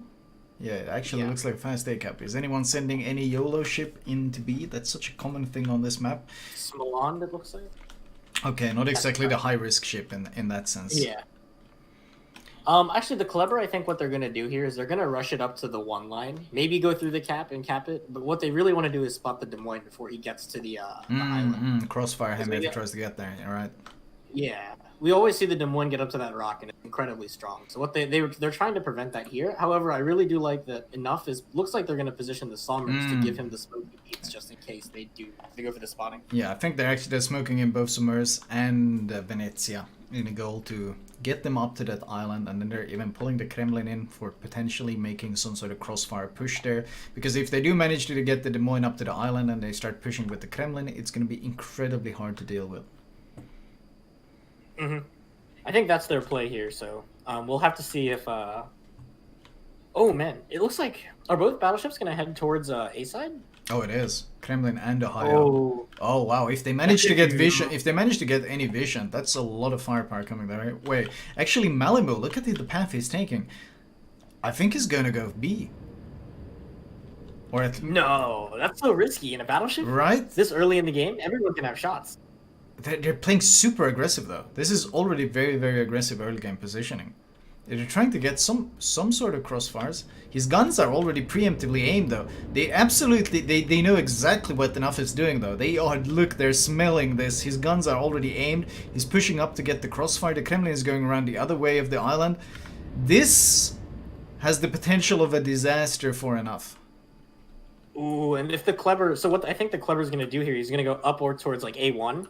And then that means the Sommer's smoke actually won't keep the Des Moines safe. I guess they're using the Venezia smoke. Oh, they're going to do two smokes. Venezia and then Sommer's after. They're cycling them. Yeah, That's actually really cool. I like that. I like that.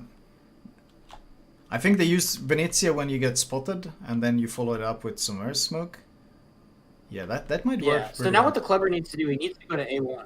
If he goes to A1, he'll keep the Des Moines spotted, as long as the Des Moines isn't directly in the smoke. Okay, so far There's the no radar. vision. What we're waiting for right now is the vision, because Ohio, look at the Petra. They pushed the Petra into the center. They have the crossfire to end all crossfires on this push if they get vision on it. Yeah, they're going to need to use the Petra radar for vision here, I think, because the Kleber is... Summers is up. He's forced away due to that radar. Oh, there's the Petra radar. All right. Yeah. It's a preemptive, too, so he should be permanently... Oh, this is going to be so bad. This Des Moines is going to be in a world of hurt. They don't have vision of anything besides the Summers. Good early damage. He goes dark. Kremlin is spotted, but they still don't know about the cruisers. Oh, wow. That's surprising. I thought the Petra radar would have caught him. No. It was slightly out of range. The cruisers managed to slip by entirely undetected. In fact, if we look at it now, yeah, they have no idea. Yeah. If they get that Des Moines up I mean, there, they know because of... if they get a Des Moines up there, even with all the counterplays in action by Rain, that's going to be huge. Desert Fox is going to go wide. Rain, on the other island. hand... I think he's going to sneak by. He's going to sneak by just at the edge of concealment. He's going to get up to that island. Man, wow. The Kleber will spot him. Oh, this is still risky. Kleber will spot him just as he's full broadside to the Kremlin and to the Ohio. Uh-oh. Oh, look at this. Look at this when the vision is given. Yep, here he goes. Look at when the vision is given. And he's lit. And he's lit. Uh-oh. Uh-oh. Where's the shots? Uh-oh. There's the Ohio shots. He slows down, he turns into Juke. Uh-oh. Oh, he dodges them all. Wow. Does it The Kremlin shot, though. Kremlin shot. At this range, quite terrifying. What? Not even a lot of damage. Well, he's not safe yet. Actually, he is. He is. should be He's spotted undetected already. now. Because Kleber can't keep him lit anymore. Wow. There's the radar, Des Moines radar, so he's lit again.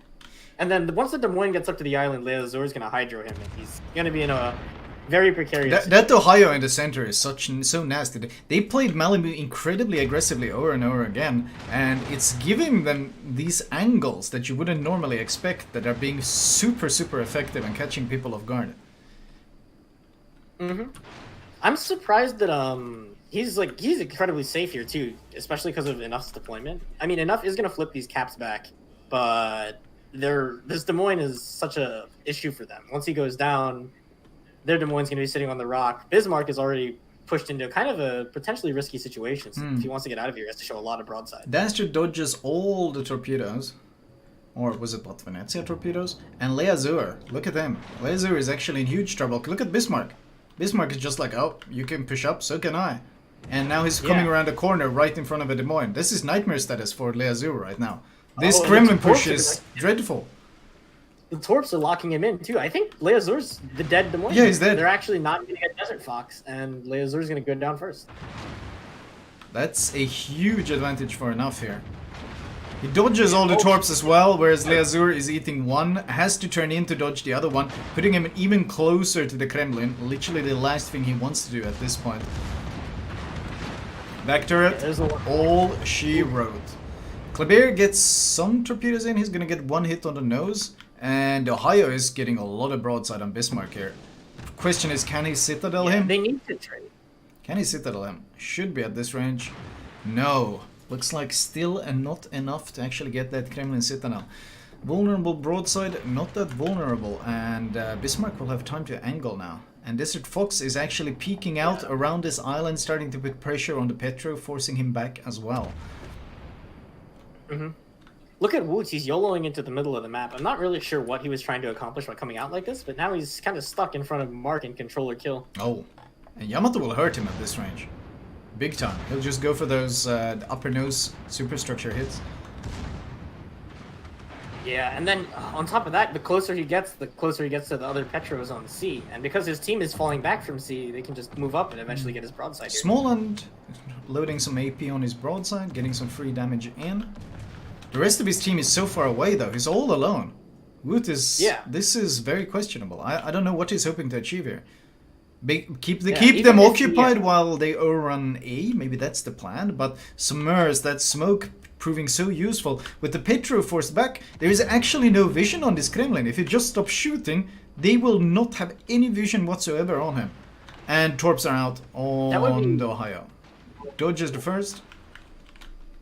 But look at that, he's gone. They literally cannot see anyone. Oh, I really, really like this from enough. I really, really like this. All the ships that are shooting, well, the Venezia gets spotted. But do they want to shoot him? Because the Kremlin can just shoot back while they're doing it. That's probably why they're hesitating. Yeah, I think... Oh man, this is so good. The Petro Navy having to be forced back so far there is kind of biting them in the ass really hard. Oh, the torps expires before they he would have dodged him. him anyway. He was angling quite well.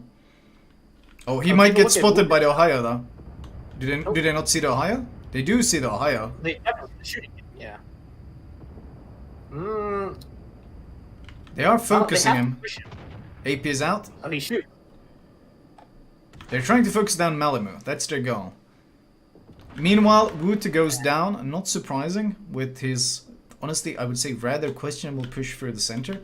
But the main action right now is what the hell is going on down here. It's 4 versus 4, but it's 2 battleships versus 1 low HP battleship. So you'd expect Rain to come out on top in this fight. But it is an angled Kremlin that they're trying to kill, which is certainly not an easy nut to crack. Yeah, and Reparee right now is having the time of his life just dumping all the torps in the world at these 2 pushing battleships.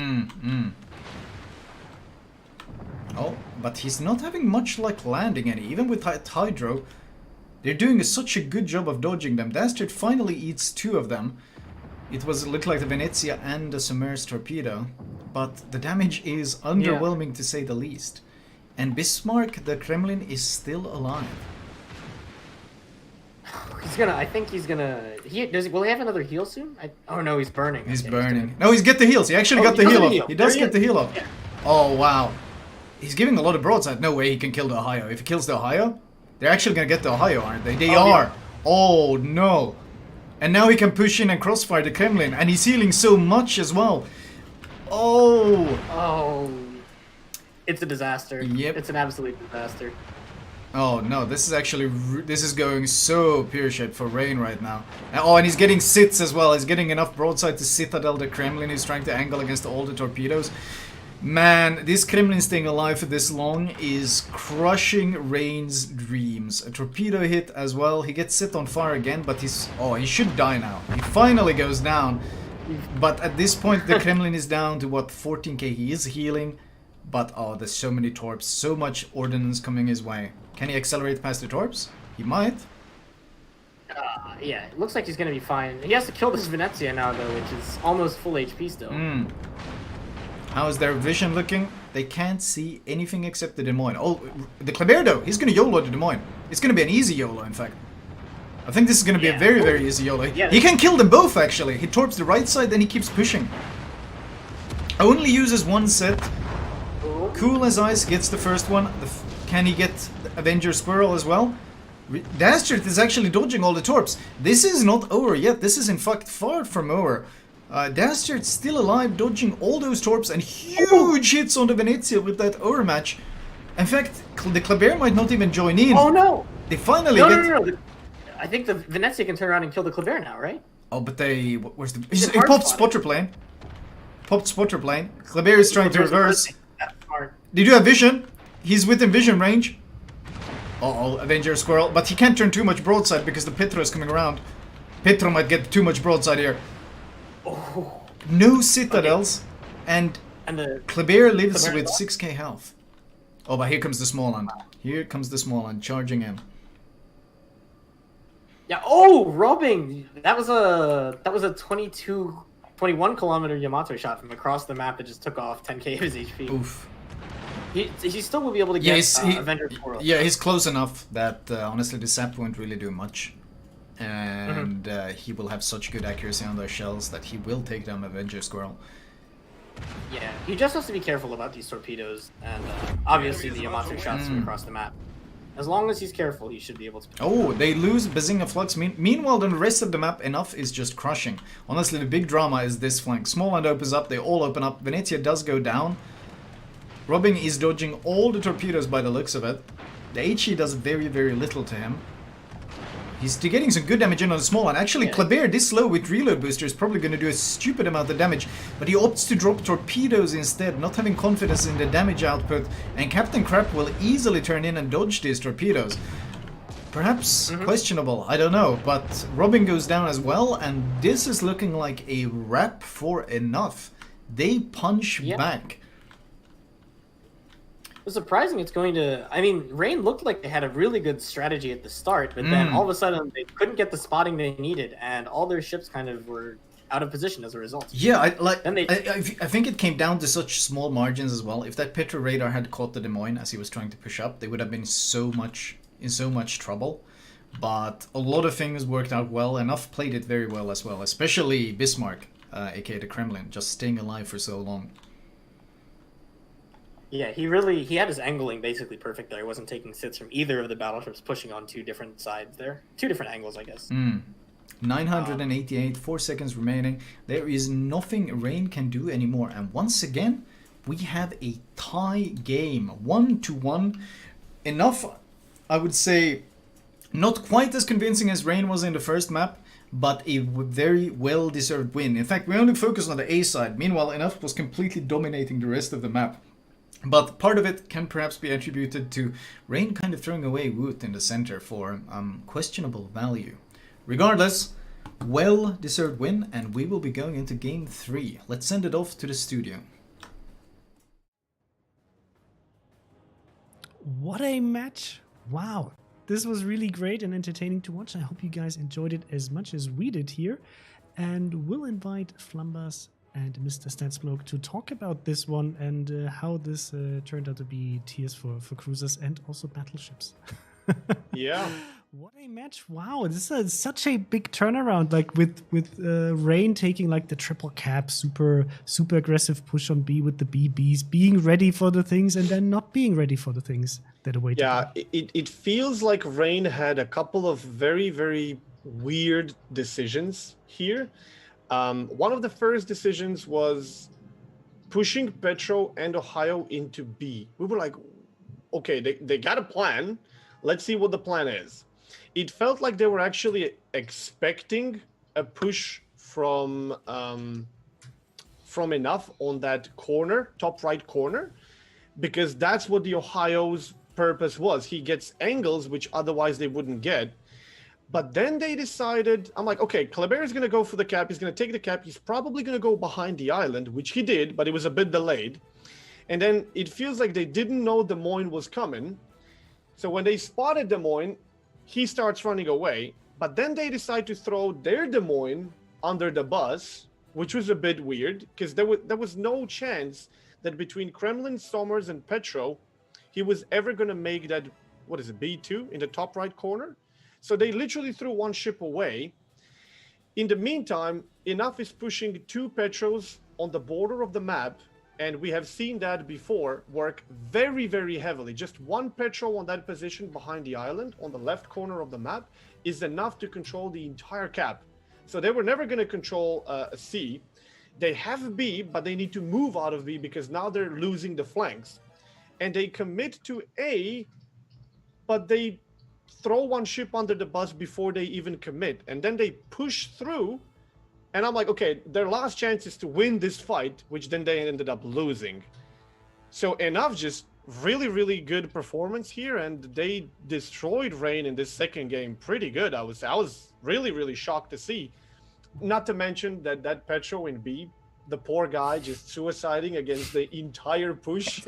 We were like, oh no. I think Woot was told, right, you're gonna die now. You just go and be a speedboat. Buy time. Yeah, go down there. But we were dead surprised when that Ohio, right at the beginning, Rain pushed that Ohio into the B cap. We were both saying, hang on a minute, normally the destroyer from the other team would cap and then they go and you don't have a destroyer there, so you push a cruiser in there because you've got the lower concealment. And then the Ohio went with it. And I think Flambass called it, that was there to get the cross shots, but I just don't know whether that was a good idea. And this match probably felt a bit like whack-a-mole to Enough, like which ship is Rain gonna push forward now, and we'll kill that one, right? Which one's next? That one, okay, bang. Because as Flambass said, just felt like they were making a bit strange decisions as to where to push those ships. I mean, it would have made sense, right, if they could have converted the cruiser kills while they were moving to get to that island. But I'm sure that Enough actually had a very clear understanding of, even with Petros being there and having 12-kilometer range of radar, this is where we have to deploy to not be spotted by radar and still be able to get our Des Moines and Venezia in a position where we want to have them. And I was surprised to see because the way Rain actually deployed both the Kremlin and the Ohio, they should have been able to actually take out that Kremlin, right? But for some reason, they were not able to get that Kremlin out of the way. And it took them such a long time, where Enough was just able to use all of their firepower and actually wear down both the Ohio and the Kremlin. And I think that actually Rain got lucky that the Venezia was not angled enough to almost lose the Venezia there immediately to the Kremlin as well. I think that partially and directly influential was the fact that they threw Des Moines under the bus for basically no gain. If they had that Des Moines when Ohio and whatever the other battleship was, Kremlin, when Ohio and Kremlin decided to push into that cap, and they desperately needed to get a major victory over A and then to turn around and go back into B to face the incoming push, which was like full HP ships. That was going to be a problem anyway. They needed a really, really big win. They should have waited with Des Moines and Kleber, commenced the push, and then if that Des Moines was alive, they would have had enough DPM to bring the Kremlin down. If Kremlin went down, like you mentioned, for Enough, they would have no big guns, and both battleships would be able to just murder the cruisers. The funny part about Venezia getting smacked, I think that was a blind fire. She wasn't detected. So I think we saw it. She was actually detected. She wasn't detected initially, but as soon as she got spotted, Kremlin just fired and smacked it.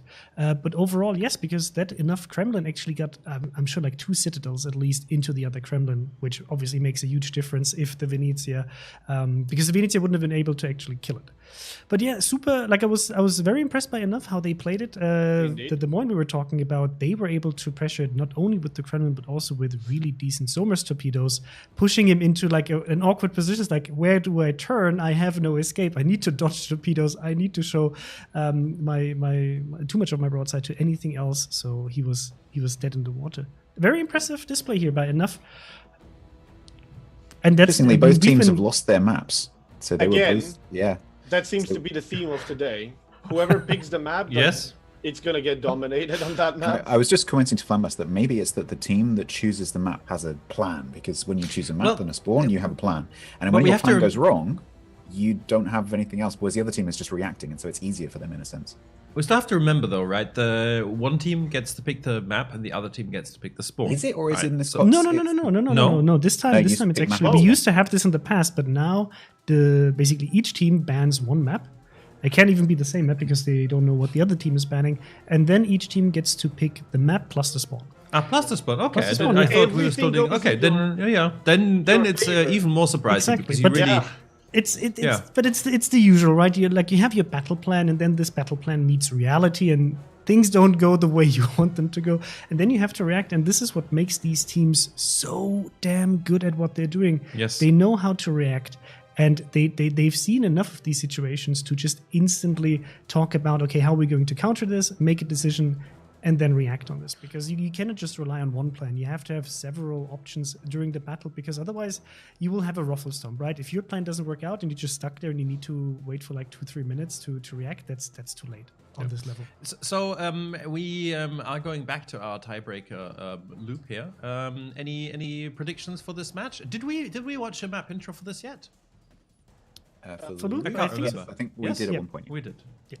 I mean, Stop stop showing us map videos. We want to talk about this. Fine, absolutely. Okay, so Loop, yeah, I mean, it's a very interesting map with the interesting setup with the islands in the caps. You know, like it favors people who can get in there and hug those, I guess. What's your prediction of what we're going to see in this? I think we're going to see initially quite a lot of static play, because this map just creates that. This map tends to be quite exciting for the late game. On the A cap, it tends to be cross shots against the cruisers, which are quite decisive as they get into position. On the C cap, it tends to be maybe 2 destroyers sitting in the cap, being cross shot maybe from B. So we saw that Smarland shooting into the Kleber earlier in a different match. So I think it's going to be pretty even, and it's going to come down to basically which team makes a positional mistake first. I think we're pretty much going to see what we've been seeing so far. Petrol's on the flanks, with DDs trying to exchange the caps and stuff, and then it's going to come down to which of those Petrols on the flank might get YOLO'd or cross shots or something like that, and then when one flank collapses or a DD goes down, it's pretty much a snowball effect. I'm really glad that we saw a really strong performance from Enough. And I think after the previous game, where Rain actually took some chances, they get some risky plays, they took some gambles, and it really backfired. I think they're going to go a lot sturdier and a lot less risky this time. And this might actually go to the last couple of minutes. I think Rain is going to be like, okay, that was it. That's one gamble we're willing to throw this tournament. Now we're going back to old school. And I think they're going to give Enough a really good battering in the end. So they better be ready. Yes, we're going to proceed into the match in about 1 minute. Sorry, I missed it. Did you guys put your money where your mouth is yet? Look, having seen this last game, I'm going to give this one to Enough. I think Rain looked a bit too comfortable. I think this map suits Rain, but I'm still going to stick with Enough. I'm going to stick with Rain because I think that was a cold slap that's going to snap them out of it, and they're going to be like, okay, yeah, that's enough. We got to go back. We got to go back to what works, and I think they're gonna probably overcome Enough. But we'll see. Chris? I'm going to go with Rain. I think they're like slightly bigger experience in these tournaments, and being able to just come back from something like this will give them a slight edge here. But surprise me enough, I would also be happy to see you move along. I just right now, if I would have to put money on it, I would put it on Rain.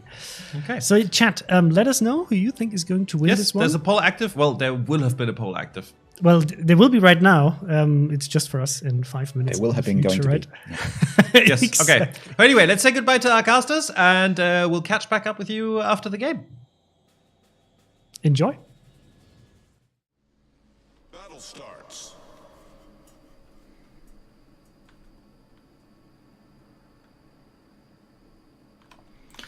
And we are live with the third and deciding game of this series, and what I want to highlight here is something we have not seen probably in the last 3 weeks, and that's a Montana.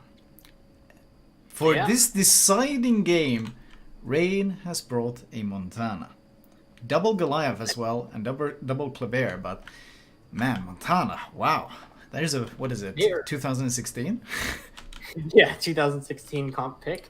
They're really looking for the crossfires then. It's like with Montana, that's the only thing it's really good for compared to every other battleship. Yeah. And on this map, I can see it being used to arc over the islands that maybe battleships with flatter shells could not get over. Right. I mean, the reason is long-range arcing shells, I would assume.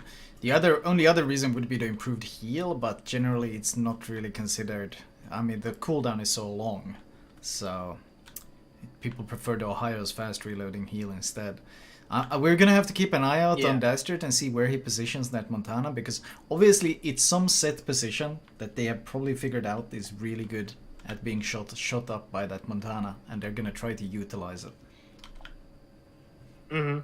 I think what they are looking for with it, you see the island right outside of the 2 islands. Oh, sorry to interrupt, but Repri, probably having seen what happened to the Kleber the last time, is actually taking the safer path into A. Remember last time that DD got ambushed? This time he took the safe path to get into A. So he won't be losing that huge chunk of health like the last time, and in fact Bazinga is the one who's gonna get chunked a bit as Repri rushes this island. I mean, it does mean both DDs are basically going to take no damage because of the safe path he took, and it still blocks the cap, though. Less risk.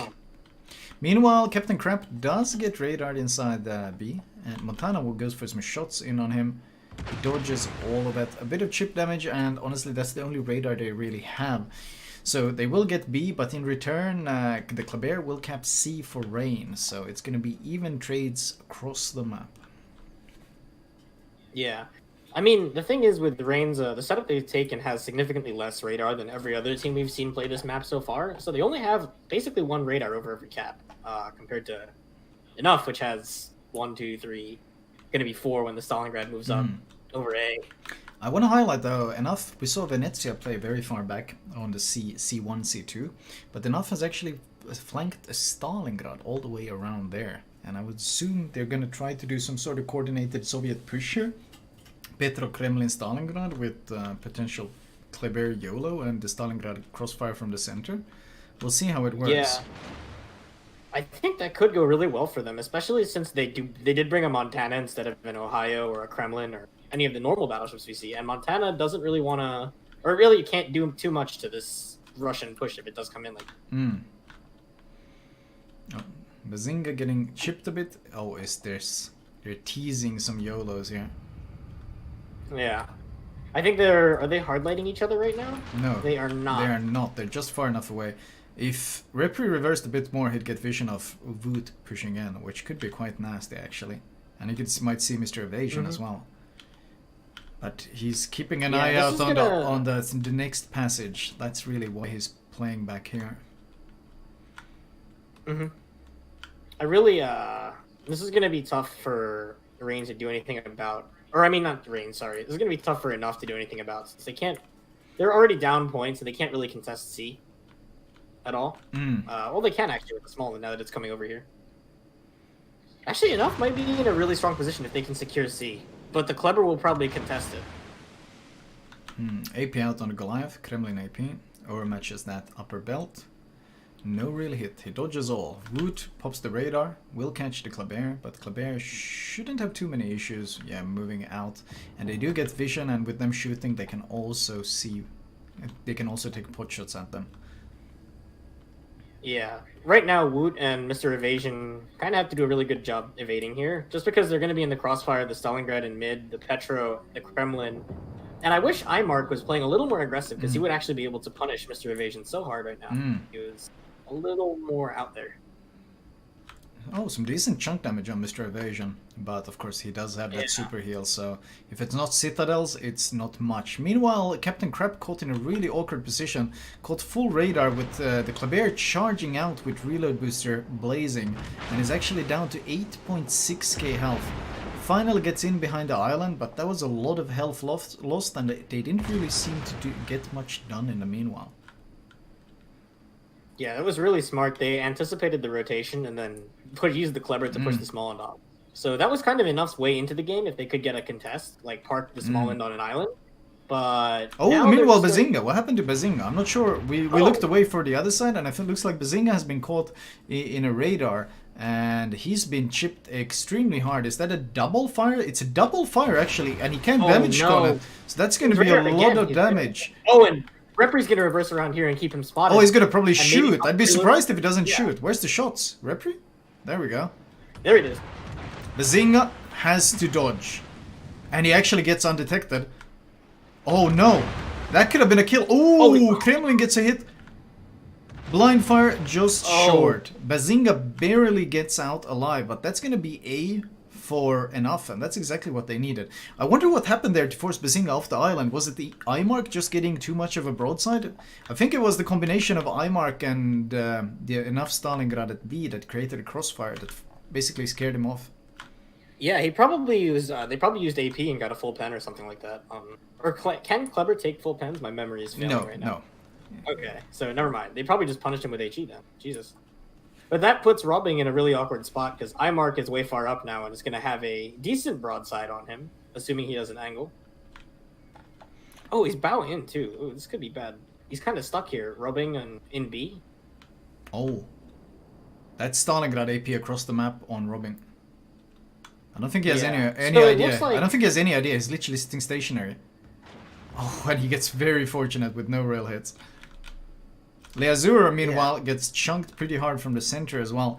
Enough is looking like they're getting the upper hand in positioning here. I'm starting to see a lot of these nasty crossfires that you tend to see on this map when one team has just better positions. Yeah. So it looks like Rain's play here is they're going to push up the Montana, the Goliath, and Woot up to try to catch Imark, but that crossfire is going to be so nasty with controller kill in the Kremlin. Yeah, controller kill is literally pushing towards this edge to get more crossfire, and the Kleber is speed boosting his way over there to basically torp anyone who tries to YOLO. So I would say they are very prepared. Even the Petropavlovsk has turned his guns and angled himself so that he can provide extra firepower. This push is going to be extremely difficult for Rain because Enough is very well prepared.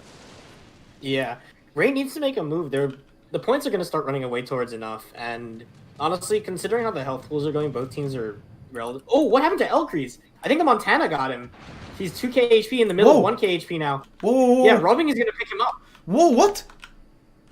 The Montana, I think, blapped him from the side. He was sitting kind of relatively broadside, and he took like 30 or 40k, and then died jeez, yeah, that's exactly what it looks like. I'm seeing those slow shells arc here now where he would have reversed. Yikes! So they're actually getting that value out of the Montana. They're getting that value, and that means B is also going to start flipping now. And what looked like such a clear-cut enough advantage might be turning completely around. Yeah, and the problem is now that they don't have to make this push, they can just put the Montana, the Goliath, and the Petra all on this Kremlin and slowly but surely work him down. And there's really nothing he can do about it unless he drives to like 15, 16 kilometers and disengages. Some good damage on the Monte. I think Stalingrad just chunked his nose really, really hard. He pushed up a bit too far.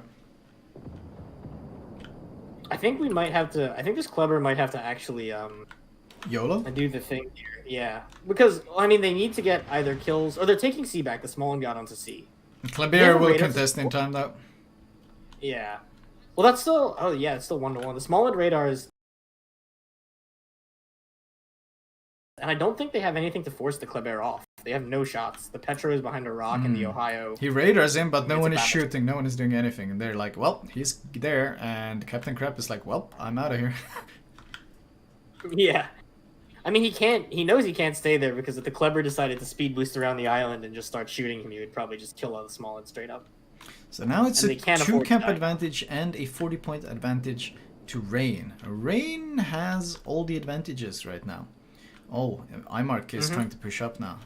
Trying to get some sort of shot here. Probably feeling sorry for the Stalingrad, who's basically sitting here just being farmed. They all just parked there and they are doing exactly what you said. They're just trading 3 versus 1 without taking any damage in return. This is why I think the Kleber maybe should YOLO around here. He can kill the Petro at least and then maybe get a ton of damage on the Montana. But they need to open up the game somehow because right now everything's locked down from Rain. Or Rain is locked down. Kleber has full HP as well. It's very hard to stop his YOLO right now. Like, that saturation is going to keep him alive for such a long time. Montana AP is, of course, nasty against him for the simple reason that AP doesn't get reduced by the saturation. So he can potentially just do huge damage with an AP volley. But is that enough when he's got 21.5k health? Yeah. I mean, Enough is doing they are making moves, which is good. They're rotating the third Petro, or second Petro, I guess, from A. They're bringing it over towards C side to give them more support over there so they can potentially do something CB. Oh, this could be really bad. The two, they don't know about the Thunder, I think. Malimu might jump these two cruisers right here. The Stalingrad. Oh, they moved him back into the center. Oh, he's gonna get full broadside, isn't he? What is he aiming at? If the Stalingrad pushes up a little too far. Yeah, here. like he's gonna turn. He's undetected, I think. Oh, who's he gonna go for? Stalingrad's out in the open. The angle isn't that great. No, very little. In and fact, the RNG return damage, well, pretty irrelevant as well. The Kleber is going for it. The Kleber is going for it. They're doing exactly that, but he can't waste all the torps on the Montana. I think he's going to be forced to. Yeah. Can he get more sets off than... Can he get the right side sets off as well? I doubt it. There's no... He should widespread them to try to clip the Goliath with a single torp. No torp. Oh, he does get the Petro torps! Oh, that's surprising. Those incredible angles. That's huge. That was actually really good value. Stalingrad going to come around and pick up Woot, and then he is 1v1 versus the Goliath, which is going to suck. Yeah. But if they get the kill here... That was actually huge value from that Kleber YOLO. That was huge value. He can't quite get Woot, but Woot will be... Is he going to try to push up? He can't really get into cover, because the Montana corpse is actually zoning him out from the cover the way he wants. Look, he wants to turn right, but he can't. That corpse is zoning him out. He's forced to push in. Oh, the Kremlin! No, he can't go for the ram. There's no way he can't survive the ram. He's dead. And there you go. Wow. All right. Well, that opens up the game for them on A. So now it's 2v2, and the Kleber is not really a factor anymore because he's on 1.5 HP. And meanwhile, Smolin is contesting B now. Meanwhile, the Kleber from Rain has lost a huge amount of health, and he's actually in such a so low health that the Smolin can potentially kill him, and the Smolin has reversed into B. It's 742 to 798. It's the deciding game. Which team moves on, which team gets eliminated. Both teams have lost 2 ships, but the health pool advantage in favor of enough is huge. Oh, Stalingrad, you gotta be careful. Those Goliath torps are nasty, nasty, nasty. Oh no. Goliath doesn't go for it though. Goliath just safely grounds and plays its... He can't afford to. If he goes for it, he's gonna die to the Kremlin immediately after. So it's not worth it right now. But isn't there an option of trading with... but he's got so much health advantage. But if you traded with the Stalingrad, Bazinga could cap A before Kremlin could even get in there to contest. That's true. They could do that. However, since they're going to be losing B here, eventually, any second now, the Petro actually pushed onto the cap, so it's blocking it. But I can't imagine he's going to be allowed to stay there for forever.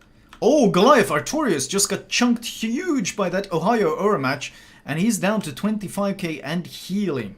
So that stalemate there seems to slowly be starting to move. Oh well, I say it was moving in the favor of enough, but then Petropavlovsk gets chunked as well, and is giving a lot of broadside still to Leazur. Yeah, Kaufman needs to be careful here. They can't... If Enough loses a ship, it's kind of over, because Rain can then just win on one cap. If Desert Fox pushes in here to stall Rain's point game, that would be so strong. And they raided the Kleber. This ship is spotted. But no hits, though. No hits. They're trying to get additional volleys in on him. They have exactly time for 1 volley during that Petro radar. Misses. No damage. They force him out, but that's pretty much it. Robing contesting B means that it's still a Rain win. Rain still has the points advantage, but they are moving this Kremlin up. But the Kleber is doing exactly what I wanted him to. Bazinga is doing exactly what I said he should, and that is he's reversing into this cap and contesting it. But it's so dangerous. That Stalingrad radar. Do they have anyone who can shoot him with the Stalingrad radars? Because he's deep in the radar. He's going to be caught in it for a long time. Stalingrad in mid. Stalingrad in mid could shoot him. His guns are aimed for it. Oh, there's the radar. There's the radar. Are his guns ready? They're ready. They're ready. He's waiting for the delay. There's the 5-second delay. That incredible dispersion. The shells are out. Can Bazinga dodge? Oh, he turns in and he dodges them. He gets clipped. Can he get out of range? This is so dangerous. There's going to be another shot. The reload is long. They still have vision. 17 kilometers away with the Stalingrad. They still have vision. Like not enough lead. Bazinga gets away. He gets away with murder. Wait, Kremlin shots are out. Oh, the Kremlin shots look really good. It's a blind fire almost. Oh! He survives! God. Bazinga survives! And both B is contested, but so is C. They pushed Desert Fox into C into the meanwhile. So the only one who's actually gaining points is Enough. They're clawing back the points. It's a 30-point disadvantage. Mr. Evasion is, look at his position. He's in such a precarious spot right now. He's got the Kremlin on one side and the Stalingrad on the other. Oh, does it? He's just and sipping. look at the Stalin in mid shooting him too. Oh my god, they need this. If they get this kill, they win on one cap. But he's so angled. He's angled against the only one who can shoot him. His position looks crazy, but it's keeping him alive. Desert Fox at C, so it's enough win now. 3 minutes 30 remaining. 894 to 902. Rain needs to get a kill, or they need to contest something. But look at all their ships. They don't have any ships close to C. They don't have any ships close to A. And it's huge hits on Mr. Evasion. Kremlin is pushing in, getting more and more of that angle, getting more and more. He's looking for it. They want this Goliath kill. The Goliath has overstayed his welcome. The Kleber is too low to actually do anything. He can't make a huge play like the way Repri opened up the game for Enough. Radar is going back and forth. 50 seconds remaining. Rain is trying to push up the center. They're trying to pick up any kills, get any crossfires. Maybe bail out Goliath by getting the Thunder pushed up. 942 to 928. They seem to have no openings. The Goliath, the shots, Stalingrad too. The Kremlin's pushed around enough. Oh, he's down to 11k, down to 10k. If they get this kill, they instantly win. The kill on the Goliath would be an instant win. Wait, the Torps! The Torps are great on the Kremlin! The Torps are fantastic from Bazinga! The low HP Kremlin, or the low HP Kleber, might be turning the game around for them. Can they kill the Goliath in time? Goliath is single launching torpedoes. Can they kill him before the Goliath's Torps kills the Kremlin? They cannot! And just like that, even with Rain clawing at their throat, Enough managed to clinch the win, and they will be the team moving on, and Rain will be the team eliminated. Oh my, that move by Repri, that Kleber push, getting those Torps off on both of them and just enabling that entire flank to win. Wow. Well-deserved win, and what an awesome series. Let's send it off to the studio. What a match! What a match! Wow, that was intense until the very last second. So well played by both teams. And wow, Flambass, Statsbloke, what do you guys think about this match? That was amazing. Amazing. What a finale. That was absolutely beautiful to watch. It was a bit slower because of the map and deployment. And instead of Petros, initially we saw Klebers rushing for those caps. But I would just like to point out Enough, Stalin, was it? Yeah, Mark and Repri, MVPs of this game. I don't know were you paying close attention, but Stalin nuked the first turret of the Montana. He first damaged it, then he destroyed it, then he damaged B turret, and then Kleber immediately, like a bullet, rushed, and there was nothing Montana could do. And the fact he got torpedoes off on both ships, that was GG right there. But I would say Rain was even lucky to not lose Bazinga's Kleber 2 times. So they were holding in on points a bit longer than they should have actually held. By the way, what happened to Bazinga to lose that much HP? Because we didn't really catch it until the HP was gone. Initially, he just got radared by the cap, and it was just a combination of different cruisers shooting him. They were both pretty much charging into the cap to contest, but Bazinga was trying to not be proxy detected by Enough. So he moved on the other, from Enough, Kleber was right next to the island, but from Rain, Kleber actually moved away from the island to not be detected. But when the radar hit, he was in the open, so they just nuked his HP, and he had to back off from the entire game. There was such an important damage to apply there, because I think that's what really hurt Rain for that flank. Like they had no way to actually apply a similar play, right? Oh, wow. Stats was just mentioning, like, what do you do with a no HP Kleber for the rest of the game? You're just points and potentially a wannabe torpedo boat. That's it. When he was on, before he got to 142, he was on, I don't know, like 2,000, something like 1,400. 1,400, and he started to reverse back into the cap, and we're both like, okay, where are the Stalingrad's guns in the middle? And I went over and looked, and they were pointing straight at Baz.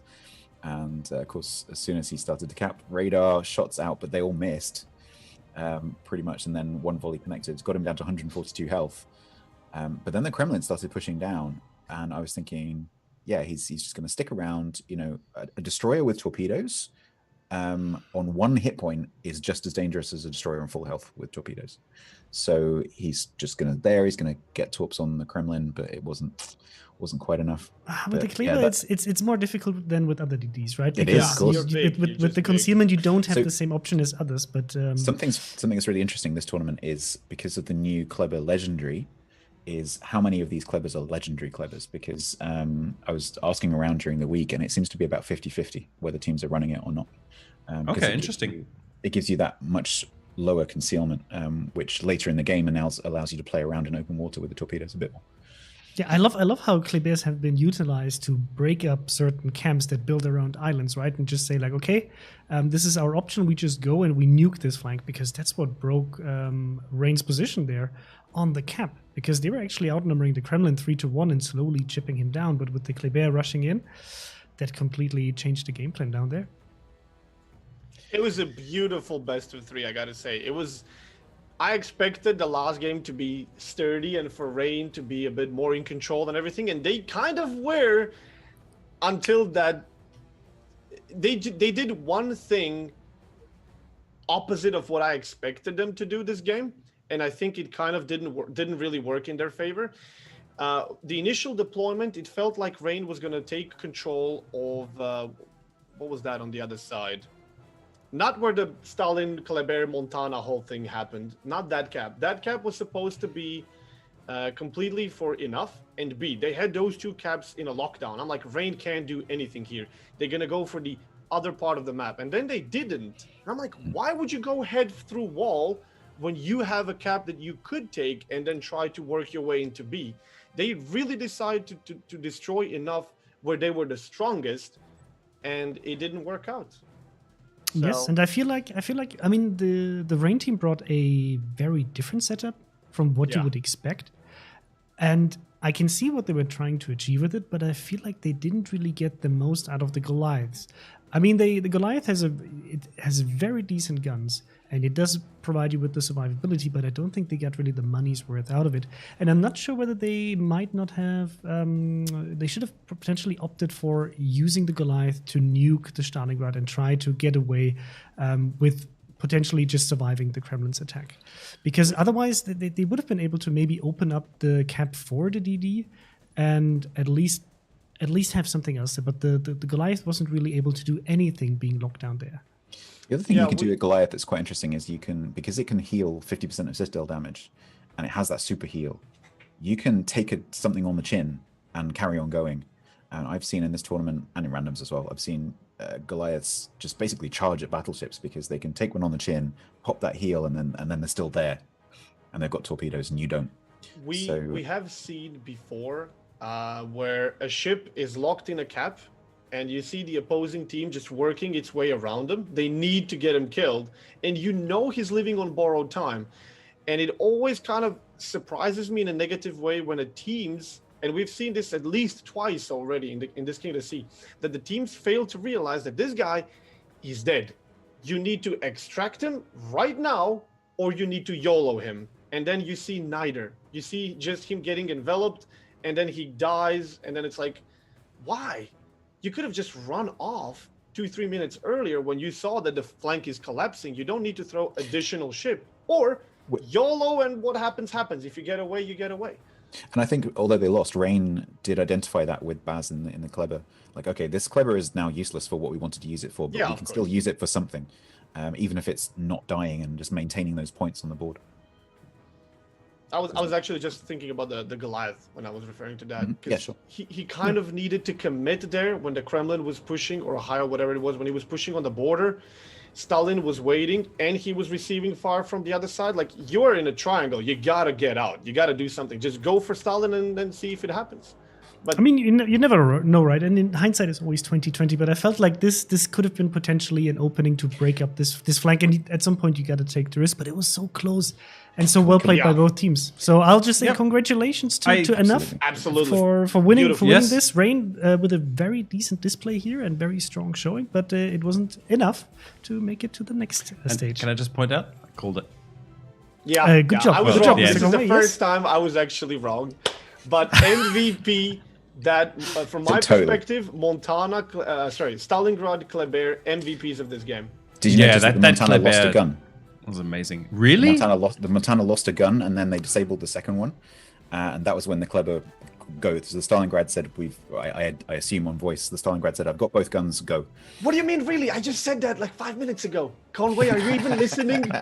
No, Look, I can I tell don't know you if from you guys like know, but there's a little bit of 4 years of experience. The answer is no. So the answer is no. But You are also, again. Who are you? Look, again? there's a reason because somebody also has to like keep things running in the background. Yes, I know. You know, like do all the coordination, This organization. is his excuse. and He I- also wouldn't listen if he could Go concentrate. away.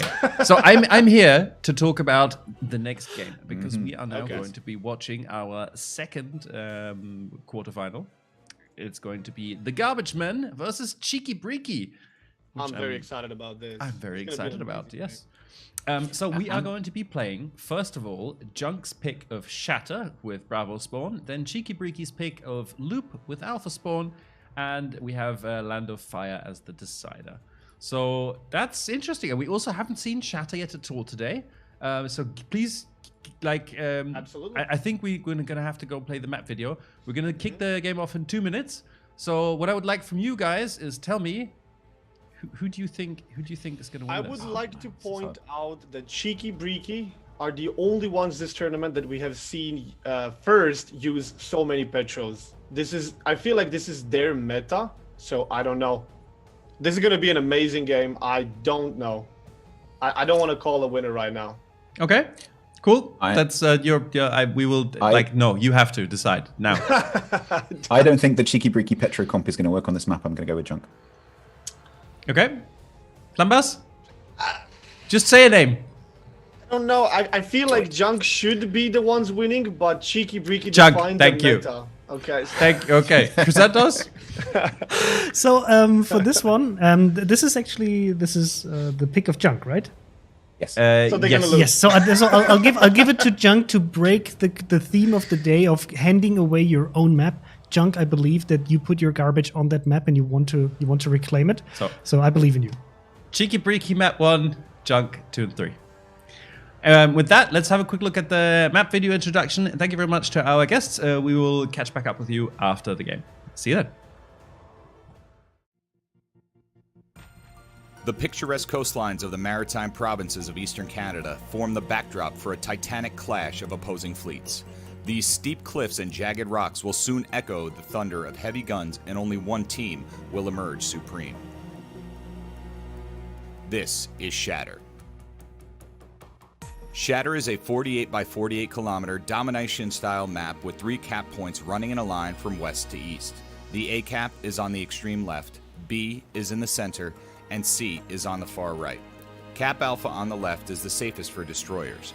Though there are plenty of nearby islands within radar range, large portions of the cap perimeter are wide open, providing unfettered access and a multitude of ways in and out.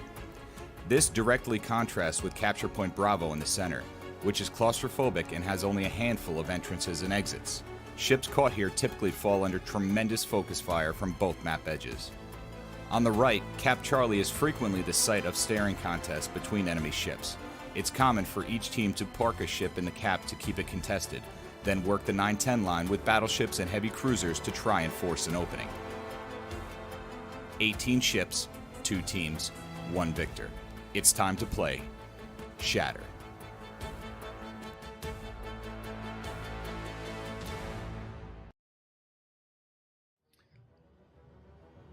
So, yes. Before we go into this match, just a quick reminder, right? So we have the schedule. If Mr. Conway can we show do it. have the schedule, but I have the power. Okay, please And show the schedule. I'm happy to announce the teams are loading into battle right now. Okay, cool. So we'll watch this match, and then afterwards, if you still want to see some King of the Sea, we will have the NA part of the King of the Sea regionals. So make sure to stick around even after this match. Yes, good luck to both of our teams. I'm looking forward to a really exciting match, and I don't know, I'm trying to kill 1 or 2 more seconds before I can hand off to Flamu, because of course there's always a little bit of a delay involved. We still love you, but, Mr. you know, Conway, like, even if you're fine. just We're trying gonna do it to right now. waste some time. Goodbye, and have a good game. 5, 2.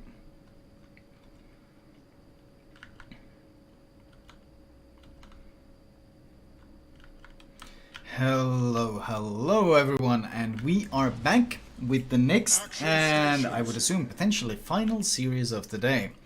Junk versus Cheeky Breeky. Cheeky Breeky, of course, embracing the Soviet memes in full power, and they've been extremely successful with it, running, as one could expect, a full Soviet comp with 5 Petros, a Stalingrad, Moskva, and double Kremlin.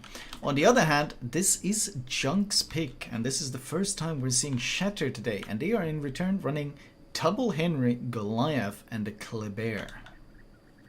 Yeah, I think this is very much a pick, and I can't wait to see how they play this, because this has to be a counter comp. Right? Looking at, they knew what was coming, and they brought the double Henry. I mean, so that's what makes Cheeky Breeky so hilarious. I think everyone knows what's coming. Yeah, they're just going to be running a bunch of Soviet ships, but they still keep winning.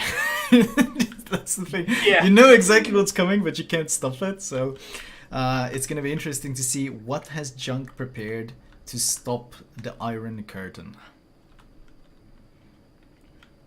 I mean, they're kind of counting on the Henrys to do a lot of damage here, right? Like, they need to farm down these Petros before they can get into the positions that they want to get into. Do you think it's going to be a full Iron Curtain tactic? I don't think they're going to push in the same way that, like, TG might, but I think what they're going to do is set up in a lot of positions to have radar over all the caps, and slowly but surely accumulate a point lead off of that. I mean, we don't want to be a Kleber running into this comp, that's for sure.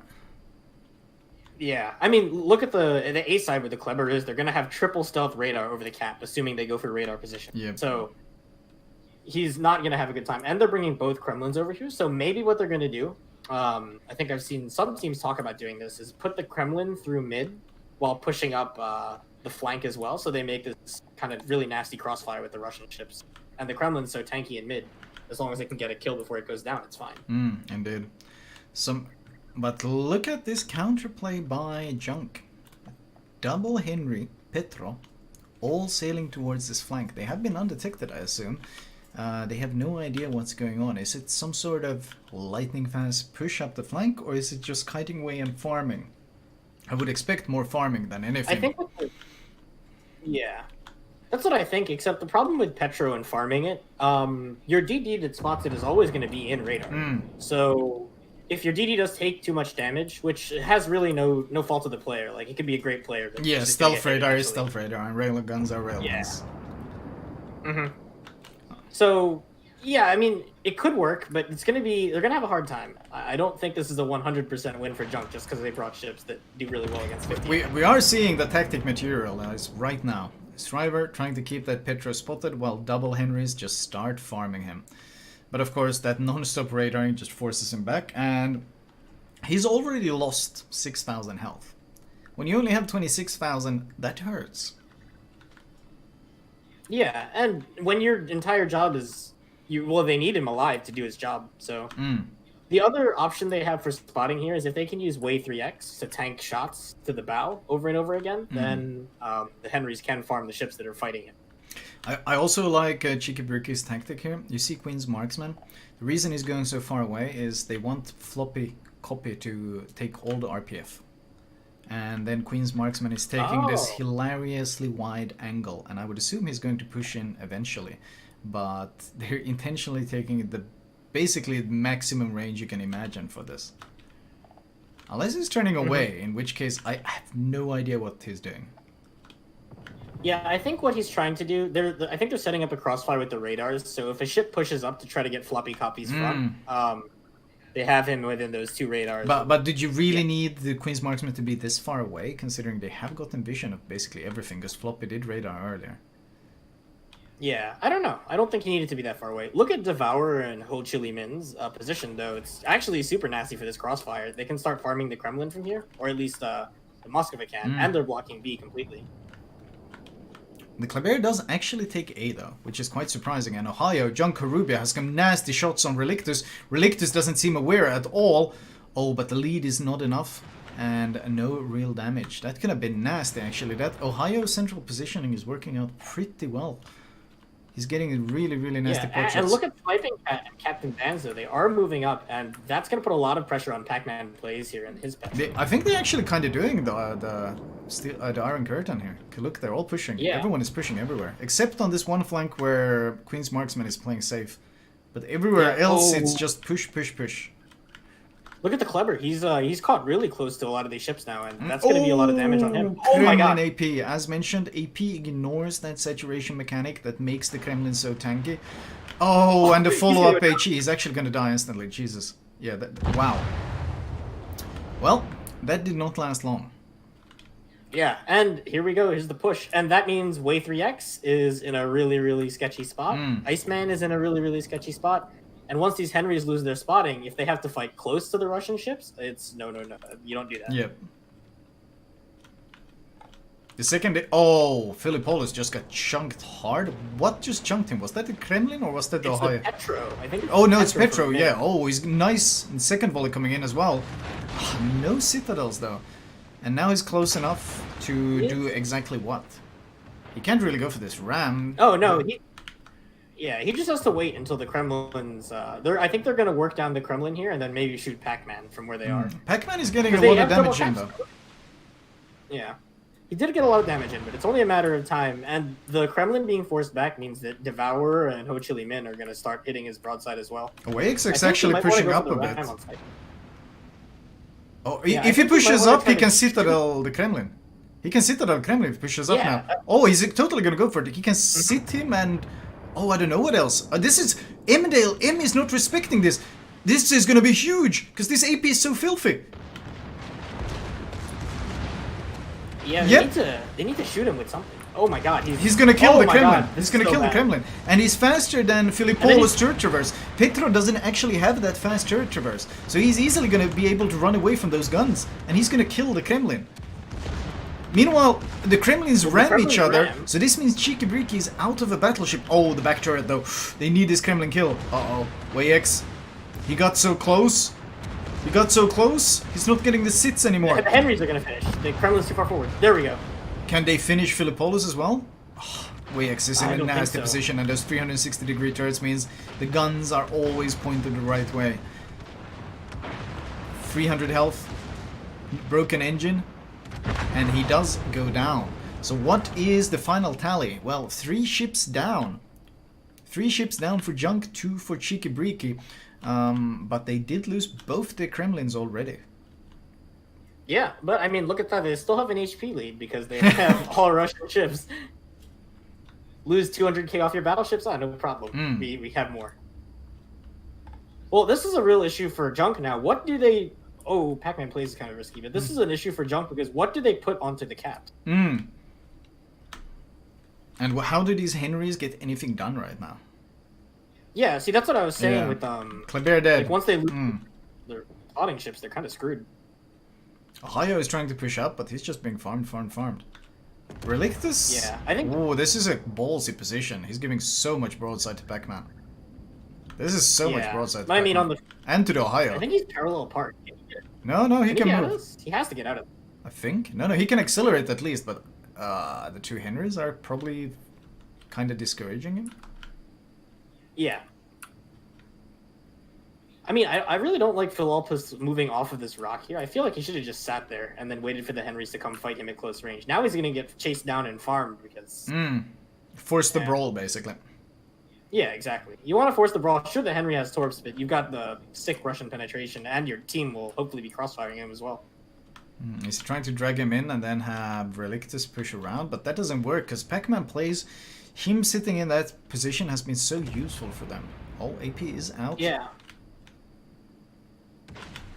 Pac-Man is angled enough, it's not Citadels though. What about Relictus? Can't say the same. He's getting chunked pretty damn hard. And Ohio is taking shots at him as well. Maybe this is a Junk's play. They're going to kill these ships off with the Henrys on the side. But look at Snackman. He's pushed up. He's getting crossfired by something. I don't even know what Oh, whose AP Jesus. that is. But he's not the 6 standing. I think that was Moskva Whose IP shots are those? actually. Oh, Captain Dan. I think it was Moskva? Moskva. No way. He's got 23. Oh, it's Captain Dan. Captain Dance. Oh yeah, they are. It's hard to tell with all these railguns. You have to you have to follow the AP shields back to the target to figure out where they're coming from. Well, that's kind of the A side shutdown, and Junk is on. Look at the. This is like the Iron Curtain, but kind of not really the way TG did it, where they push in and kill you. They're just sitting on the caps. You want to come? Okay, we have radar and crossfire on everything. Right, and nose in with iron breakers as well, or ice breakers as well. So It's so hard to deal with it. Yanil is trying to do some sneaky moves here. Is he undetected? He is actually undetected. Oh, there's a radar. Now. Radar catches him. I think he was trying to jump Devourer and Ho Chi Minh, but if he pushes forward to get the Moskva, then... That's a few citadels. 2 citadels by the looks of it. And... Queen's Marksman is too far away to be that effective. Yanil is angled. He can do the drive-by on the Moskva. Petra, of course, does quite well against that. Moskva citadel is huge. And Moskva... Look at the... If he tries to drive by, he's dead. Oh yeah, Devourer has pushed up. He's just countering that. Yeah, this is such a look at this. This is perfect. This is actually their positions are so good. Oh my god. Yeah, poor guy suddenly boxed in. It's not Bermuda's triangle. It's Stalin's triangle. Yeah. Even worse.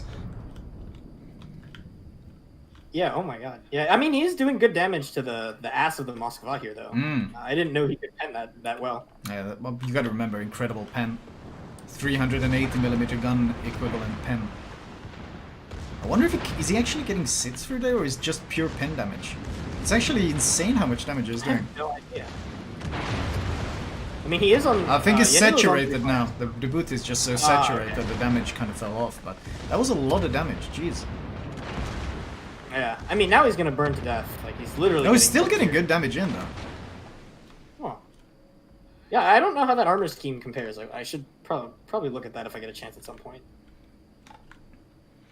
766 to 172, though. Junk. They have... This was supposed to be Junk's counter to Cheeky Brick's Stalinium comp. I don't know how well that worked.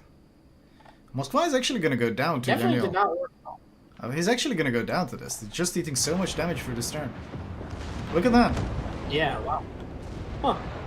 Did not expect that at all, but I mean, hey, it worked. Turns out you can't sit booty in towards a Petro. Just go straight through it.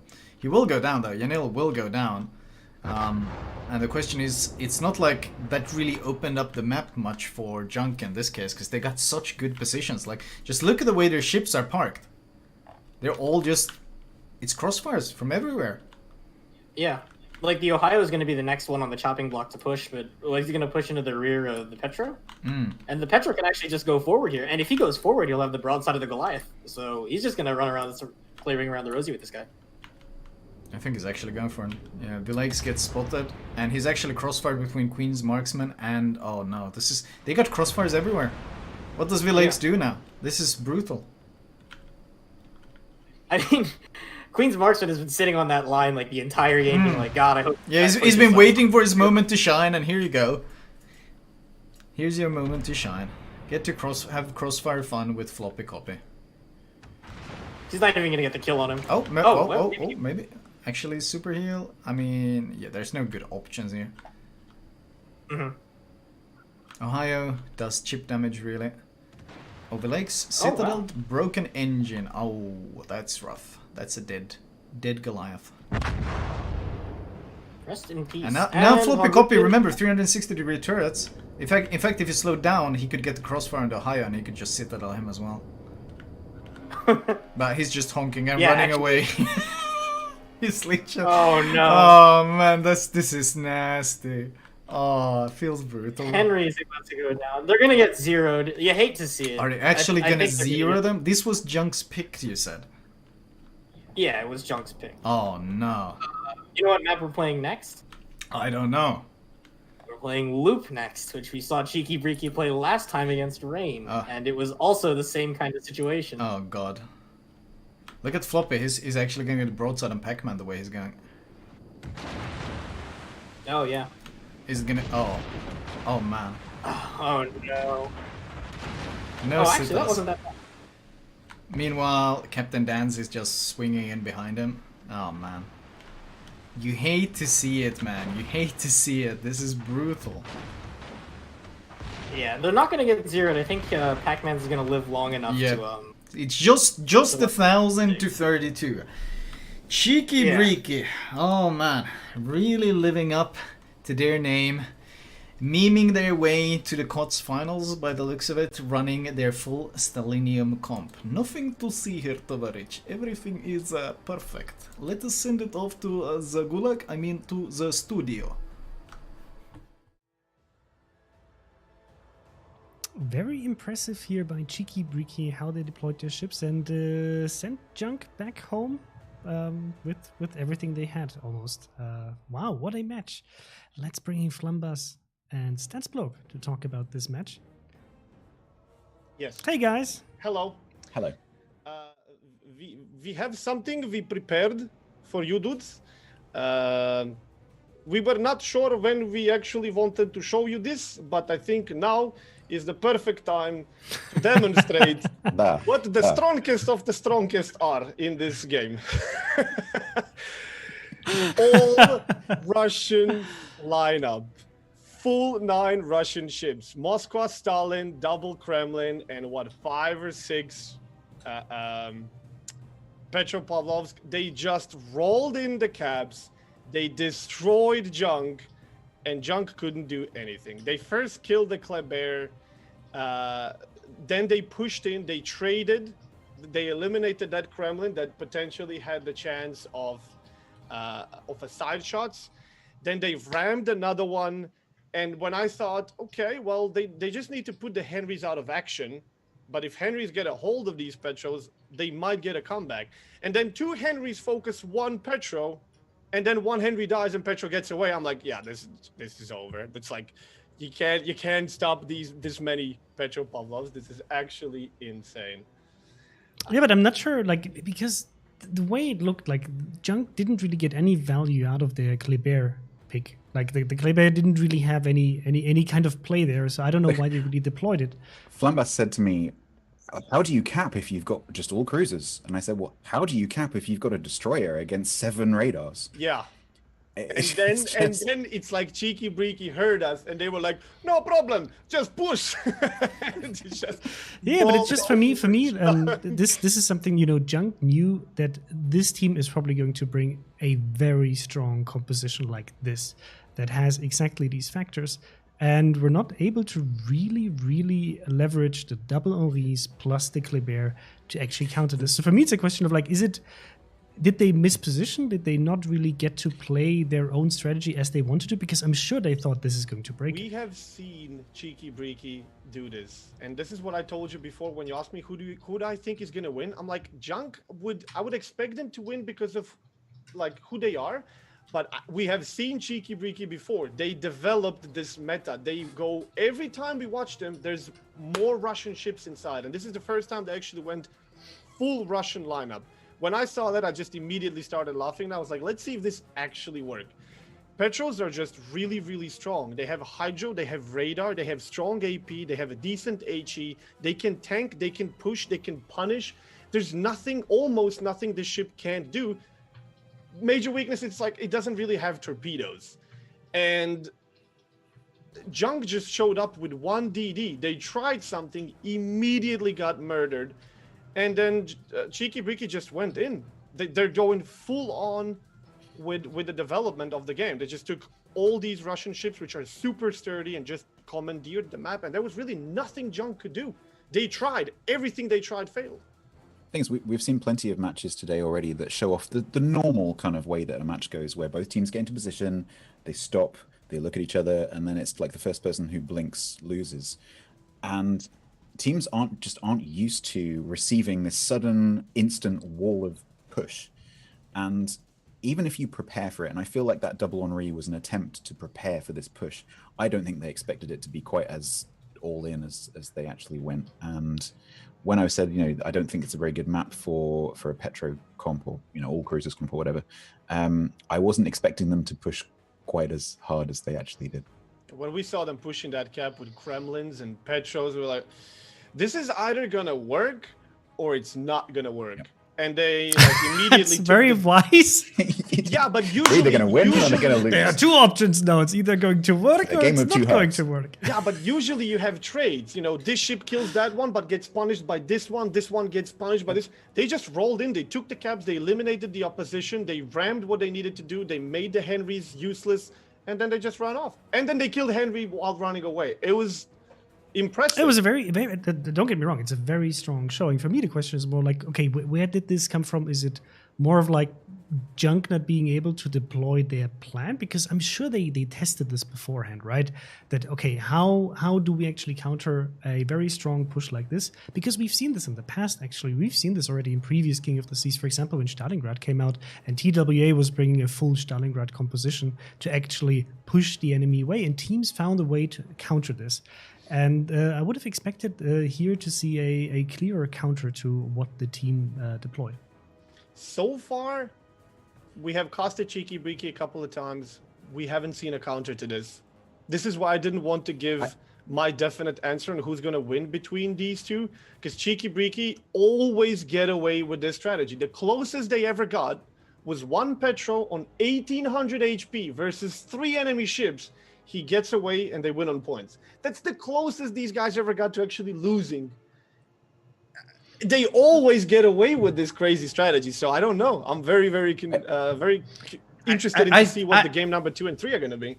Look, I mean, to be honest, if they play this well, I'm sure they could pull off the same strategy with non-Soviet boats. I like the fact that they make a bit of a fun meme out of it, but they played really well. I mean, yeah, they just said, this is my position, go away. Every match we've seen Cheeky Breeky, they brought one extra Russian ship. They're now full Russian. Where do they go from here? I mean, if they get through, I mean, they can't add any more Russian to this. So you think this is their final form? Yes. Exactly. Are they now? But what's happening in the next stage? Are they going to be kicked out then because they cannot add more? Could be. They can't raise the stakes anymore. They just went. So we are going to go into game 2. In, I think about in actually 2 minutes it's planned. So of course we are going to be looking at our at Shatter. No, sorry, we just had Shatter. We're going to be playing Loop next. Loop. I think, I don't know. This. Well, Loop is a map that we've seen actually quite a lot. We have seen it quite a lot now, but this is something Cheeky Breeky specifically picked and said, yes, this map is what I want to go with my Russian composition. So I'm a bit scared for Junk because of course I predicted this correctly that Cheeky Breeky would win game 1, but now Junk needs to get 2 wins, and I'm afraid I'm going to be proven wrong, and I don't like that. So Junk know what's about to happen. They're going to receive a full push of some kind. So what do you do? Yes. Do you stand against it, or do you run away and try and receive it? I think they maybe they'll bring 7. Maybe they'll bring like 9 Shimakazes or something. That I think that 9 Shimakazes would definitely be an option. Yeah.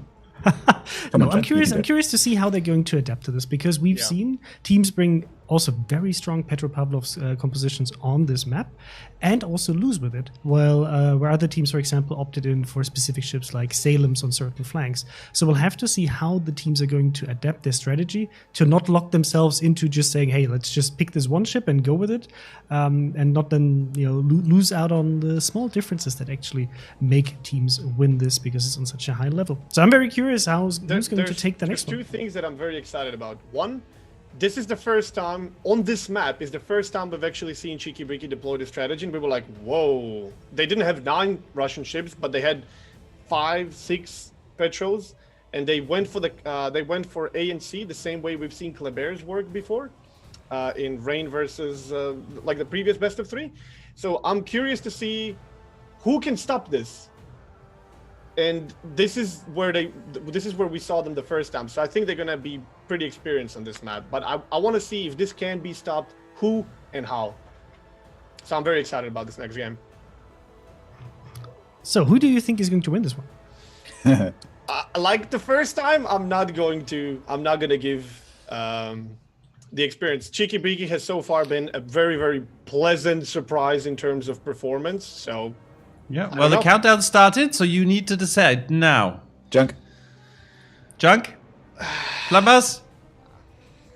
Commissar, I think I will stick with the Russians this time. Okay, Cheeky Breeky. Chris? Junk. All right, Chris, who are you going to go for? Junk. Junk as well? Yes. Okay. Look, I'm going to stick with my pick. I hope Junk can pull it off. I really hope.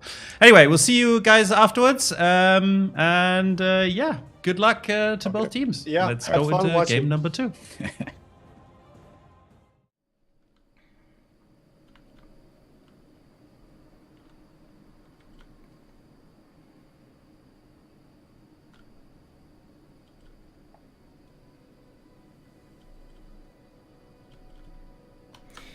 We are live with the second game of this matchup.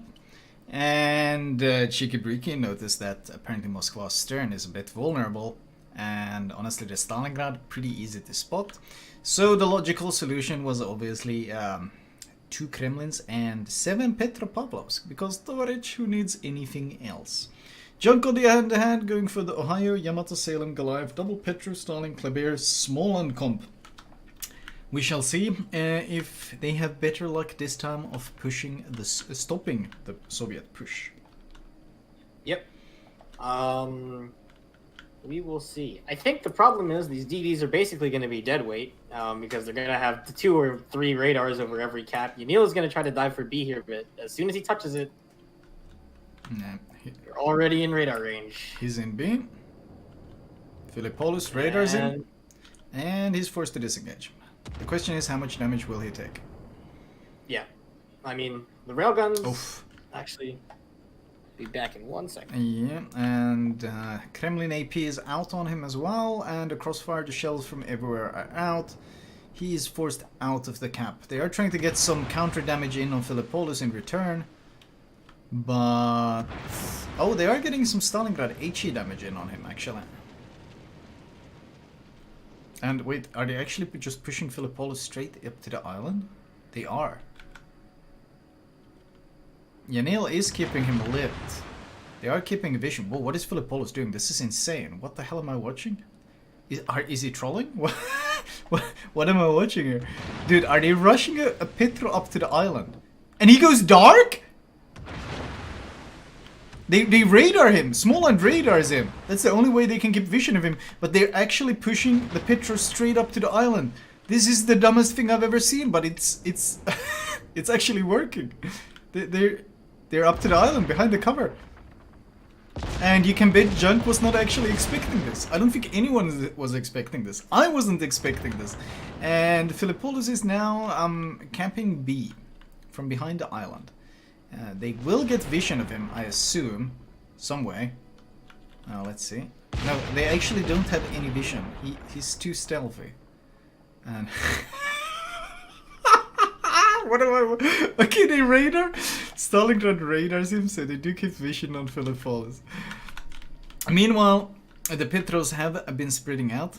They're pushing on C and they're pushing on A.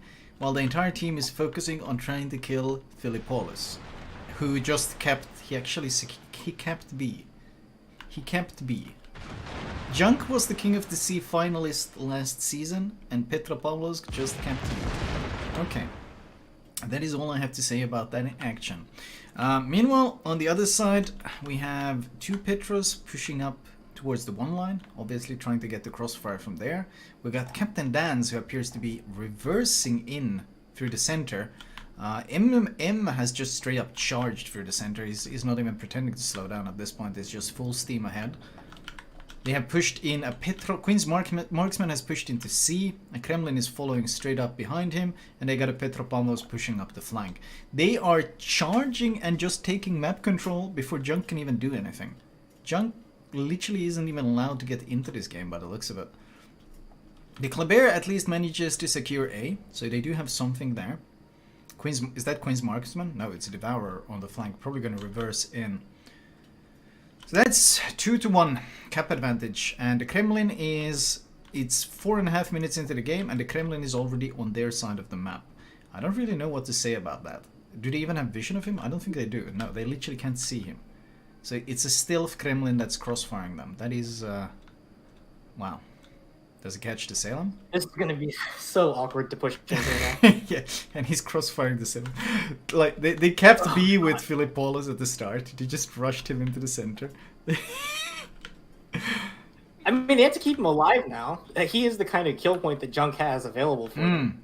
At least an easily identifiable weakness. The problem is they need radars to keep him lit, and they can't really get any crossfires on him.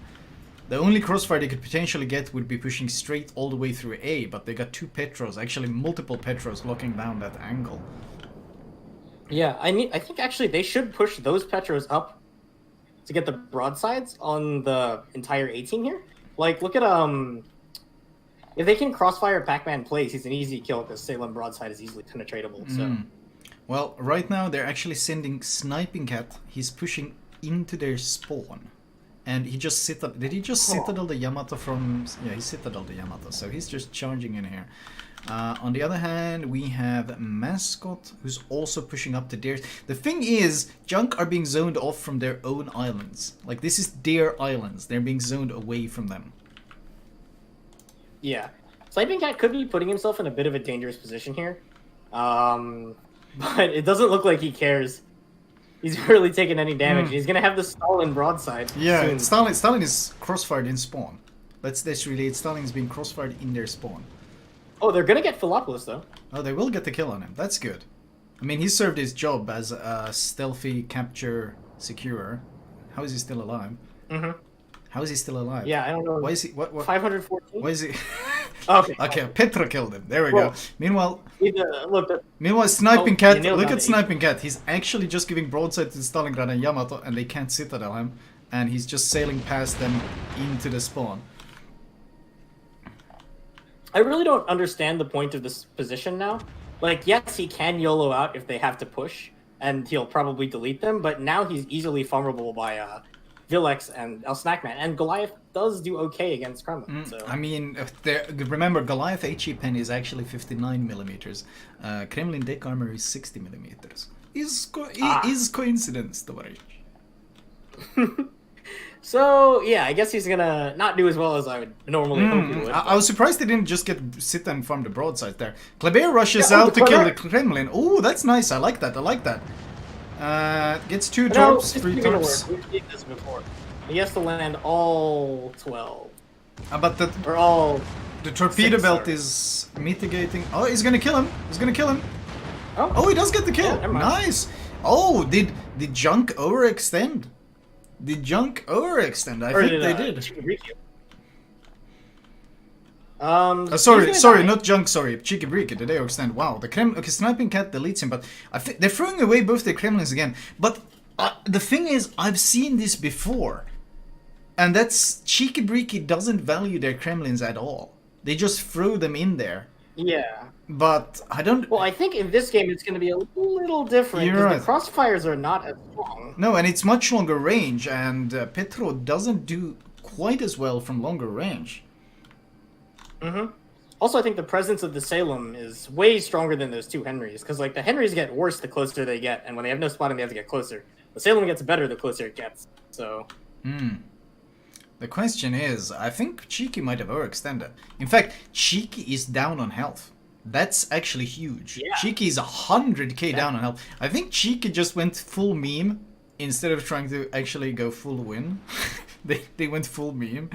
And I mean... Yeah, maybe they got a little too aggressive here. Yeah, I mean, we have Devour pushing... Or not pushing up, never mind. Reversing back to try to get shots on point. Or, yeah, on point. But he needs to... This is so rough. For Cheeky Briki, I really don't know what their win condition is besides Rain pushes in, we crossfire them, they die.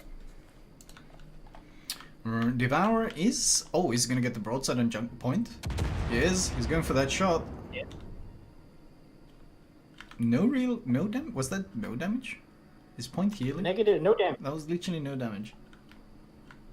Well, I mean, you know, sometimes you can't... The Russian shells don't do that great against Russian ships themselves.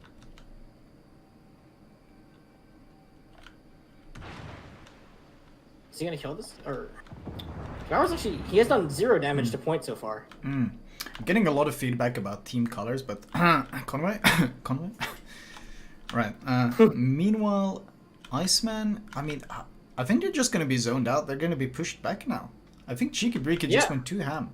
Because they lost both those Kremlins for not a whole lot of trade-off. Yeah, last time we saw them trade the Kremlins for both, or at least one enemy BB and the Destroyer. See, and a cruiser. I want to know what the Cheeky Briki comms are like while they're doing this. Are they just like blasting like just Soviet meme music at full volume while they're doing this? Like, it just seems so very debatable. Yeah, I mean, I think they're... I don't know, maybe they really want to play the last map. You never know. But I do think that the Kremlins were kind of suicidal there. They actually traded both Kremlins, and now that I'm looking at the map, they got one thing. For They it, got and a that's the- Kleber. They traded Yeah. probably one of the least useful ships on Junk's side against this comp for two Kremlins. Yeah, and then they lost the cruiser in B. I think maybe if they had played a little more conservatively and just focused on trading, this would have gone better for them. But it looks like they're about to lose their map pick here. Oh my, oh my. I do want to know what the plan was with the Kremlins though. Like, how does that when it works out? What does it do? 'Cause I Right. don't really see how. I think the idea is maybe the enemy team, if Junk is more pushed in, then they catch them off guard with it, like, and they force brawls or something. I'm not sure, but against Junk that just pulled back, it didn't seem to do a whole lot.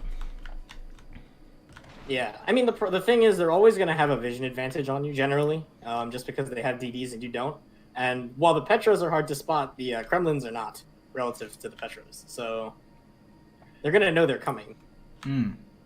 Yanil just farming Queen's Marksman from behind the island. I like that. Just putting non-stop damage. I mean, this is really what you chip them down. Yeah, you can't go for... You chip them down over time. It's hard to do with Henry's, but it's working out a lot better with the Salem and the... I guess the small end shooting over the rocks. Small end just farming. Rain of fire right there. Looks like El Snackman kind of wants to go for the push here to just kill off Queen's Marksman and close this game a little faster, but he has to wait until they force Mascot off. Ohio is pushing up. He's angled against both of them. Point still not taking really any damage, what I can see. Yeah, he's very safe behind that island. The two other Petros that could be shooting him from mid have been forced off because of the Yamato push into mid. So it's kind of all up to Devourer to try to do any damage to this Petro. He doesn't really have good shots. Maybe they try to kill the Ohio here? Ohio getting good damage on Relictus. 14k by the looks of it. And he's still got a turret left. and the second a nice chunk with that one. Full pen as well. But is he giving too much broadside now? I don't think so. He's pretty angled still. Should be fine. He's just waiting for the secondaries to do it in. I think Relictus' only chance here is he can break the guns or if his teammate can break the guns, but that's it. He goes down That's all she wrote. to Iceman. Yeah, this one is very much gone. They have half their health pools. I'm not sure what... Last time we saw Cheeky Breaky play this map, they did not play it like this. They kind of they pushed up and then they stopped, but this time it was like one of them just started blasting music and said no, stop, not one step backwards. Yeah, very much the good old hold W rush B strat right there, and it did not work out for them. No, absolutely. It's This nice to see Junk the is not just taking them apart here. They got a lot of value with that Kleber, and honestly, just kiting away and farming them was really the best counter to this comp. I like that. So I don't know, questionable. The enemy is about to I mean, the only way that you can get trading your DDs for anything against a comp like this is value. And the small end actually, Yanil has been putting in work. He farmed down. At least he did a lot of damage. Looked like he did a lot of damage to the Petro that was in B, Philopolis. Yeah. And now he's farming down Queen's Marksman, and he's on 15k HP now. Yeah, so. I mean that reload is ridiculous, and he's getting value out of it, so it's good. Yeah, it looks like they're finally going to pincer Queen's Marksman here. The Goliath has an angle, and Mascot is a little too far away on an odd angle, so he can't crossfire Velex anymore. Queen's Marksman will be going down. He does actually pop the heal. He could ram and trade, but Snackman is of course more than willing to go for that trade because it does favor him, but they just kill him. And Cheeky Breaky. Well, there was a lot of cheek in this map, that was for sure. A lot of cheek in this game, but the Breaky was kind of missing. And Junk just tore them apart. And now they have the unenviable job of trying to push in Petros into a crossfire. I mean, if you can angle it as well, but they have Petros as well. Yeah, and he's pushing into a Salem, so... Yeah, basically the worst matchup. Battle ends in 5 minutes. Alright, and game is over. Have we seen a single team not run Petro, by the way? Petrolus, actually, Junk last week brought a full Salem lineup.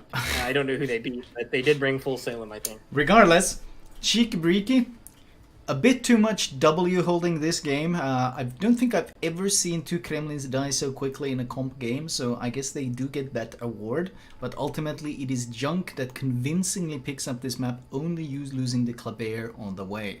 Let's send it back into the studio.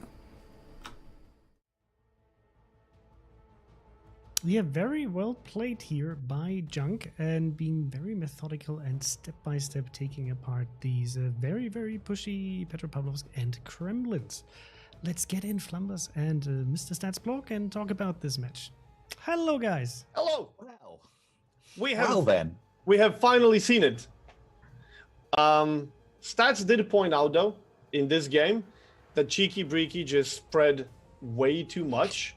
They had a couple of ships on the left, a couple of ships on the right. That initial push in the B, not fully supported. We feel like if they did what they did here, a bit more tight, they could have gotten away with a kill, maybe two. And then losing a ship or two would not have been a problem. But losing those two Kremlins for nothing, that was it. I found it really weird because they pushed that Petro down into B and basically paid for the cap with the cruiser. Which was fine. And then they pushed the battleship down in there on its own. But at the same time as pushing that battleship down, they had a couple of cruisers that were already in kiting positions, which I found really weird. Because if you're going to push, you need to push. And pushing all the way across the map at the same time is very difficult. And in the last map, we saw them push one side, but not the other side, and then kind of wrap it up. But it looked like they didn't really have a plan of which bit they were going to push. And so they just pushed into the middle, which is never a good idea in any kind of conflict. They half committed. And Junk just took them because they lost what, two Kremlins and a Petro for one Kleber. I was just surprised how long it took eventually Junk to bring them down and take over. Junk effectively just sort of flexed a little bit, just took a step back, and just received that push really nicely. And so suddenly Cheeky Briggy found themselves in a couple of crossfires, and the push just evaporated. Although one of the main moments that I would define that really tipped the game over into Junk's favor was that catch of Kremlin in B when the Kleber decided to rush him. Because if you paid attention, Cheeky Breeky's Kremlin was already running away even before Kleber was detected.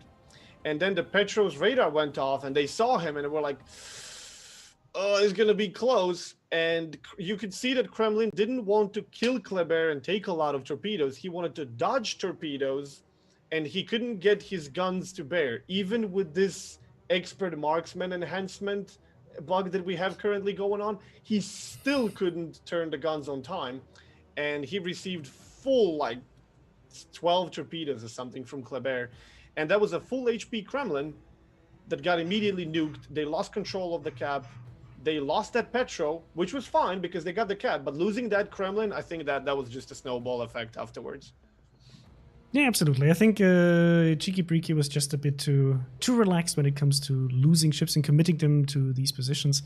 And Junk played it really, really calm, I would say. They didn't panic when losing the caps early on. They looked at the positions. They said, okay, we're going to do this step by step, focus down the targets.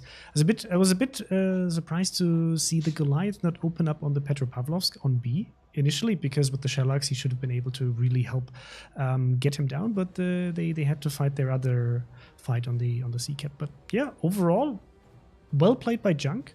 Very calm, game. Methodically, and we're going to get the third game. I'm curious to see whether Cheeky Breeky will now take a step back from the W button and just try to play it as methodically as they did it on Shatter, or whether they want to apply the same kind of pressure tactics.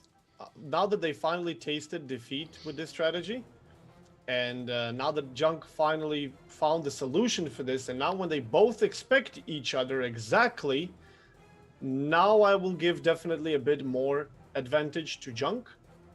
But I feel like Cheeky Breeky went a bit too crazy with her push here, and they kind of sabotaged themselves, which made it a bit easier for Junk. But now that they both kind of tasted each other, I'm very curious to see how the last game is going to go. Especially on Land of Fire. I mean, that's going to be the last map that we're going to see. Yeah. And I'm curious what kind of ships they're going to deploy. We saw also here strong Petropavlov's presence, but there were good picks to actually counter it as well. So I'm curious to see what both teams are going to deploy here. I'm thinking they're going to make a very, very strong C presence with some crossfire from B. And I wouldn't be surprised if they decide to just chug in one Petropavlovsk into A for contesture. But we've seen plenty of times before where that results in a Kleber rush, cruiser dead, and then Kleber dies afterwards.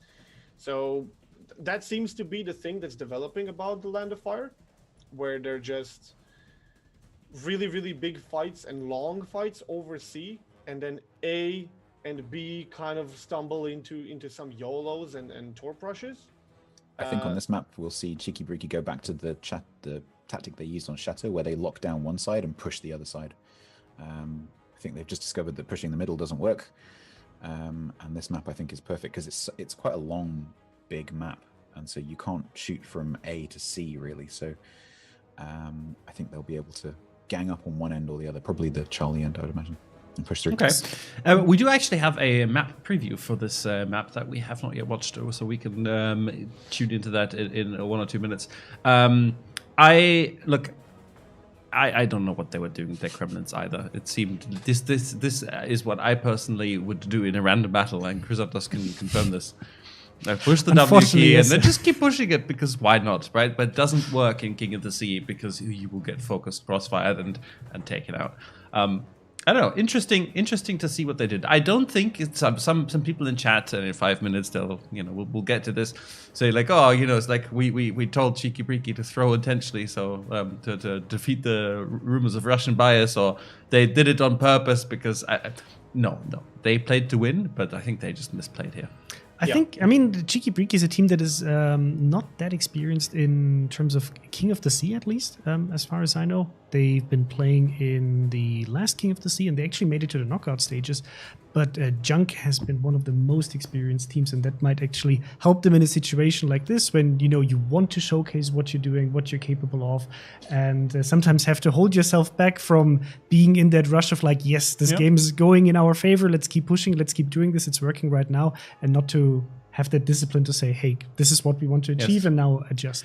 So I launched a quick poll, right? 65% of you that are voting, and more of you should vote, think that Junk will actually take this. 35% think that Cheeky Breeky will take this. So we'll see. Final picks, and then we'll go to the map video. Statsbloke? I'm sticking with Junk. Junk? Flambass? Oh, come on. I think experience might now prevail. Flambass, it's a one word. I'm looking for one word. Junk. Thank you. Now that they've taken the second game, I think they got it. So I stuck with Junk this far, and I will keep sticking with Junk. Okay, Junk as well. So we'll kick it off to the map video. Thanks to our commentators, and we'll catch you after the game. See you right then. Enjoy it. At the extreme southern tip of South America lies an archipelago rich in history and diversity. Soon, these storied waters will play a host to a heroic clash between opposing forces, and the region will live up to its name. This is Land of Fire. Land of Fire is a 48 by 48 kilometer domination style map with 3 cap points running in a line from east to west. The A cap is on the left, B is in the center, and C is on the right. To the west, the island in the center of capture area A makes it a challenging cap to acquire early. Teams commonly park a radar cruiser in the cap to push away enemy destroyers while preventing either team from capturing the zone. Cap B in the center is wide open with plenty of ways in and out, and is initially the purview of competing destroyers. If combat shifts to an east-west axis, it's common to see some spectacular mid and late game pushes through the center of the map.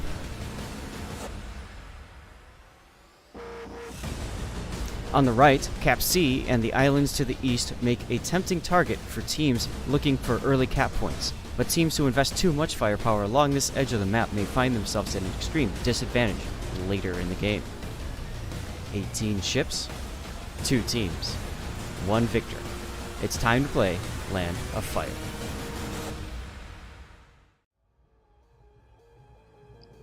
Welcome back, guys. Unfortunately, teams are not quite ready yet. It looks like Junk. Mr. Conway lied to us again. Junk seems to have maybe accidentally thrown one of their players in the junk. I don't know.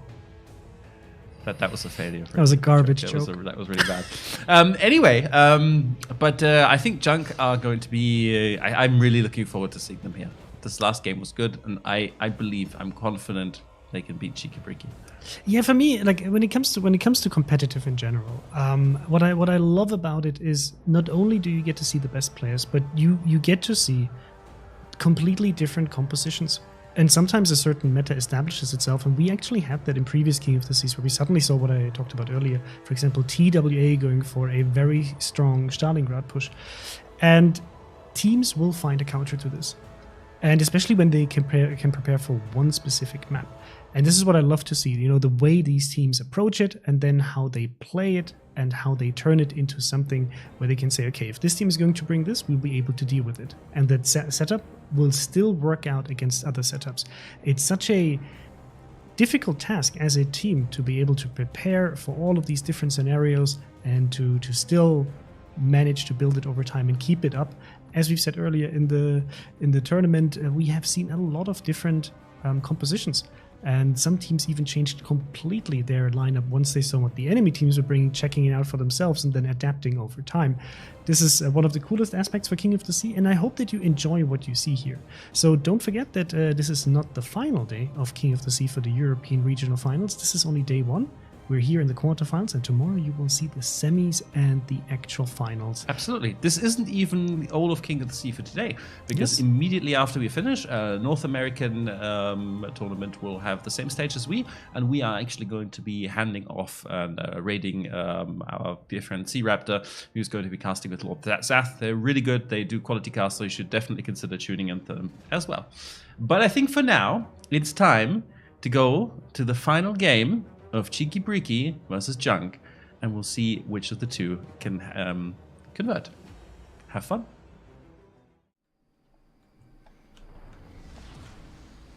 Action stations.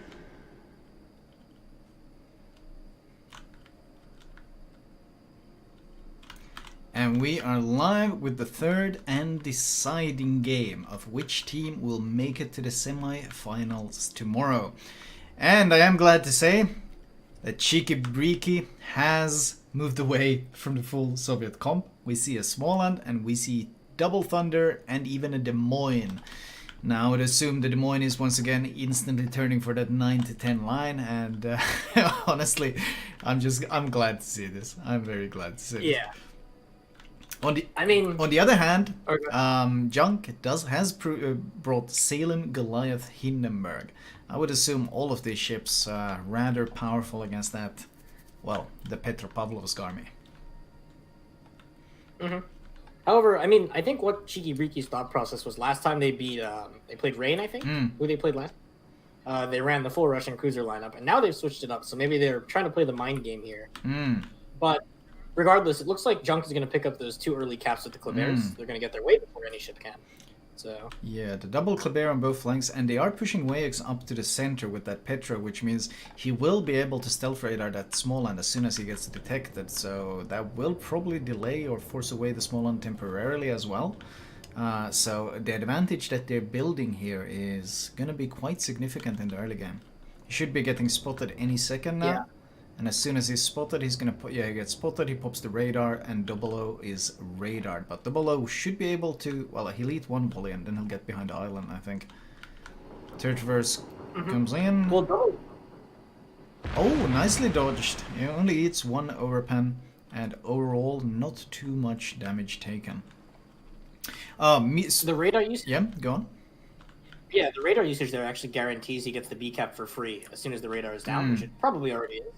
Yeah, he's just going to reverse in and yoink it. And as soon as they see A and C being contested, they also know that there's no torpedo threat and no Kleber threat, so he will be able to pick it up right after this. I'm surprised he isn't already.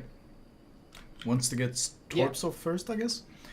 Also, speaking of semifinals, Circa sadly got knocked out in the quarterfinals. I have to say, I am incredibly impressed with that team.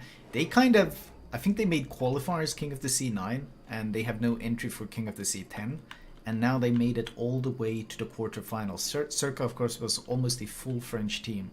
And we haven't really seen much of those being that strong in a while. So it's really cool to see a new team just rise up like that. Yeah.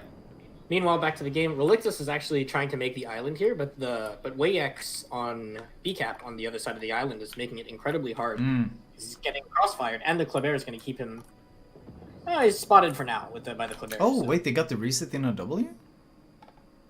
Oh, wow. Maybe it's blind fire? I don't... Oh, yeah, it is blind fire. It was... From the Hindenburg. El Snackman is just raining shells on that spot. But it looked like he almost left the cap, actually. Has it taken so long? Petro Radar is going to be up again soon, isn't it? Yeah. That is really not good. They do need points. They need to start taking these points. I mean, as soon as they cap B, the small one is probably going to rotate over to C, if I have to guess, to get this cap. I do like the Snackman play, but they are putting some pressure on him now. There's no radar in time, so they will at least get B. Something they needed quite badly here, because those Klebers have already secured a 70-point lead for Junk. And with two caps ticking, that lead is just going to keep increasing. And Cheeky Breaky sending Devour in the Des Moines down the 10 line has a nasty surprise of a Salem waiting for him there, which is of course the one ship that actually beats the Des Moines in a nose-in fight. Yeah, it looks like Cheeky Breaky's plan right here is they're going to rotate the small end over to C, and I think they're just going to utilize the fact that the Clever is objectively way worse at contesting caps than the small end to eventually claw their way back into this game. Not quickly, just very slowly but surely claw their way back into this game. I think the issue right now is they're being forced to throw in Ho Chi Minh to A, and it's going to take a ton of damage from the Hindenburg and the Goliath. Yeah, it's so many good counters. It's the Crossfire from the Petro, it's Thunder HE, it's Goliath HE, it's Hindenburg HE. All of these just pin this 50mm plating, and these Petros are losing so much health getting into these positions. And that's exactly what Junk wants. Punish them as much as possible as they try to get into position. Yeah, I mean, the problem that he's going to run into right now is he's down 20k HP or 15k HP versus Way X. Oh, the points torpedoes. He's actually pushed up so aggressively close. He's launched preemptive torps on Ho Chi Minh. Oh. And he's gonna. I think he sees the Hydra. He's trying to dodge them, but that means giving broadside to the Petro. Way X is gonna get huge damage in. 10,000. He dodges the torpedo barely by making this move, but how much health is this gonna cost him? The next set is already on its way. He's one more volley. Oh god. Oh! That Petro AP deletes the or beats the Petro armor easily, especially with that kind of broadside, and that's Ho Chi Minh dead. And that also means they have no real way of contesting the cap, because that was their hope in delaying A. Relictus is now the sole target, and there's no way he can reverse into all this fire. Good hit on Honrubia from the Thunder there. But there's no way he can contest that this A side is heavily being won by Junk. Absolutely crushed so far. What that means too is they can start pushing up Vilex and El Snackman, and they're going to start farming down Philopolis with Way X's Hydro around the island. Yeah. This is going to be really, really bad. If the A flank falls apart for Cheeky Breaky here, they're kind of screwed. They are trying to get the small one into the cap. I mean, they need to do it now. They're down almost 300 but points. They need to do it. He needs to go there and bait out that Petro radar, and he needs to do it fast. Yeah. The points difference is just running away with them at this point. Well, they need to keep the points close at least, because if when it gets to a point where they win on one cap without any kills, where Rain will win on one cap without any kills, then the game is over, because there's no way they can. Relictus is in huge trouble now, because he's in that position where he has to kite away. Oh, and he gets double sit. Was that from Wayx? 1 or 2 sits by the looks of it. 10,000 damage. He's gonna go down as well. This entire flank, they had the perfect counter ready from Junk, and they executed it so damn well. And that's Cheeky Breaky's entire A flank absolutely demolished. Junk showing why they were a finalist last time. Very strong performance. Yeah. And now I think their tournament lives are slowly but surely going to come crumbling apart here as the A flank rolls over the rest of the map. It's going to be 4 ships just coming down on these 2 ships over and over again. Philippolis is now in trouble, and he needs to try to disengage, and so does the Thunder. But if they just panic run away, then, well, they just get enveloped. This is very, very rough. Yeah, the Thunder needs to try to position himself to maintain a crossfire so that as these ships coming from A rotate down, they can try to kill them. But It doesn't look like he's doing that. He's just running straight away to spawn to see where the rest of the team is. They're pulling the other Thunder back as well, just to try to delay them as much as possible. Having 2 Thunders just slow down this junk push coming in from A. They look like they will be securing C. How is that Petro radar? Have they already baited it out? They're getting actually really good damage in on Yanil right now. Yeah, they need this. It's Devourer. They're getting some really good crossfires from Devourer, who's just lobbing shells straight over the island. Yanil pushes up, and they actually get C. They need that, but they also need a kill because Rain does win on 1 cap. Without if nothing changes. Right, their points lead is so impressive at this point that even 1 cap is enough for a win. Which means they don't actually have to push in, they can just maintain their positions. And they have pretty damn solid positions. Meanwhile, Devourer is trying to push around. The problem is the Salem can straight up ram him. Yeah. When you're 2 ships up, trading is not a problem. Yeah, I mean, what they need now is they need someone to crossfire the Salem so Devourer can get around the corner here. But the Ohio is right there already to block him. This is so risky. And then Points, look at Points' position. He's ready to YOLO Philopoulos at any point if, oh god, I hate his name now. But he's ready to YOLO him at any point. Just push around and kill him with the torps. Right, there's the radar. The 2 Thunders are kind of, they're switching Thunder positions? That's just curious. Yeah, I don't really see what the point Point is going for it, is he? Oh, no. I think he sees the Thunder and fails. If he goes around... I mean, he also knows that he doesn't have to do anything. He just has to sit and wait. 5 minutes to go, and it is a junk win. It looks like Devourer is actually going to get pushed in here by Iceman, but this could be a mistake. He's showing a lot of broadside to the Petro in mid. Oh, I think they're gonna send this river to delete Devourer, which will open up this entire flank, and then they got both flank controls on junk. Yeah, look at this river, it's just going straight for it. Do they have any vision? They do know it's coming, but what the hell do you do about this? This is an express train of torpedo death coming his way. Oh, I think he's aborting. He's aborting? Why? He's boxed in. Guaranteed kill. I don't know. He's hit the island too. This is guaranteed. This is the freest kill ever. Yeah. This is just so free. There's. Oh, did he bump? Oh, there it is. This is so free. He can't juke it with the acceleration. No, this is so free. I'm surprised to slow down. Yeah. Very clean from Sriver, and honestly, very clean overall. The Kleber even gets away with it. Yeah, it looks like Junk is going to win this without losing a single ship. There's no kills on the board for Cheeky Riki, and there's no ships that are close to dying. Unless Point gets Thunder or cheat right here. Yeah, Philopoulos is going to go down. The AP on the side from the Kleber. He goes down. Those Klebers giving so much value. The cap control, the constant spotting, and those YOLOs that they pulled off. Junk really showing how it's being played on this game. They had a very good setup and they executed it extremely well. And now it's a 1 minute game, even with 1 cap. That's how strangled Cheeky Riki are getting. I mean, look at the map. They're surrounding them, just surrounding them in the center. Not something you see often. Yeah, I think Cheeky Riki might go for Honrubia here, but that's not enough. This game is basically over. They need to somehow block Junk's last remaining. They have to block A or start killing ships. Junk is just not. But Honrubia is just reversing behind the island. He's putting the island between himself and Mascot, which will reduce their out damage so much. M might be able to get the kill, but I mean, if he loads HE, I don't think he has time. He doesn't have time now. If he loads HE, he can get the kill, but as long as Honrubia doesn't get a heal off. There's the HE volley. It can easily do this much damage. Oh, no such luck. Probably hits the turrets, and that means just like that, in incredibly convincing fashion, after those previous 2 games, this was just perfection by Junk. They don't lose a single ship. Honrubia? Okay, Honrubia not proving me wrong. They don't lose a single ship. And the way they just choked down those 2 Petros when they tried to push the flank, they never had a chance. Junk took map control and then they just held it. And Cheeky Riki struggled to get anything done. So that means Junk will be moving on to the semi-final, and that shows some scary consistency, and they're going to be joining some really nasty foes there, like TWA, which is another scarily consistent team.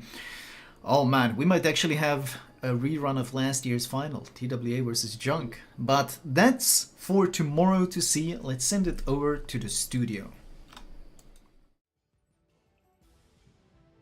Congratulations to Junk, and very well executed. Very impressive display here by the garbage men.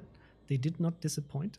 And we'll bring in Flambass and Statsbloke to talk about this last match before we're going to also get Flamu in here for a few words before we hand over to the NA broadcast. Wow, guys, that was very impressive by Junk, huh? I would not like to take anything away from Junk, but I think Cheeky Breeky shot themselves here. I don't know why. I would really like to ask them, why did they suicide 2 Petros when it was clear as day that they were not going to make it into that cap? It feels like Cheeky Breeky had this strategy where they always send Petros on both flanks and they must enter the cap, no matter the circumstances. Junk had a Petro behind B, ready for crossfire. They had 3 ships chipping him down on the way in, and Kleber was already in a position to torp him. All they had to do was turn around and leave those 2 Petros in the back to kite, or create angles when Junk decides to push from that cap into B. And they just decided to literally YOLO that first Petro, and then the second one just got caught. And that's what lost them the game. That's literally what lost them the game. But they also didn't have the cap control. So I think they kind of felt under pressure to somehow apply pressure to the cap zones, right? Because they lost a... But we're not talking about like minute 15. We're talking about like minute 3. Imagine if at the end there was a 200 points less difference.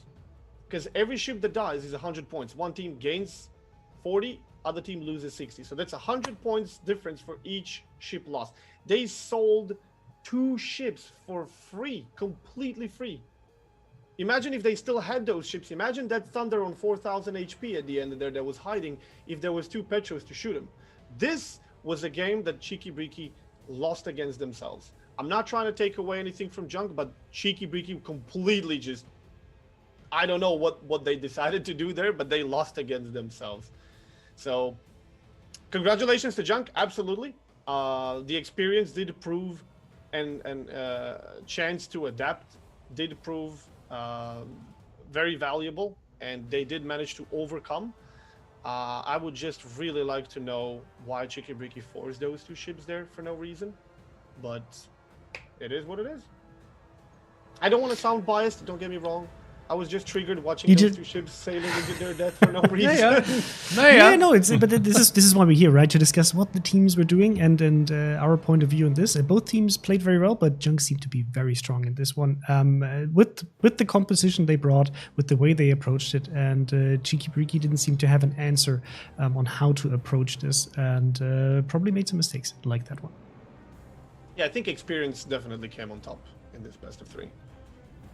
What I personally really enjoyed about this match is how Junk managed to put pressure on A while not losing any significant amount of HP on C.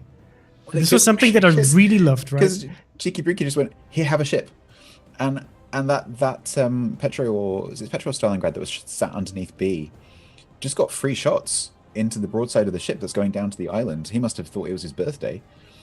It was the freest kill ever. Yeah, and so we were saying that if Junk would have won no matter what happened on the A cap, the C cap, Junk would have eventually won that because they did. But imagine if the other side had still been a stalemate, if they hadn't pushed that Petro in and lost it. There might have been something that Cheeky Breeky could do then to win the A cap and then kind of rotate around. And there would have definitely been more options. When I saw the deployment of Junk's Kleber, I was like, okay, if Cheeky Breeky decides to go for their strategy, which they always do, and they force Petro in there, I don't see how this is going to work this time. I think it's too late. They definitely need to back off from A. This is when Petros were still kind of slowly sailing towards before they even committed. It's over. They already showed that they can adapt with the ship picks. Now they need to give up their strategy. It's not going to work. It's crystal clear. Junk is in position to murder them if they try. You cannot not see this. They need to reposition from one cap to B, from B to the other side, and then try to see if they can do anything on C side. They need to give up A. Petro just YOLOs into A. I'm like, oh my god. And then the second Petro dies there. And it's like, yeah, this is GG. It was over in 5 minutes. Yeah, it was really hard. Once that flank had broken down, it just was a matter of time before those ships arrived from there, right? Anyway, guys, I want to say thank you very much from my side for joining us today. It's been an absolute pleasure to have you here to talk post game. And yeah, I'm looking forward to tomorrow. We've got 4 finalists, right? I actually don't I have to actually check out the. I've got it open. Rain, Junk, Shaft, and who's our last one? Enough, exactly. Going to be very exciting. I'm looking forward to that. Yes. And guys, if you don't know Statsbloke or Flambass, go make sure to check out their channels. They're both streaming on World of Warships and they do have YouTube channels. They're both, in fact, live right now. So if you just click on World of Warships, you should see their channel. Are we live? Oh, no. Yes, we are. So go check out their content. And yes. Enough was fighting Rain. So Rain and they won, exactly. Yeah. So it's between No Cap and Ban CV. Ban CV. Clear bias here. Clear bias, yes. No. So obviously you will see all of these matches tomorrow with us and with our 2 guests again. So we're looking very, very much forward to this. So thank you guys and talk to you tomorrow. Yes. Have a good rest of the day. Thank you for having us. It was a pleasure, and I'll see you tomorrow. Yeah. Bye-bye. Bye-bye. And with this, we will be transitioning to also having our actual. Mr. Conway, I can still hear them. Okay. Yeah, sorry. We just need to. Is that the perfect? Yes. So because we are going to now also have a quick chat with Flamu, who has been doing an amazing job at casting the games together with Kiri Jiman, and bringing to you all of the the best scenes that we had in this tournament together. So are we ready to get him in, Mr. Conway? We are almost ready. Almost ready. So guys, don't forget that. There he is. Perfect. So we'll get Flamu in here any second and talk a bit about today. Yep. We're facing one second. I just need to. We have a. I'm trying. I need to meet the other guys. The problem is, look. To explain to you my conundrum, right? Is that the other 2 casters are using our call to talk to each other. So if I end that, nobody will hear them anymore on their stream, which would be unfortunate. So you don't want to fun police their stream to sacrifice it for our stream, yeah? That's very nice of you, Mr. Conway. Yeah, I know, right? This is just the way I am. But that so, guys, while Mr. Conway is fixing this in the background, just a few informations, right? So this was day 1 of the EU regional finals. We will be broadcasting tomorrow the semifinals, where we're going to see TWA fight Enough, and Shaft is going to be fighting Junk. Because they just won the last set of matches, right? And we'll be broadcasting this together again with Flamu and with Flambass and Statsbloke. So we hope you enjoyed today's broadcast and are going to be tuning in tomorrow because there's going to be a lot of cool matches that we're going to be broadcasting. So let's have a chat to Flamu. Here he is. Oh. Finally. Oh. Is it actually working now? It is actually working. Yes. Hello there. What a set of matches, huh? Yeah, what a long day. How long have we actually been live? Like 6.5 hours of casting or something? Oh, man. Easy King of the Sea there, right? Yes. And I have to like shout out to Flambass and Statsbloke because you got breaks, right? While you weren't casting the game. We got breaks easily while you were casting the game. They were doing all of it. Life choices. Oh, yes. Life choices, man. Why work hard when you can work smart? So what was your favorite game today? That's such a rough one. They all jumble together in your head, but what was kind of baffling was pretty much all the games went to 3-game series. We had a really close one. The last series. Was it the last game of the last series? I think that might have been one of my favorites. I might even highlight that one. It was actually so enjoyable. Overall, though, I think it got better towards the end as usual because, this program we're using right now, Teams, it does this nice little Microsoft thing where it fiddles with your microphone volume whenever it wants to. It's not cool. Oh man, technology. Yeah. Yeah. So this is the reason we had a bit of a Flamu volume issues at the beginning, but then we killed it and we figured it out. What was your favorite game? What? What was your favorite game? My favorite game was, I think, actually pretty early on when we saw Junk play their first set against EnStream. Yeah. Yeah, when they pulled back the after the first game, and it's just like, yes, we're going to see some great World of Warships now. That was the turning point for me, where it's like, oh yes, now we've got some good, really good teams here. Yeah, my favorite one was actually the final match of Enough versus Rain. I thought that was a really cool series in general, and I'd love to see those teams duke it out. I'm really sad to see Circa get knocked out though. Circa, they kind of came out of nowhere. Like they beat out Vor, aka Conquer. Conquer is basically Vor being remade, and COTS 9 they got to the qualifiers. That's it. They didn't even make it to the groups. COTS 10 they didn't even take part, and now this King of the Sea they made it into the quarterfinals. That is for a French team, that's astronomical improvement. So. Damn, new teams rising up and kind of competing with the rest. I really like it. Yes, very much. And this is one of the coolest aspects about King of the Sea, right? Obviously, it helps if you're experienced, right? But if you get together a good team and you have a good plan and you prepare properly, then you have a chance to actually proceed and kick out the old farts, right? And get your own spot up there. Yes. Shaft, for example, is also a team that we haven't really seen in King of the Sea before, and they are now actually in the semi-finals. So really curious to see whether they can surprise us tomorrow and beat Junk. They played some great games there, so I'm and they've got a great clan tag, so it's they also have Muffle the chat band. Yes. They do. I'm always so happy with this tournament when you have some like truly amazing big names, and you can have some fun with that as well. They still have to push William the Dank off the throne, at least from my heart, in terms of best nicknames. But there are some really good contenders out there. Sorry, could I ask? Normally you do these pie charts after King of the Sea. Like, could you do a pie chart? King of the Sea organizers do. Oh wow! I really want to ask them for one of those like ship picks pie charts, so you can see like which pick is most popular and most frequent. I'm sure it's going to catch many people by surprise.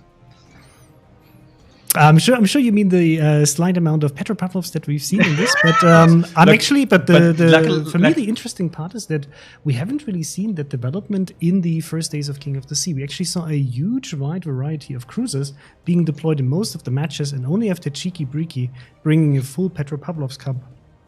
And we saw this on the rise today.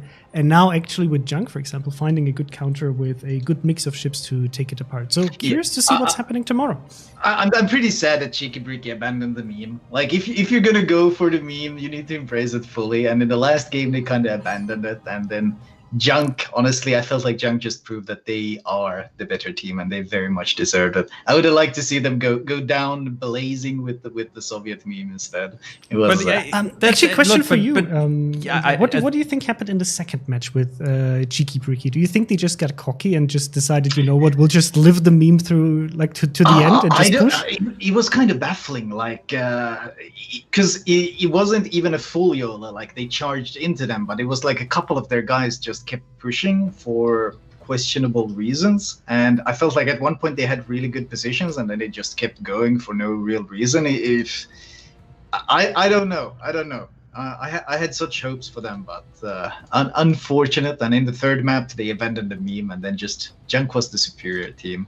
And I think we might get a complete rehash of last year's final, TWA versus Junk. It's possible we get a rematch of it. Which is actually really cool. Exactly. I would not complain about this, A, because it's a rematch and there'll be some grudge involved, but B, they're both fantastic teams, and it's going to be great to watch. I'm looking forward to it. So guys, if you don't know Flamu, you can follow him at the Twitch link that is below his name, twitch.tv/Flamu with the W. And you can look forward to seeing some more. And yes, he has merch, and you can go buy it. Also, by the way, if you're interested in merch, we have a Teespring store. Scroll down on Twitch and you can find it there. But Flamu has some very nice stuff there, so you should probably check out as well. Yes. Right. What time are we starting tomorrow? So tomorrow we're going to be live from 1600 Central European Summertime. That's 1400 UTC and whatever other time wherever you live. Just Google it. First game is going to be starting 16:15. Should be really exciting. We still have to decide which of the 2-day games we're going to pick because we're only going to be able to see one of the semifinals. But I'm excited. Should be. You will see tomorrow Good when time. we go live. Yes, we'll decide tomorrow. Right. Okay, then thank you very much, Flamu, and good job with the casting.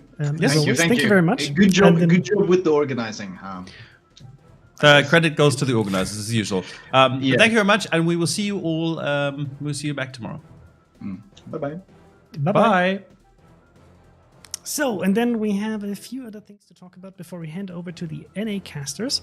So, please keep in mind that you still can get the Twitch drop for the King of the Sea collection container. It's running from this morning until tomorrow afternoon, or until the end of the broadcast. So if you didn't manage to get it today, you can still get it tomorrow. And then the second Twitch drop for the King of the Sea collection container will be during the international finals that are going to be happening on the 10th and 11th of October. We also, Mr. Conway, you can probably spam the bonus code for the mission if you haven't received the mission yet to get some additional King of the Sea containers. We have been distributing the same mission already for the last 2 weekends. So if you already got it and if you're already working on it, that bonus code won't really do much for you because it will just make sure that you still have the mission. So just to remind you of that. And then I want to say a big, big thank you for all of the people who are actually running this tournament in the background, in the shadows, doing all of the legwork, making sure that all of the teams are set up properly, that all of the training rooms are there, that just look at how smooth everything works with the King of the Sea, right? And that's only possible because of the people working in the background, the King of the Sea organizers and the adjudicators, doing a fantastic job and providing all of us with the cool opportunity to showcase to you the amazing competitive scene of World of Warships. Absolutely. And then from my side, there's only one thing left to say. King of the Sea North American round of 16 and quarterfinals will be starting pretty much right now.